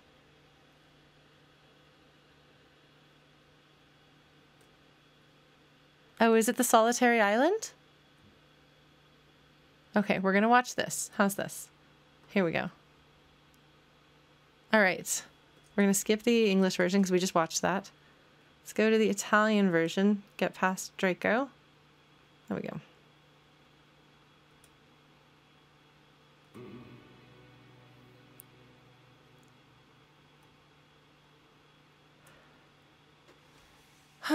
All right.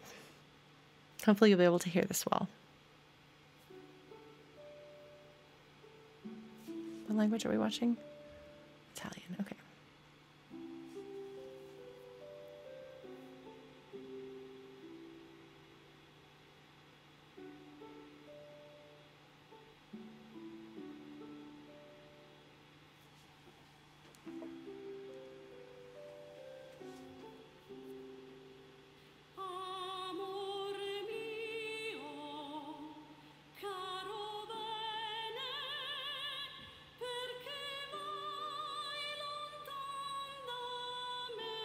I know this translation.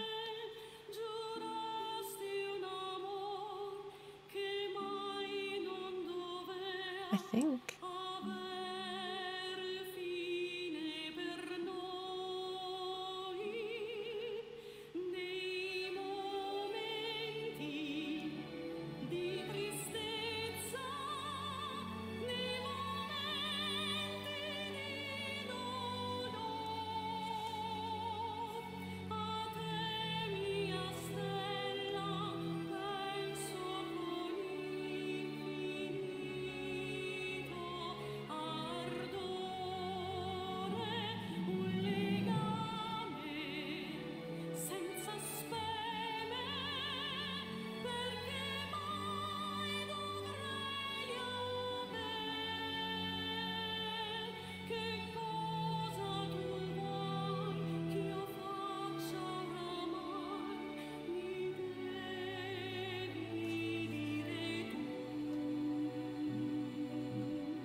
There we go.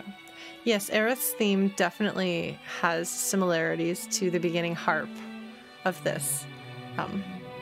There's a lot of folks who have talked about that over the years in the VGM world.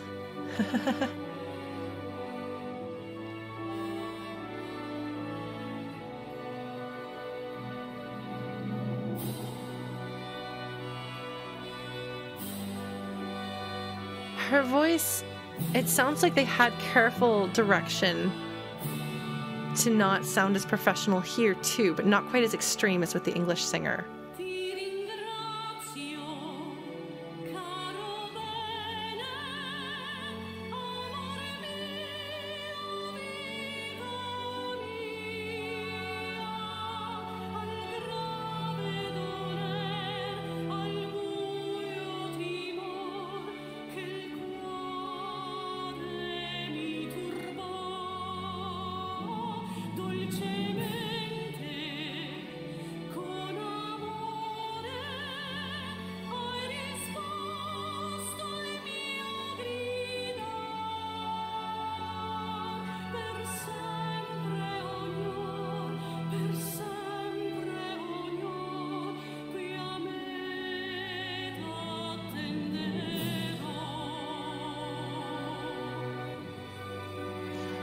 Because, like, with her voice in the Italian version, it's not quite as, like,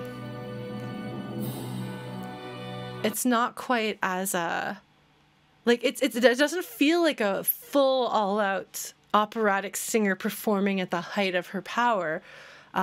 There's still a little bit of uncertainty there, but it's a more emotional performance, I think. And there's more vibrato. Like, she sounds like a more comfortable singer. And it does sound like that, like a singer who has a classical style voice, at least, if not an actual trained opera singer. So it's interesting because I feel as though there's a similar idea, but it's not taken all the way there. Yes. Oh, Danny, I'm so sorry if this is going to spoil the Pixel Remaster for you. I don't know if you had heard people talking about this. I tried very hard to avoid having anything about the Pixel Remaster spoiled for me, but tragically the part that I had spoiled for me was the part that I care the most about. But if there's anything else that is going to be like this in the game, I don't know about it, so I'm very excited. Yeah. Oh man, you should listen to the version of Setzer's theme from this game. It's very brassy. My friend Danny Music, by the way, who is here, is a VGM friend of mine. Okay. Well, I mean, you know the game, but the Pixel Remaster, like, for me, I didn't want to know what was coming in the Pixel Remaster. You know, I didn't want to know what had been changed if things had been changed. But so there's the Japanese, there's French, Korean, German, and Spanish. All right, shall we go through and listen to them all? Do you mind, folks? Is this all right with you? This is what we're doing. I know versions of the lyrics for both the Italian and the Japanese version. I've heard those covered. I can't read a word, of course, but... No, that's Maria. I can recognize that name.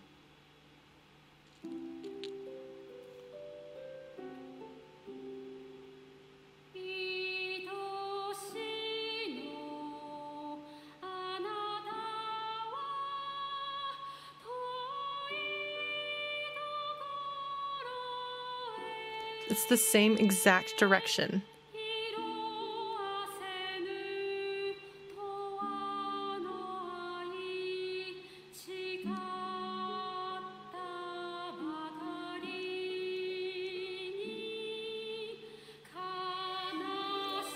She sounds exactly like the English singer.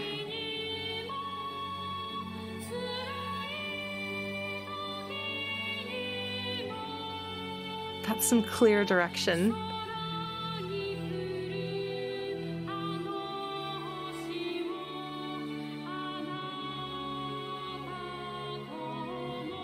Yes, it's a different singer for each one.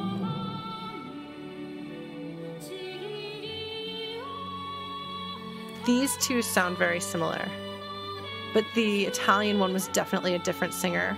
Her voice was very different. But I would almost believe that this could be the same singer. They matched her voice so well. I hope you don't mind. I want to skip and listen to bits of all of them because I wonder, I really do wonder. I mean, they had a strong idea of what they... Okay, so it's going to be the French version. Oh, hey, I actually know some French. So we'll see. I've actually been able to... I could follow a little bit of the Italian, and then I don't know any Japanese, really. But there's a very clear direction. They went with an amateur sound for Celes. There's clearly a register and a tone and a sound that is what they think Celes sounds like. Because there's been like a consistent sound and I just there's a voice. This is like we got the same kind of voice as best we could in different languages, and I'm really curious if that's going to continue through the rest. So we're going to listen to this. Something about the castle of Maria.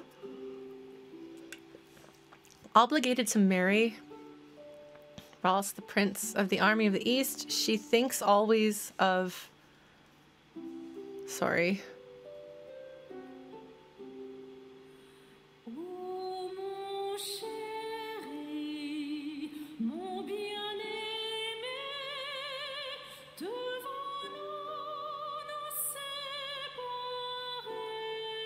It's the exact same sound.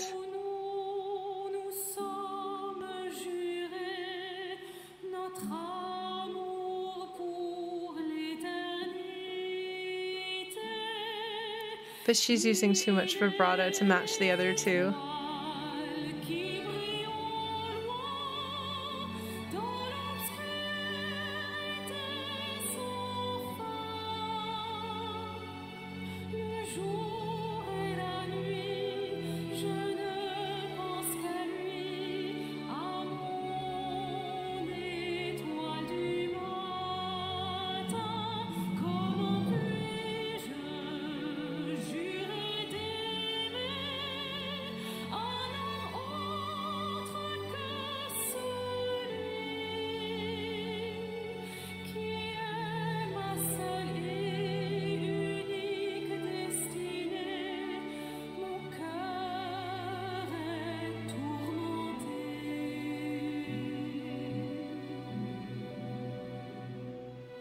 I'm sorry, she's my favorite so far. Oh my god. No, this one's not auto-tuned. You can't auto-tune someone who uses this much vibrato. Not very well. Oh my god.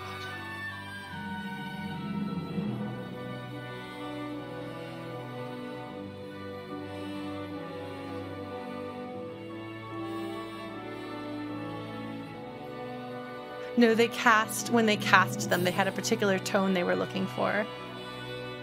Because she's not acting as hard as the Italian one was acting more.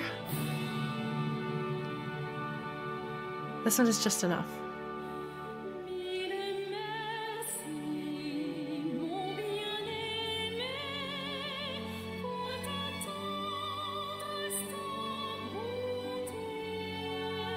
Is that a million thank yous, my love, for your goodness and kindness?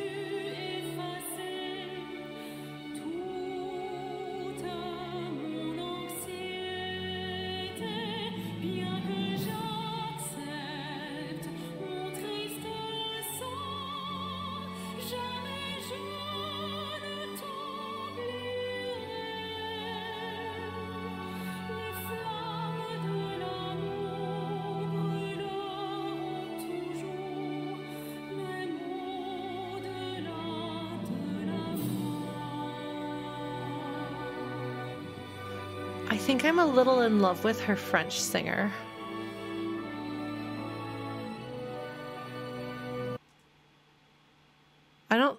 I mean, we'll see.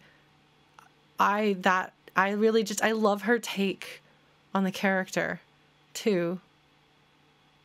That was incredible.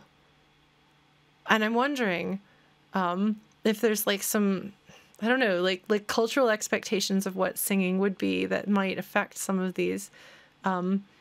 Because the Italian one was like, played it up like where I was like, oh, back it down a little bit.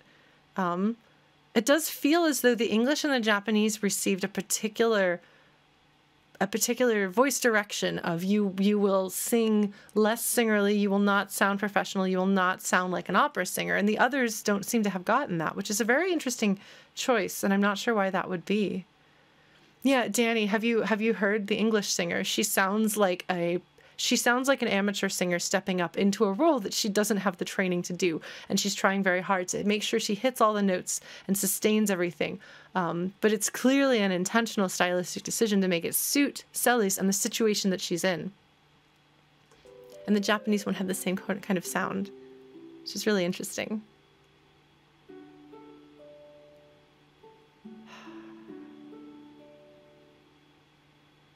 French is the only one I've listened all the way through to. I couldn't turn away.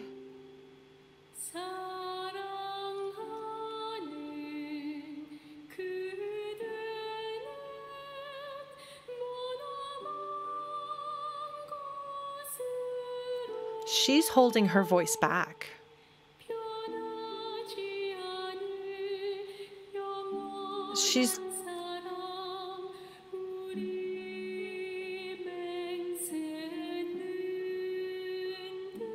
She sounds closer.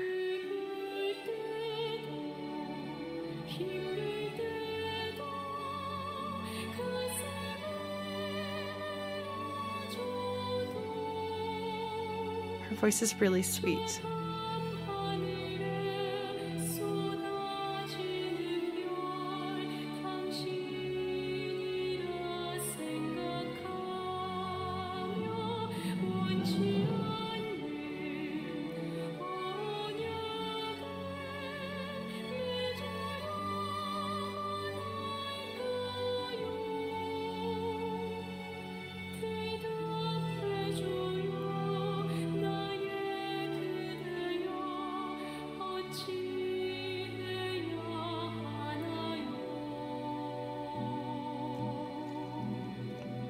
It seems like it's got to be really nice, though, to be playing the game in your language and have them put the thought and love and care into making sure that you can hear the singing in your language as well, knowing how beloved this game is among so many people around the world. Like, what an incredible thing it is that they chose to have this fully sung performance in, what, 7 languages? It's so cool. Also, Lost Wanderer, I'm sure you're right that it's not coincidental that it's the Japanese and the English ones specifically that have that heavier approach of being held back, the more hands-on direction.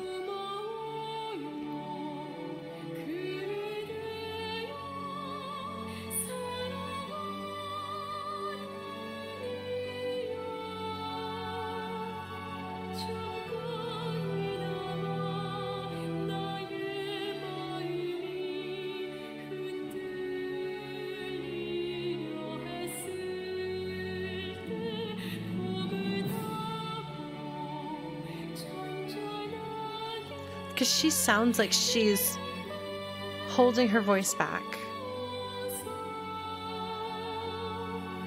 Not to the same extreme.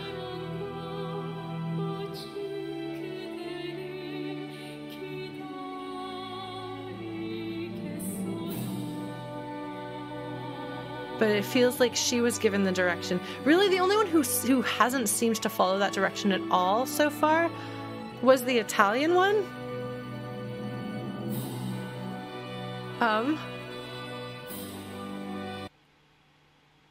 Hold on. Did I break it? Maybe I broke it. Hold on. Maybe I did. Sorry, we're just going through all of these, but I wanna hear them all.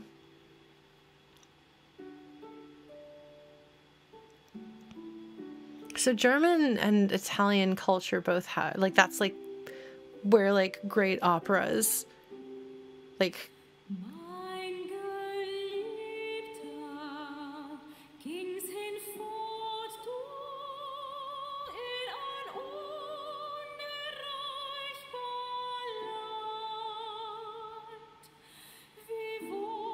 I would have guessed that this one would be a little bit more singerly like the Italian was.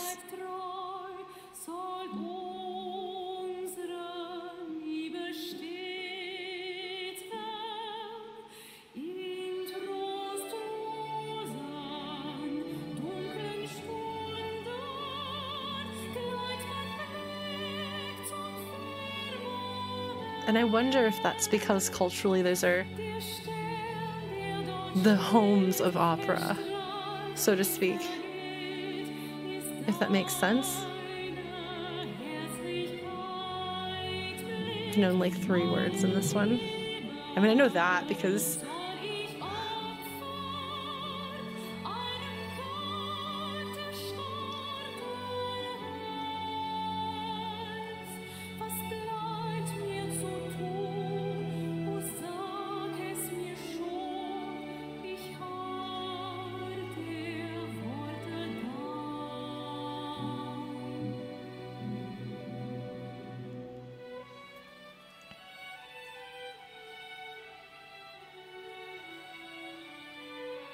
I guess it's mostly Italian opera and German opera that I'm familiar with, Danny. So those are the ones that I have thought were like, that's like the primary big, like, the birthplace of modern opera sort of thing.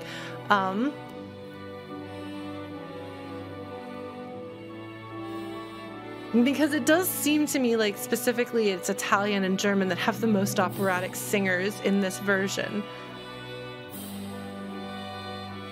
Enough that it stands out, because like the Japanese singer got the exact same direction that the English singer got.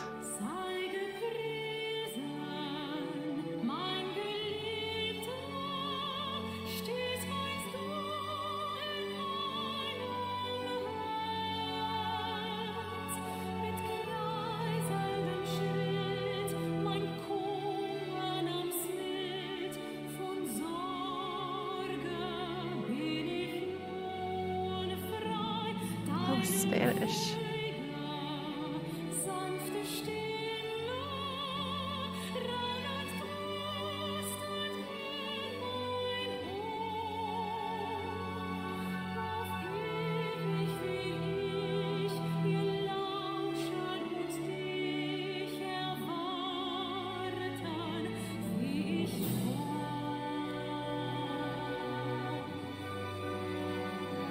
Yeah. It's my favorite is definitely the French so far. But yeah, so but the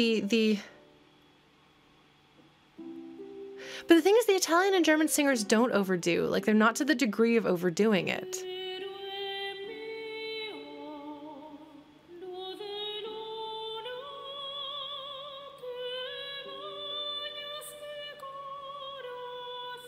She sounds kind of like she's trying to.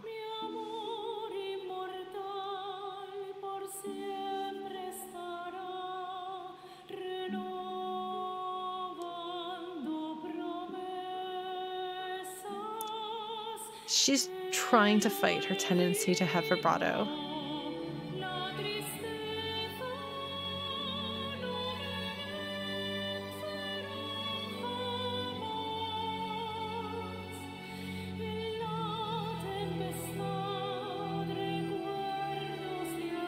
I'll play the English one for you in a moment, Danny, just a bit so you can hear why we're saying this. Because there was a voice direction clearly given.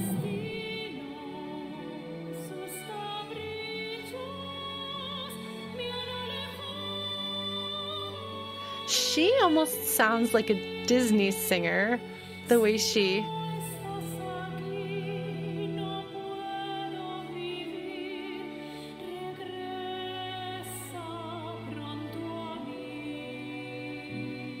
Yeah, she's trying to hold those notes without vibrato. So just to give you context, Danny, it is very clear what the voice direction was. It is a very, very clear intentional decision in the English version. The moment she starts singing, you'll hear what we're talking about. It's a very interesting decision. And it makes sense narratively.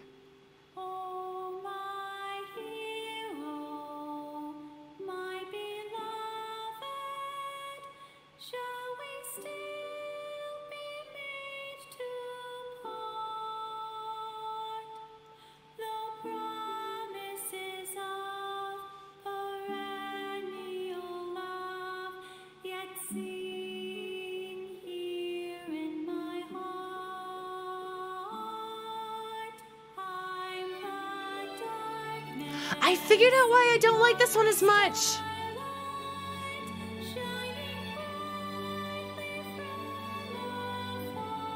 I figured it out.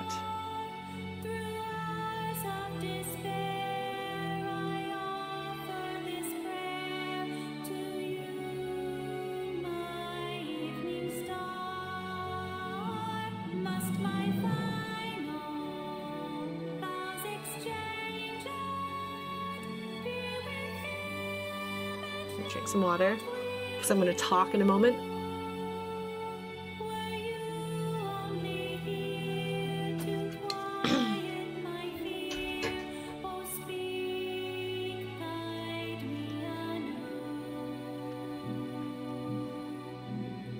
So it definitely feels to me like the English and the Japanese version were the ones that had the heaviest sense of control over this is how you're going to sing it, this is how it's going to go.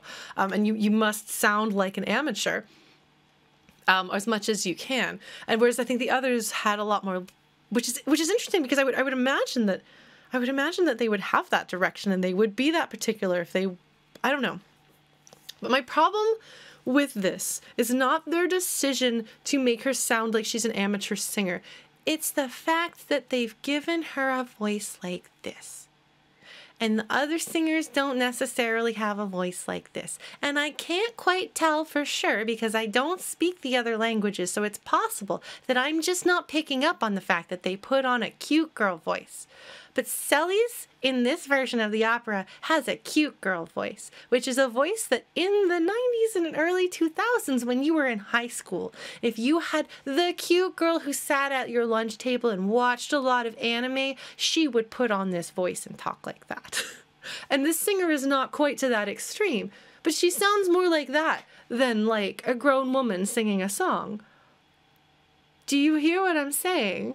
I don't mean in any way to be dismissive of her because it sounds like she's actually probably a lovely singer. But when they say sing flat without skill, instead of singing flat without skill and having that be it, she slips into this voice. Oh, my hero, my beloved. Oh, my hero, my beloved. Like if I were to try to sound like somebody who doesn't have experience singing. I mean, obviously there's some auto-tune involved from the sounds of it, which I don't think there is in some of the others, but it's harder to auto-tune someone with vibrato. Ask me how I know. But she does sound much younger. Not just that she sounds younger, but she sounds kind of like she's trying to sound younger and cute. And that is very not Celes for me. And so I think that's why, even though I like the concept of her singing without being singerly, and I think that's neat, and I like, but I don't think she's trying to intentionally sound bad. I think she's trying to sound inexperienced, because there's a difference there. And I think that the other singers, to varying degrees, outside of the English and Japanese ones, they do seem like, to some degree, they're holding back. My feeling is that, and this is solely as somebody who doesn't have experience, first-hand experience with like the culture of opera in these different countries. But, you know, it's interesting to me that Italian and German have like their singer. I'm like, did you get the memo? Because you're singing like a normal person. I mean, maybe this is not all the way out for you. Maybe this is held back. And actually, when you perform fully, you use so much vibrato and so much acting that this is a stripped down version. It still has more acting and vibrato than I would expect an amateur to have. But I feel like, okay, obviously, I just really like the French girl's voice, too. I'm not gonna lie. She's just, I would listen to, like, let me follow her online. Somebody find her for me so that I can just follow her and listen to her voice a lot. I really like it. It's beautiful. But there is a sweetness, and they all have this sweetness. Like, it is clear that sweetness was something that they looked for, because there are so many different vocal qualities that a person can have. So many different ways that a voice can sound. So even if, you know, even if they all sing the same register, even if they all were auto-tuned or whatever, they would still sort of have a different vocal quality unless you went casting for somebody with a specific sound. And listening to all of these together, it is clear that they had a particular sound, because it does all sound kind of like these are all meant to be the same person singing it. And so that's really interesting. Because I don't speak the other languages, it is possible that she is affected, that those singers are affecting a sort of cuteness as well. But I didn't hear it. I couldn't hear it. They were still sweet voices. They were still sweet young voices. And so it is clear that Celes with a sweet young voice is what is envisioned by Uematsu and anyone else who is responsible for casting. But it goes beyond, it's not the sweetness and it's not the youthfulness. It is the cutesiness that doesn't sit right here. And so I'm sorry, because I don't like having negative reactions to things. And I've seen a lot of people pitching a fit about this, which is how I knew that some of this was like the decision that they'd gone with, because the internet is full of people with opinions. And I am shockingly connected to a lot of places where people talk about Final Fantasy VI a lot, given that I like Final Fantasy VI a lot and talk about it a lot myself. And so I have no objections to the concept that they're going with here. I'm not disappointed in it. I think that it's neat and it's interesting. But there's something missing, and that doesn't land with me with the English version. And I think that's a shame, because I wanted to be a person who was just like, yes, this is great and this works very well, because I didn't listen. Everyone was like, listen to this before you go. Isn't it great? Listen to this demo thing. And I was like, I'm not listening to preview videos. I don't want sneak peeks. I don't want to hear what other people think about it. I want to form my own opinion. Well, here I have formed my own opinion, which is that it is a very, very interesting choice, and I respect it, and I like the choice. But I wish they'd cast a different sound for Celes. Not that they had made her sound like a professional opera singer, but they had a voice that sounded less like an anime voice actor, cute girl. I'm sorry. I feel really harsh in saying that. I feel really mean in saying that. But there was a girl that I went to high school with who sat at the lunch table with my group, and she wasn't a close friend of mine. But she had one of those voices, and she talked, and she was just so cute, and she talked like that. And then at some point I heard her when she was like shocked by something, and she did not sound like that. That was not her natural voice. It was an affected voice. And it sounds like anime voice acting. And so I wonder, is the actor, the singer that they cast for Celes here, somebody who sings? Like, is she an anime voice actor? Does she sing that? Like, is there a reason why this is the voice that she goes toward? Because the Japanese singer, for all that she's the one who had the most, like, the flat affect, kind of how she was singing, is closest to the English, she didn't have that character in her voice. I don't know. I'm sorry. I'm sorry about that. I really desperately wanted this to just be an across-the-board positive experience where I was like, no, I love it, and I love everything about it. And it doesn't have to necessarily, because General Celes is 18 years old in Final Fantasy VI. General Celes is 18 years old. I'm going to turn the music down a little bit because I turned it up for that. So we're going to put it back here maybe. Is this a good balance? Can you hear me versus this, or is it still too loud? General Celes is only 18, and so playing up the fact that she acts older than that. So that is something that people are often shocked when they find out how old she's actually supposed to be in the game. Down a tad more, okay. Yeah, I think it's usually around here. Yeah, no, the instrumentation is fantastic, and I think they went with entirely live recordings for the entire opera section, which was, I think, the right decision. There's been, I think, some sample libraries in other sections with like featured soloists who are live, but this, I think, is an entire, we recorded everybody. But yeah, I like the idea of a young and vulnerable Celes quite a bit. I really do. I really do. I just feel like they cast a character. I feel like they cast a person who doesn't sound like the character. I think that's my problem with it. And that's the risk, though, of doing a Final Fantasy VII Remake style reimagining of Final Fantasy VI. Because there is so much room for interpretation of what these characters are like, what they would sound like. Like, I mean, people, sorry, my roommate's out, so I'm gonna open the door in case my cat wants to come in. But, so I don't know if people who were fans of Final Fantasy VII got really annoyed about the particular voice casting for the 7 remake, because I did not like 7, the original. So it is possible that, you know, maybe, but because those characters have better defined voices and appearances and stuff like that, not spoken voice, although I think that we must have heard that in, like, yes, they had movies and things like that.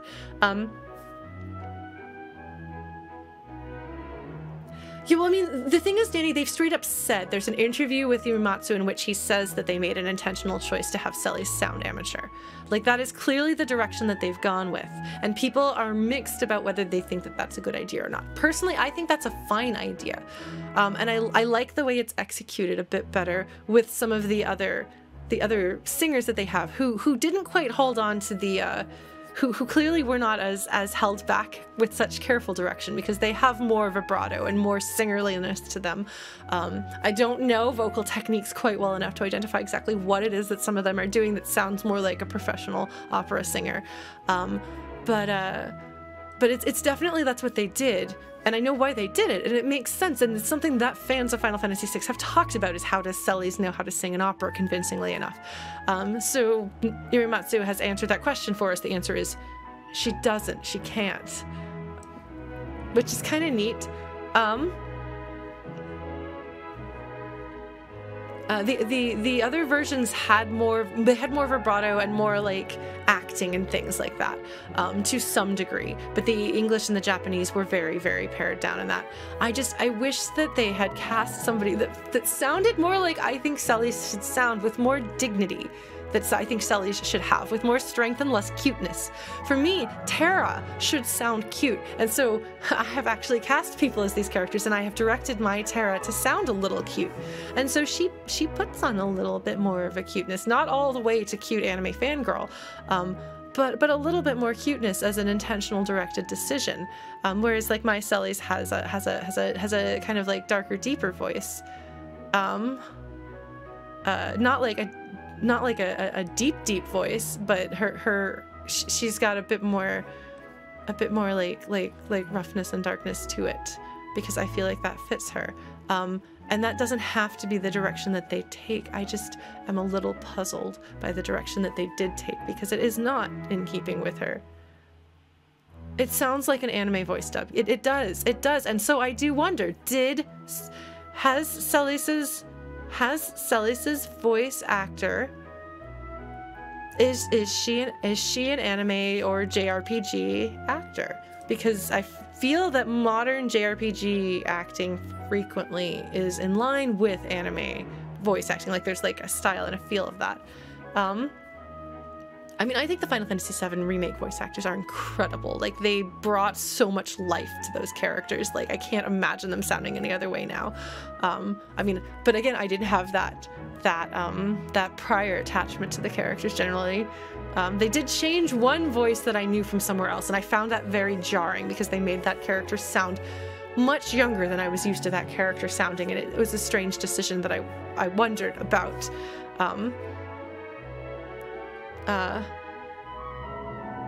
So I'm saying this carefully, because not everyone here necessarily has played Final Fantasy VII Remake, and I don't wish to spoil some of the things that happen in it.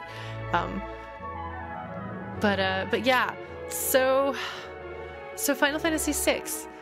I am just going to headcanon the French singer because I like her the best. Oh, the English singer is a jazz singer. Really? She doesn't sound at all like a jazz singer to me. Granted, I'm not an expert on jazz by any stretch of the imagination. But I tend to think of jazz singers as leaning more towards the lower end of the female vocal spectrum and having a more, I don't know what the words are for it, but a different kind of sound. But I guess if you told a jazz singer to try to sing opera, that might result in, I don't know. I'm curious. Now I want to see what this person sounds like when she's not doing this. I don't know. I'm curious. Maybe I'll look into it. Well, I wasn't going to go for 5 hours today, but I did. Yeah, well, but like if they had gotten someone who was more like Russell Crowe singing Les Mis, that casting, that was such a strange decision. Like, you had Hugh Jackman right there. Oh man. No, there you go. In the musical movie of Les Mis, which I haven't watched all the way through, but I've seen clips of it, there is a section, there's a point where what's her name is singing as Fantine. Anne Hathaway is singing as Fantine. Anne Hathaway is an exquisite singer. She's very skilled and very experienced. But so they used this actually in the preview, for one of the previews for the movie. They had her singing one of Fantine's songs, and she sings it sounding heartbroken, and it's rough and it's harsh sounding. And that is a thing you can do if you're an actor. Something that, like, I have really strong opinions about Les Mis, and Eponine, the character of Eponine in the book, is described as having such a rough voice that when she tries to speak sweetly, it comes out as a harsh whisper because she doesn't have it. She doesn't have the softness in her voice to speak softly. She can't do it. So when you listen to people covering, or not covering, but when you listen to people who have played Eponine around the world over the over the years, there are Eponines who sound very sweet when they sing, and they drive me up the wall because she is one character who has a very, very clearly described voice in the original, and she should sound a little rougher on the edges. She should sound a little deep voiced and a little rougher on the edges. Apparently that's a kind of voice that I like, because apparently I have feelings when I think you should do something like that and instead you do a sweet little girl voice. Apparently. Because that's literally what I'm complaining about in Final Fantasy VI. A jazz/soul singer. Interesting. Okay. Well, that's interesting. Okay. I wouldn't have guessed that. Shall we resume the Aria, not the Aria, the opera from Final Fantasy VI and dive back into this game? I'm hitting my limit of how much I can play. I said this was going to be a shorter stream, but I didn't think that I thought I was going to stop before we got here. Maybe I should have stopped before we got here, so I could have had a fresh moment, a fresh experience starting on this. I might look into her. I also really want to follow the French singer, though. The French vocalist did beautifully. She's definitely my favorite. Time for an octopus, yes. Although you don't necessarily have deep emotions the first time you sing, or you play this game and you play through this section. No, I do appreciate the raid very much. I do, but like I said, like sometimes I feel like I put a little pressure on myself if it's like, how am I going to have the reaction to this that people want me to have, you know? So I don't know. Oh, my camera's gotten weird because the lighting here has changed. I'm sorry, folks. Give me a second. The French vocalist also did the German vocals? That's really interesting. Oh my goodness. All right, we're gonna do this. Okay, there we go. That's fixed that a little bit. All right. Okay, that's better. That's so interesting. The French vocalist sang the German. I liked her so much better with the French, I couldn't stop listening to it. I couldn't stop listening to it. The French is definitely my favorite. Morgan Hayes. Okay, I'm gonna have to look into her. But yeah, okay, so she sounded cutesy as an intentional decision. Then I can only assume that the person who actually has the authority to decide how Celes share should sound has decided that she should sound cute. I don't know how I feel about this, but that's okay. I can live with it. Honestly, things that do reinforce that she is younger, and I don't know. I really like her as a character. She's one of my favorites. I wanted to, Danny, and I tried so hard to. I tried so hard to just completely ignore, because I would have loved to have been completely caught off guard by that and know what my actual experience would be. Unfortunately, we don't live in that world, so what we got is what we got, and I hope you folks had fun with it. I've had fun. I mean, I got to cry when Draco sang, so I feel like a lot of Ultros' lines must be close to the original Ted Woolsey. The singer's real voice is very soully. Interesting. Oh, I'm really curious to hear her then. And follow her, perhaps. Well, in that case, my objections are not to her. Mr. Imatsu, why did you not consult me? Why did you not consult me? I guess I should feel better, though, because I've always kind of felt bad, because you want to know where part of this comes from? The roles that I like best, the characters that I like best, are melodramatic and tragic. Shocker. So Eponine is my favorite in Les Mis. I love Fantine. She's a close second. But I like those roles. I wanted that kind of voice. I was like, if I could sing, which I can't, but if I could sing, I would hope to be a mezzo. I would love to be a mezzo or an alto. I want to sing the emotionally devastating lines. As it turns out, when I got to college and started singing, and we discovered I am a soprano 1. But I'm not just a soprano 1. When I got started, I felt like I would have been a soubrette. If anything, which is the sweet little girl, which is Cosette, grown Cosette from Les Mis. Les Mis, sorry, it's my favorite musical. So that's why this is, somebody else mentioned Les Mis. I didn't bring it up, but you brought it up and I'm staying there because that's my favorite musical. I love it. Shockingly, it's very, very dramatic and tragic. I like the book too. But basically, I wanted to be Eponine, and it turns out that I have the voice of Cosette. And I always felt a little bit bad about that with the Aria from Final Fantasy VI, that I feel like I have the wrong vocal type for that. I feel like I have the wrong vocal type for the singing that I want to do. So maybe I'm a little harsh on the decision to make Celes sound like that, because on some level I'm self-conscious. That's a problem actually that I had when my band recorded our first album. Sorry, we're going off on a tangent talking about singing and vocal types and my musical history and stuff, and that's just what we're doing, folks. We're here, we're doing it. So my band's first album has a cover of The Phantom of the Opera on it. And we had a singing drummer at the time, and I sang the role of Christine. Shockingly, you've heard me sing. That's the kind of singing. But when I listened to the takes, I took a take that had it made more mistakes, but I hadn't fallen back into my little voice, and it sounded more like a grown woman singerly voice. And so I was like, even if it's more flawed, we're going with it, because I cannot stand the thought of the Phantom of the Opera is there inside my mind. Like, and I'm making fun of myself here.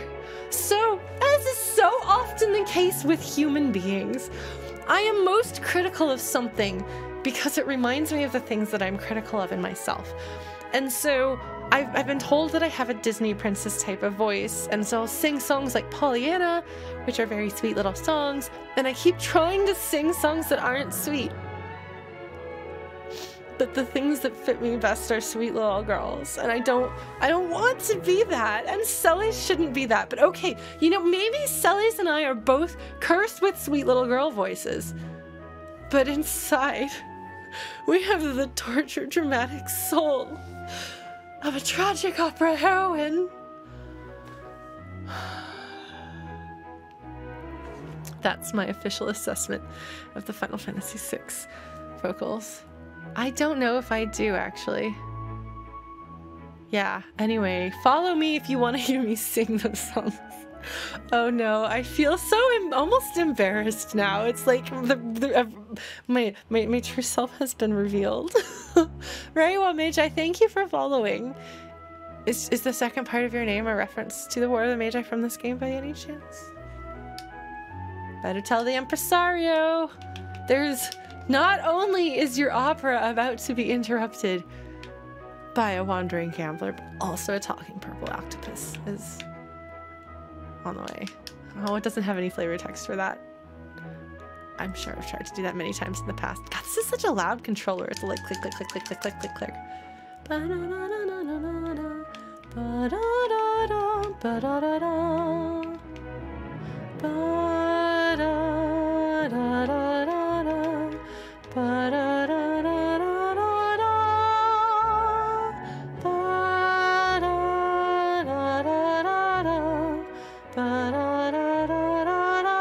Sorry, oh my god, I'm sorry, I promise that's just... It is, I think it's inspired by the Sleeping Beauty waltz, honestly. I really genuinely do think so. Yurimatsu takes inspiration, I think, from specific works, composers, styles, things like that. Hi, Deep Shock. Yeah, no, Blue Glass, if you we can put that quote, or we can clip it. I can make it as a clip on Twitch to immortalize that revelation. Yeah, I will be so sad if somebody listens to when we finally release some music from my band, if we ever get reviewed by anything, which I don't know, because I don't know if anybody ever reviewed our first album. But if they did and they were like, yeah, but the singing on the aria from Final Fantasy VI sounds like a sweet little girl and is not how I imagine Celes, I will be crying so hard inside.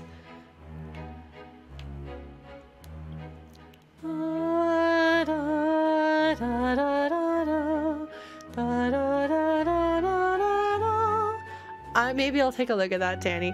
But like, okay, so my voice teacher in college, who was like, oh, turns out you're soprano, Lauren. She was like, I'm gonna try to see what kind of a singer we can turn you into. And she was like, you need to stop singing tragic folk songs, Lauren. You're not allowed to sing any more sad folk songs. Not allowed. You have surpassed the limit. You should pick something from musical theater.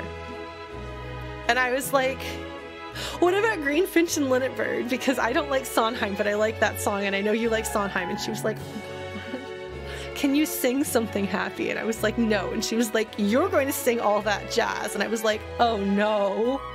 So that's a thing to imagine. Just imagine me singing all that jazz from Chicago. Greenfinch and Linnet Bird is a great song. Anyway, yeah, so maybe I'm just projecting dramatically onto Final Fantasy VI. Yeah. I'm sorry, I can't not sing along with the music. Oh, Sabin, never change. He's so great. Are we ready for a time segment? It's gonna be easier with the autoplay. Yeah, this is live.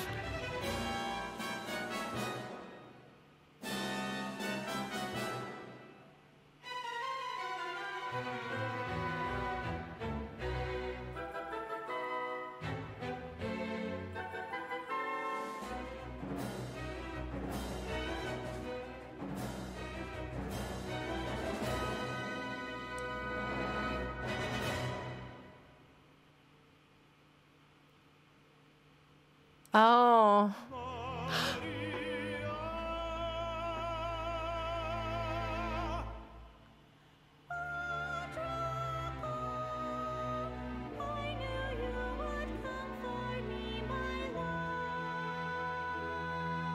Insolent rogue, knave of the Western Hall, you would address my queen to be Maria. Yes, sir, you have Maria's hand. I would die before that day comes. Then it's a duel.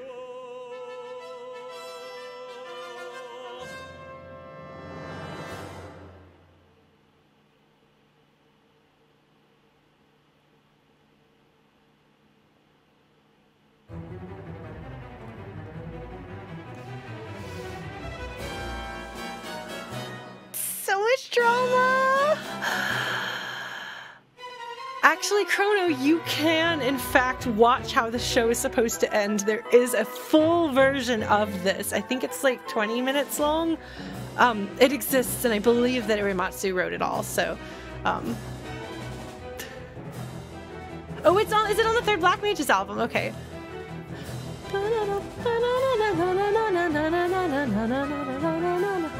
Flutes.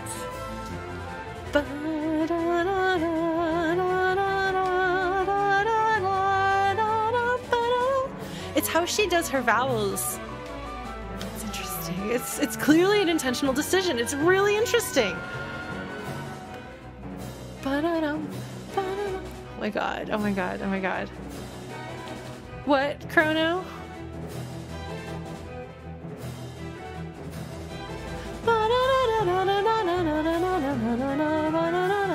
I'm sorry, this flute.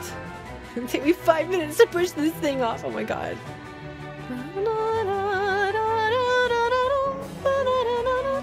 We haven't a second to lose. Which switch is it? Middle switch, thank you, okay. Okay, don't hit the right one. Okay, we'll go with the middle switch.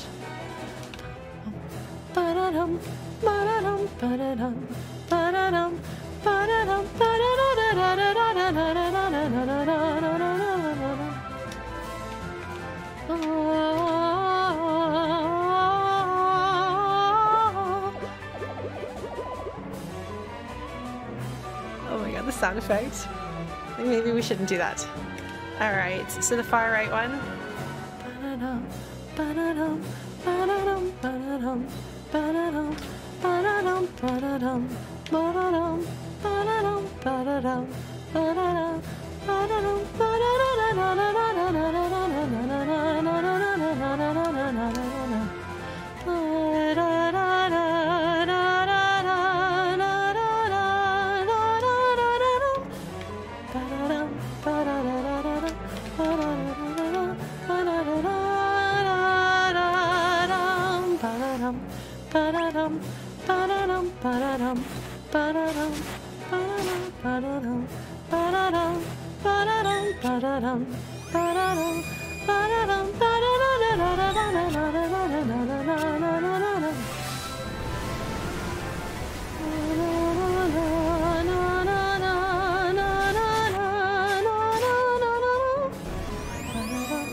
There's so many things that I could be saying right now, and I'm not. I want you to know I'm not saying them because I'm trying to actually do the time section.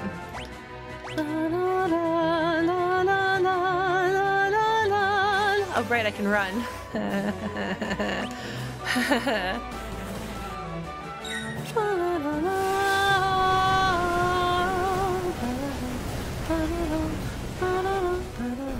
You should be glad I didn't just bust out my flute. It could happen. Smile, say cheese, because they're a mouse. Sorry.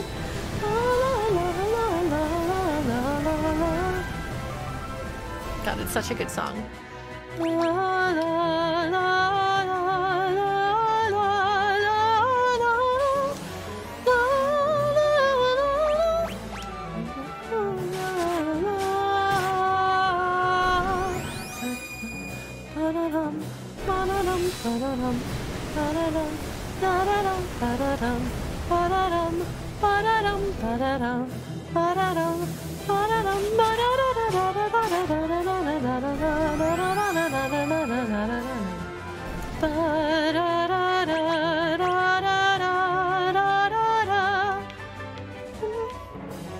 All right. Oh, rats! No, I already fought all of them, thanks very much.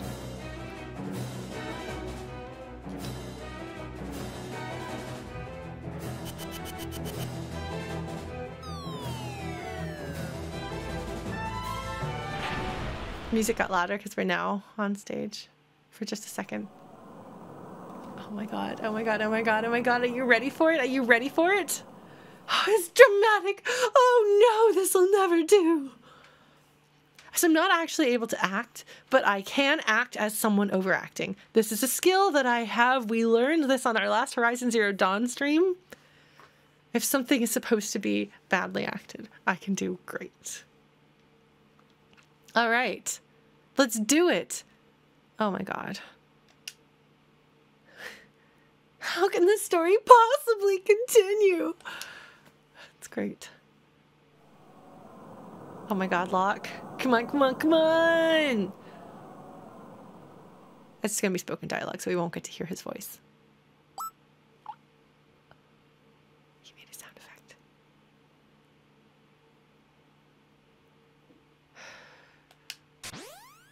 Oh my God, his little jumping sound effect is so cute and silly. The whistling, the raspberries.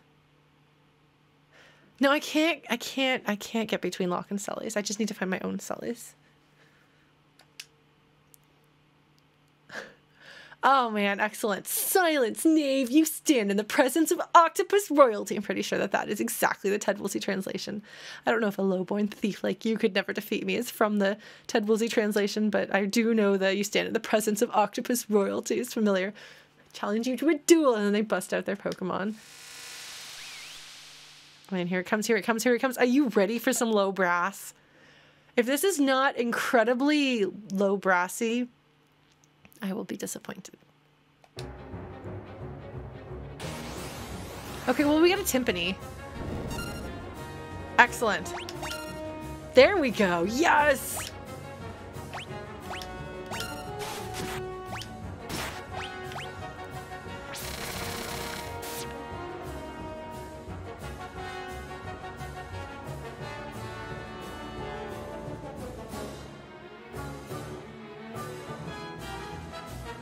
They've done their brass well in this.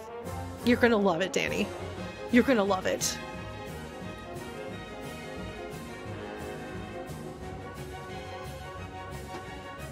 A little offbeat flute.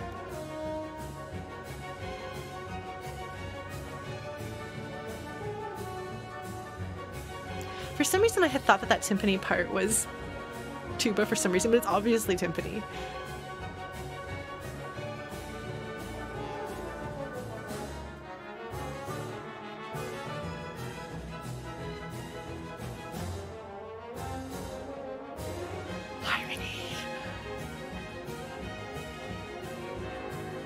Hear the boom. Who was that? The boom. Was that a tuba?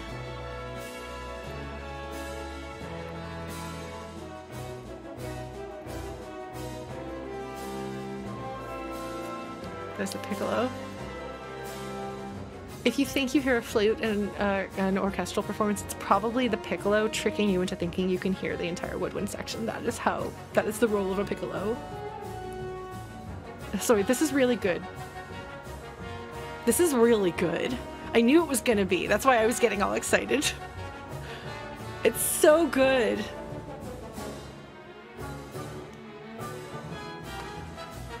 This is so good. Yeah, no, there's some really good brass stuff. Just like, you need to listen to Setzer's theme from this, Danny. Danny Music, my friend Danny Music here is a trombonist. He's a trombone. He's Danny the trombone. And he's in fact, he's part of the game brass. So if you love the game brass music as much as I do, you should tell Danny Music that you appreciate his music and the game brass. Tromboner, I don't know. I just know in high school they call themselves boneheads, which I feel is not the official term of a person who plays trombone.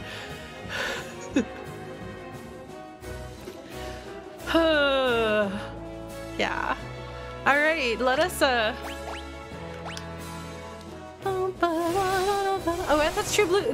Blue glass is right. Hold tight, Danny. We're gonna get you this. Oh my god, I do love Ultros. That's the thing is, people think that I don't like him because I didn't include him in my story. I'm like, no, I didn't include him in my story because I personally, Lauren, cannot write the kind of comedy that is necessary. I should probably heal Locke. I should probably heal my party. Maybe there should be some healing involved? La la. The bonus jokes. Oh, thank you, Deep Shock. There will be more of Darkness and Starlight coming soon, hopefully. Oh, I gotta admit, as much as I love the opera, I did miss some electric guitar.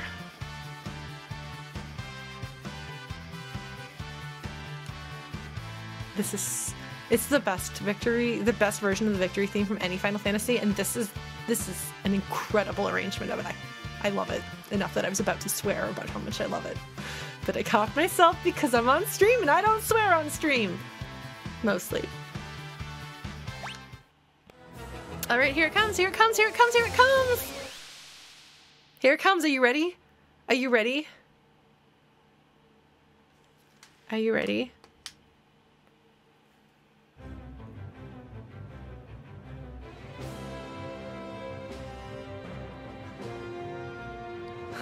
Oh my god, he's so dramatic. My compliments on a most impressive performance.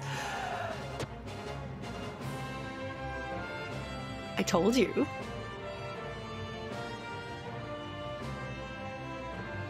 It's such a good arrangement.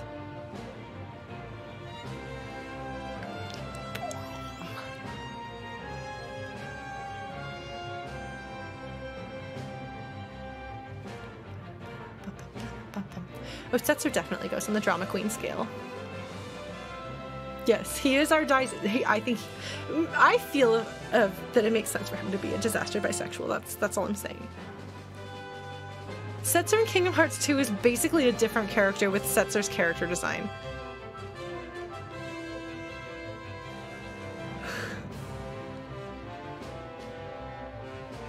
Low brass melody.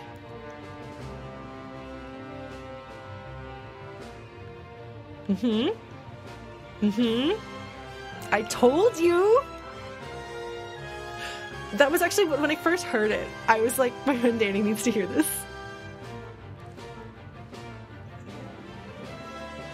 So, Game Brass Setzer's theme when?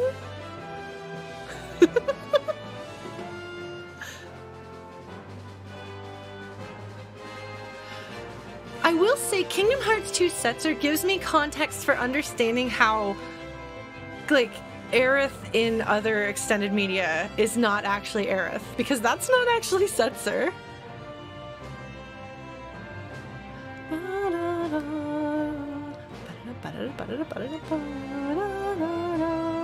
So it's just basically just as long as Epitaph is as flutey as it needs to be.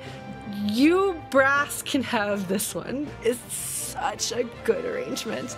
You should hear what they did to Forever Rachel. It's incredible. It's perfect. It's amazing. This one is perfect and amazing. It's so good. I've only had a few complaints about the soundtrack here. It's incredible.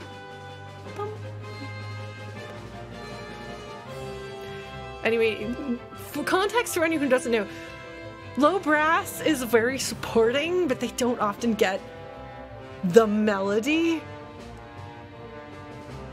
But here they do.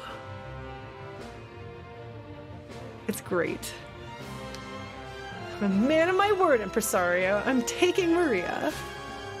Celes is like, hold on. Unforeseen twists at every turn. Just as we think Maria is to become Locke's new bride, she's dragged off by Setzer instead. Amazing. What fate lies in store for her now? Come back for part 2. Well, they'll have to figure out, they'll bring the real Maria out and make it work. They'll do some improvisation, which I'm pretty sure is not in the curriculum for opera, but you know, it's fine. It's fine.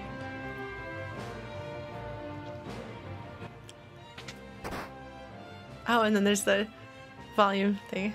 Give you plenty of attention later. Of course, this is meant to be heavy double entendre of, so I don't even know if that counts as a double entendre. Anyway, he's saying inappropriate things to her.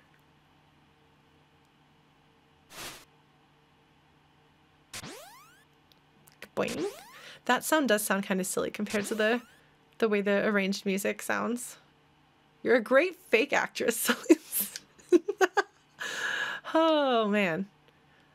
By the way, I think the reason why I'm so down on cute girl voices and why I'm so annoyed about the fact that I have a cute girly voice that I like I do, I think is related to all the stuff I talked about on my Deltarune stream about how I am perceived and how I had been perceived and how I tried to fit into a mold of a person that I wasn't instead of just being myself.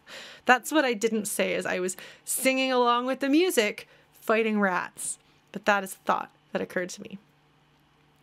So, where is Setzer indeed? He's like, wait a minute, you're not Maria. He's actually surprised by this, though. And Celes immediately cuts to it. She takes charge. So she's like, okay, well, what if I try flattery? And everyone else is like, that's a good idea. Okay, well, Sabin doesn't have... Sabin is here to punch people if necessary. But, bribery, flattery, these sorts of things are maybe not his area.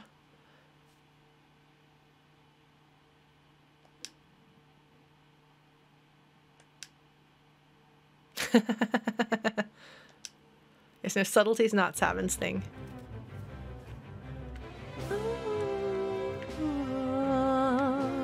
Bum, bum, bum, bum, bum, bum. You can just start stripping your party members here. Oh my god, I can just listen to this song. It's so good. It's so good.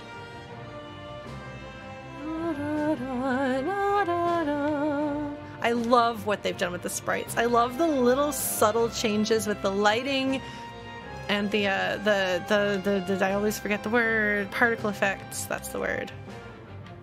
All right, he's got purple eyes. I love that they gave the sprites the right eye color.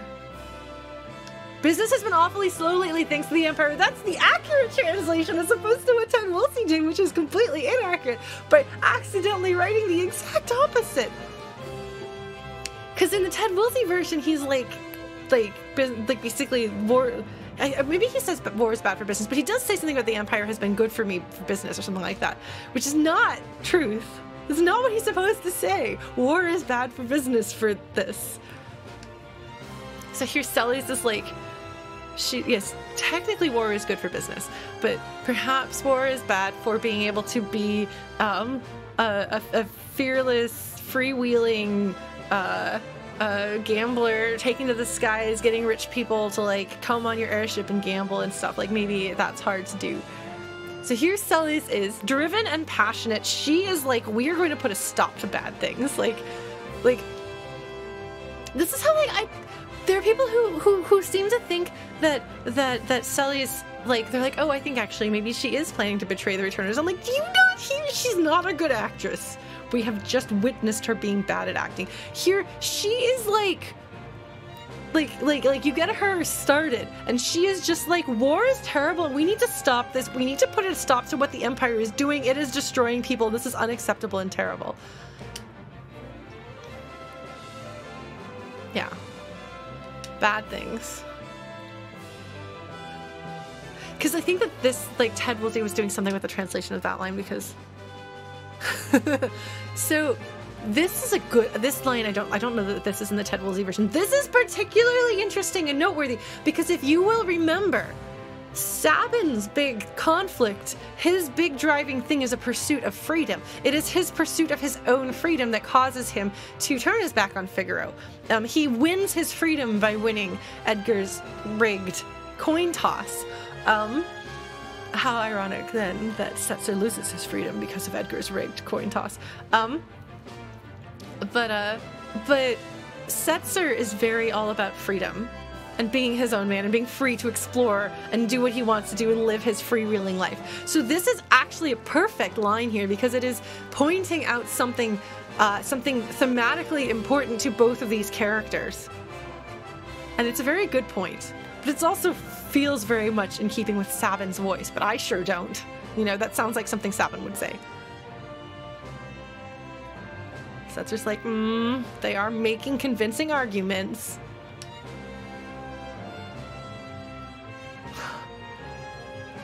this whole conversation is so much better in this version than it was in the Super Nintendo version. Like, so much better. At least together and hating the Empire, right? She's like, this is not what we're talking about, Setzer. Get your head in the game when you're talking about bringing down the Empire that's taking over the world and putting a stop to the war that's destroying everybody. And he's like, hey, hot stuff. She's just like, what? Oh, she blushes. Did she always blush here? Did she always blush here and I just didn't notice?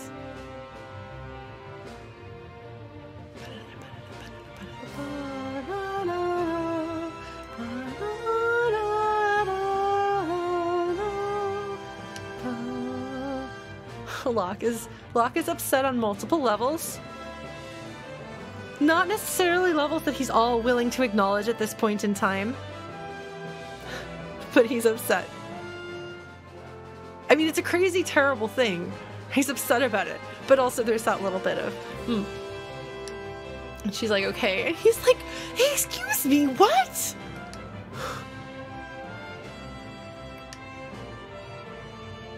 I don't know if it ever addresses how she knows about the coin. That is a plot hole that bothers me, so I just wrote that out. I also didn't like this setup, so I changed this where she yells at him in a way that she did. You could read the story if you really care. I don't know if you do or not. I mean, some of you have already read the story, so you're fine. But anyway, I mean, it is Celes' agency to choose to do the coin toss and to do this sort of thing. But I really don't like this setup in which a woman has to barter her life or her sexuality or her freedom to a man. I'm done with that. So I decided not to do that. Yeah. Yeah. If it's heads, you help us. If it's tails, I'm yours. Well, Mr. Gambler.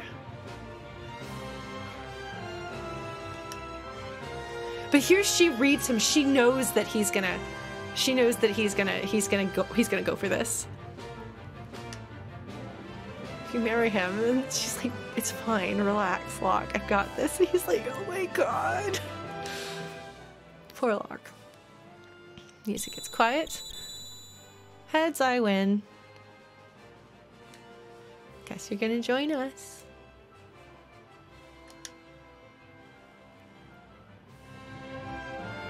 Never seen a double-headed coin before. And Sabin's like, wait. And Edgar's like, notice that Edgar doesn't look up. So noteworthy, you could just not have Sabin here. Could you not have Edgar here too? Like if so, does she just have the coin that she got off of him? What was the Wilty line about the two-headed coin? Because apparently I don't remember that, Mercurius.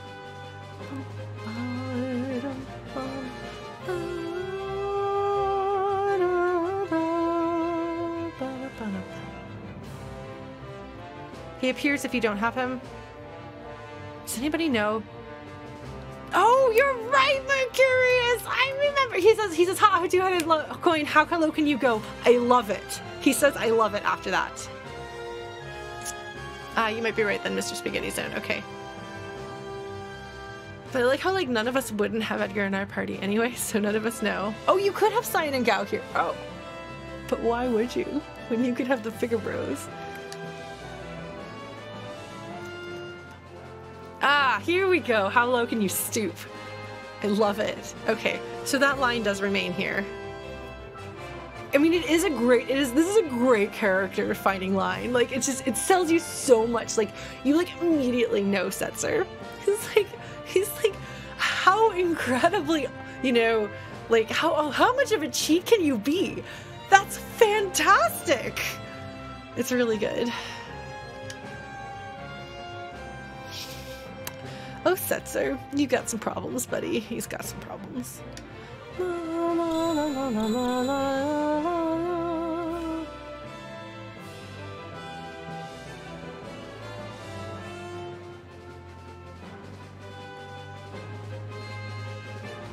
Must have. You cannot change this one. It's so good. La la la la la la. It is a perfect line.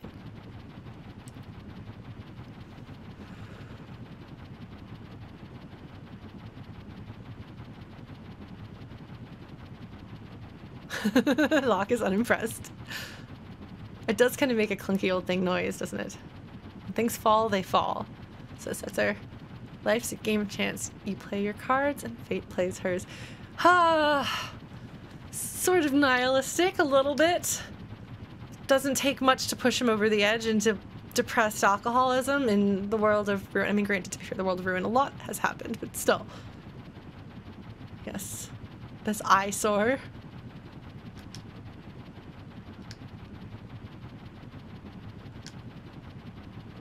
Setzer's like, no way I'm going in there.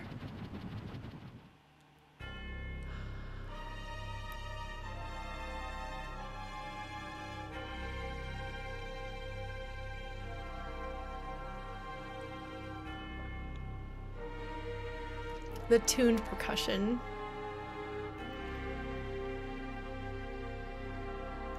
Bells?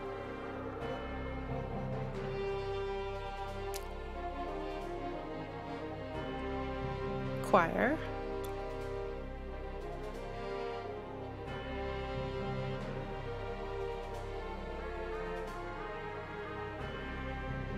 This was mind-blowing in the original when you played it for the first time as a kid when it was new. It was amazing. It's so cool.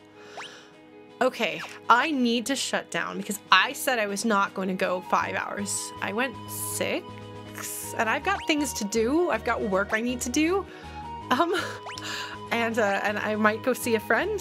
A friend is having a gaming event at his place. He's having some friends over to play video games, so I might go to that.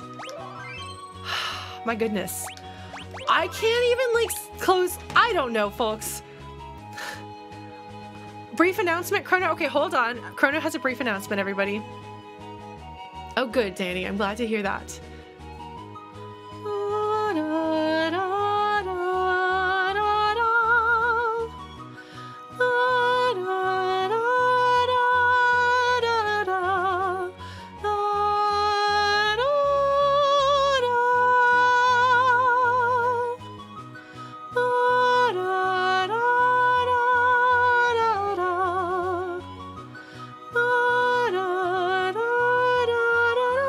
Sorry, I can't help myself. Yeah, so feel free to join our Discord if you've enjoyed your time here. We have a cool group of people. We talk about music. I like Final Fantasy VI and talk about it there sometimes.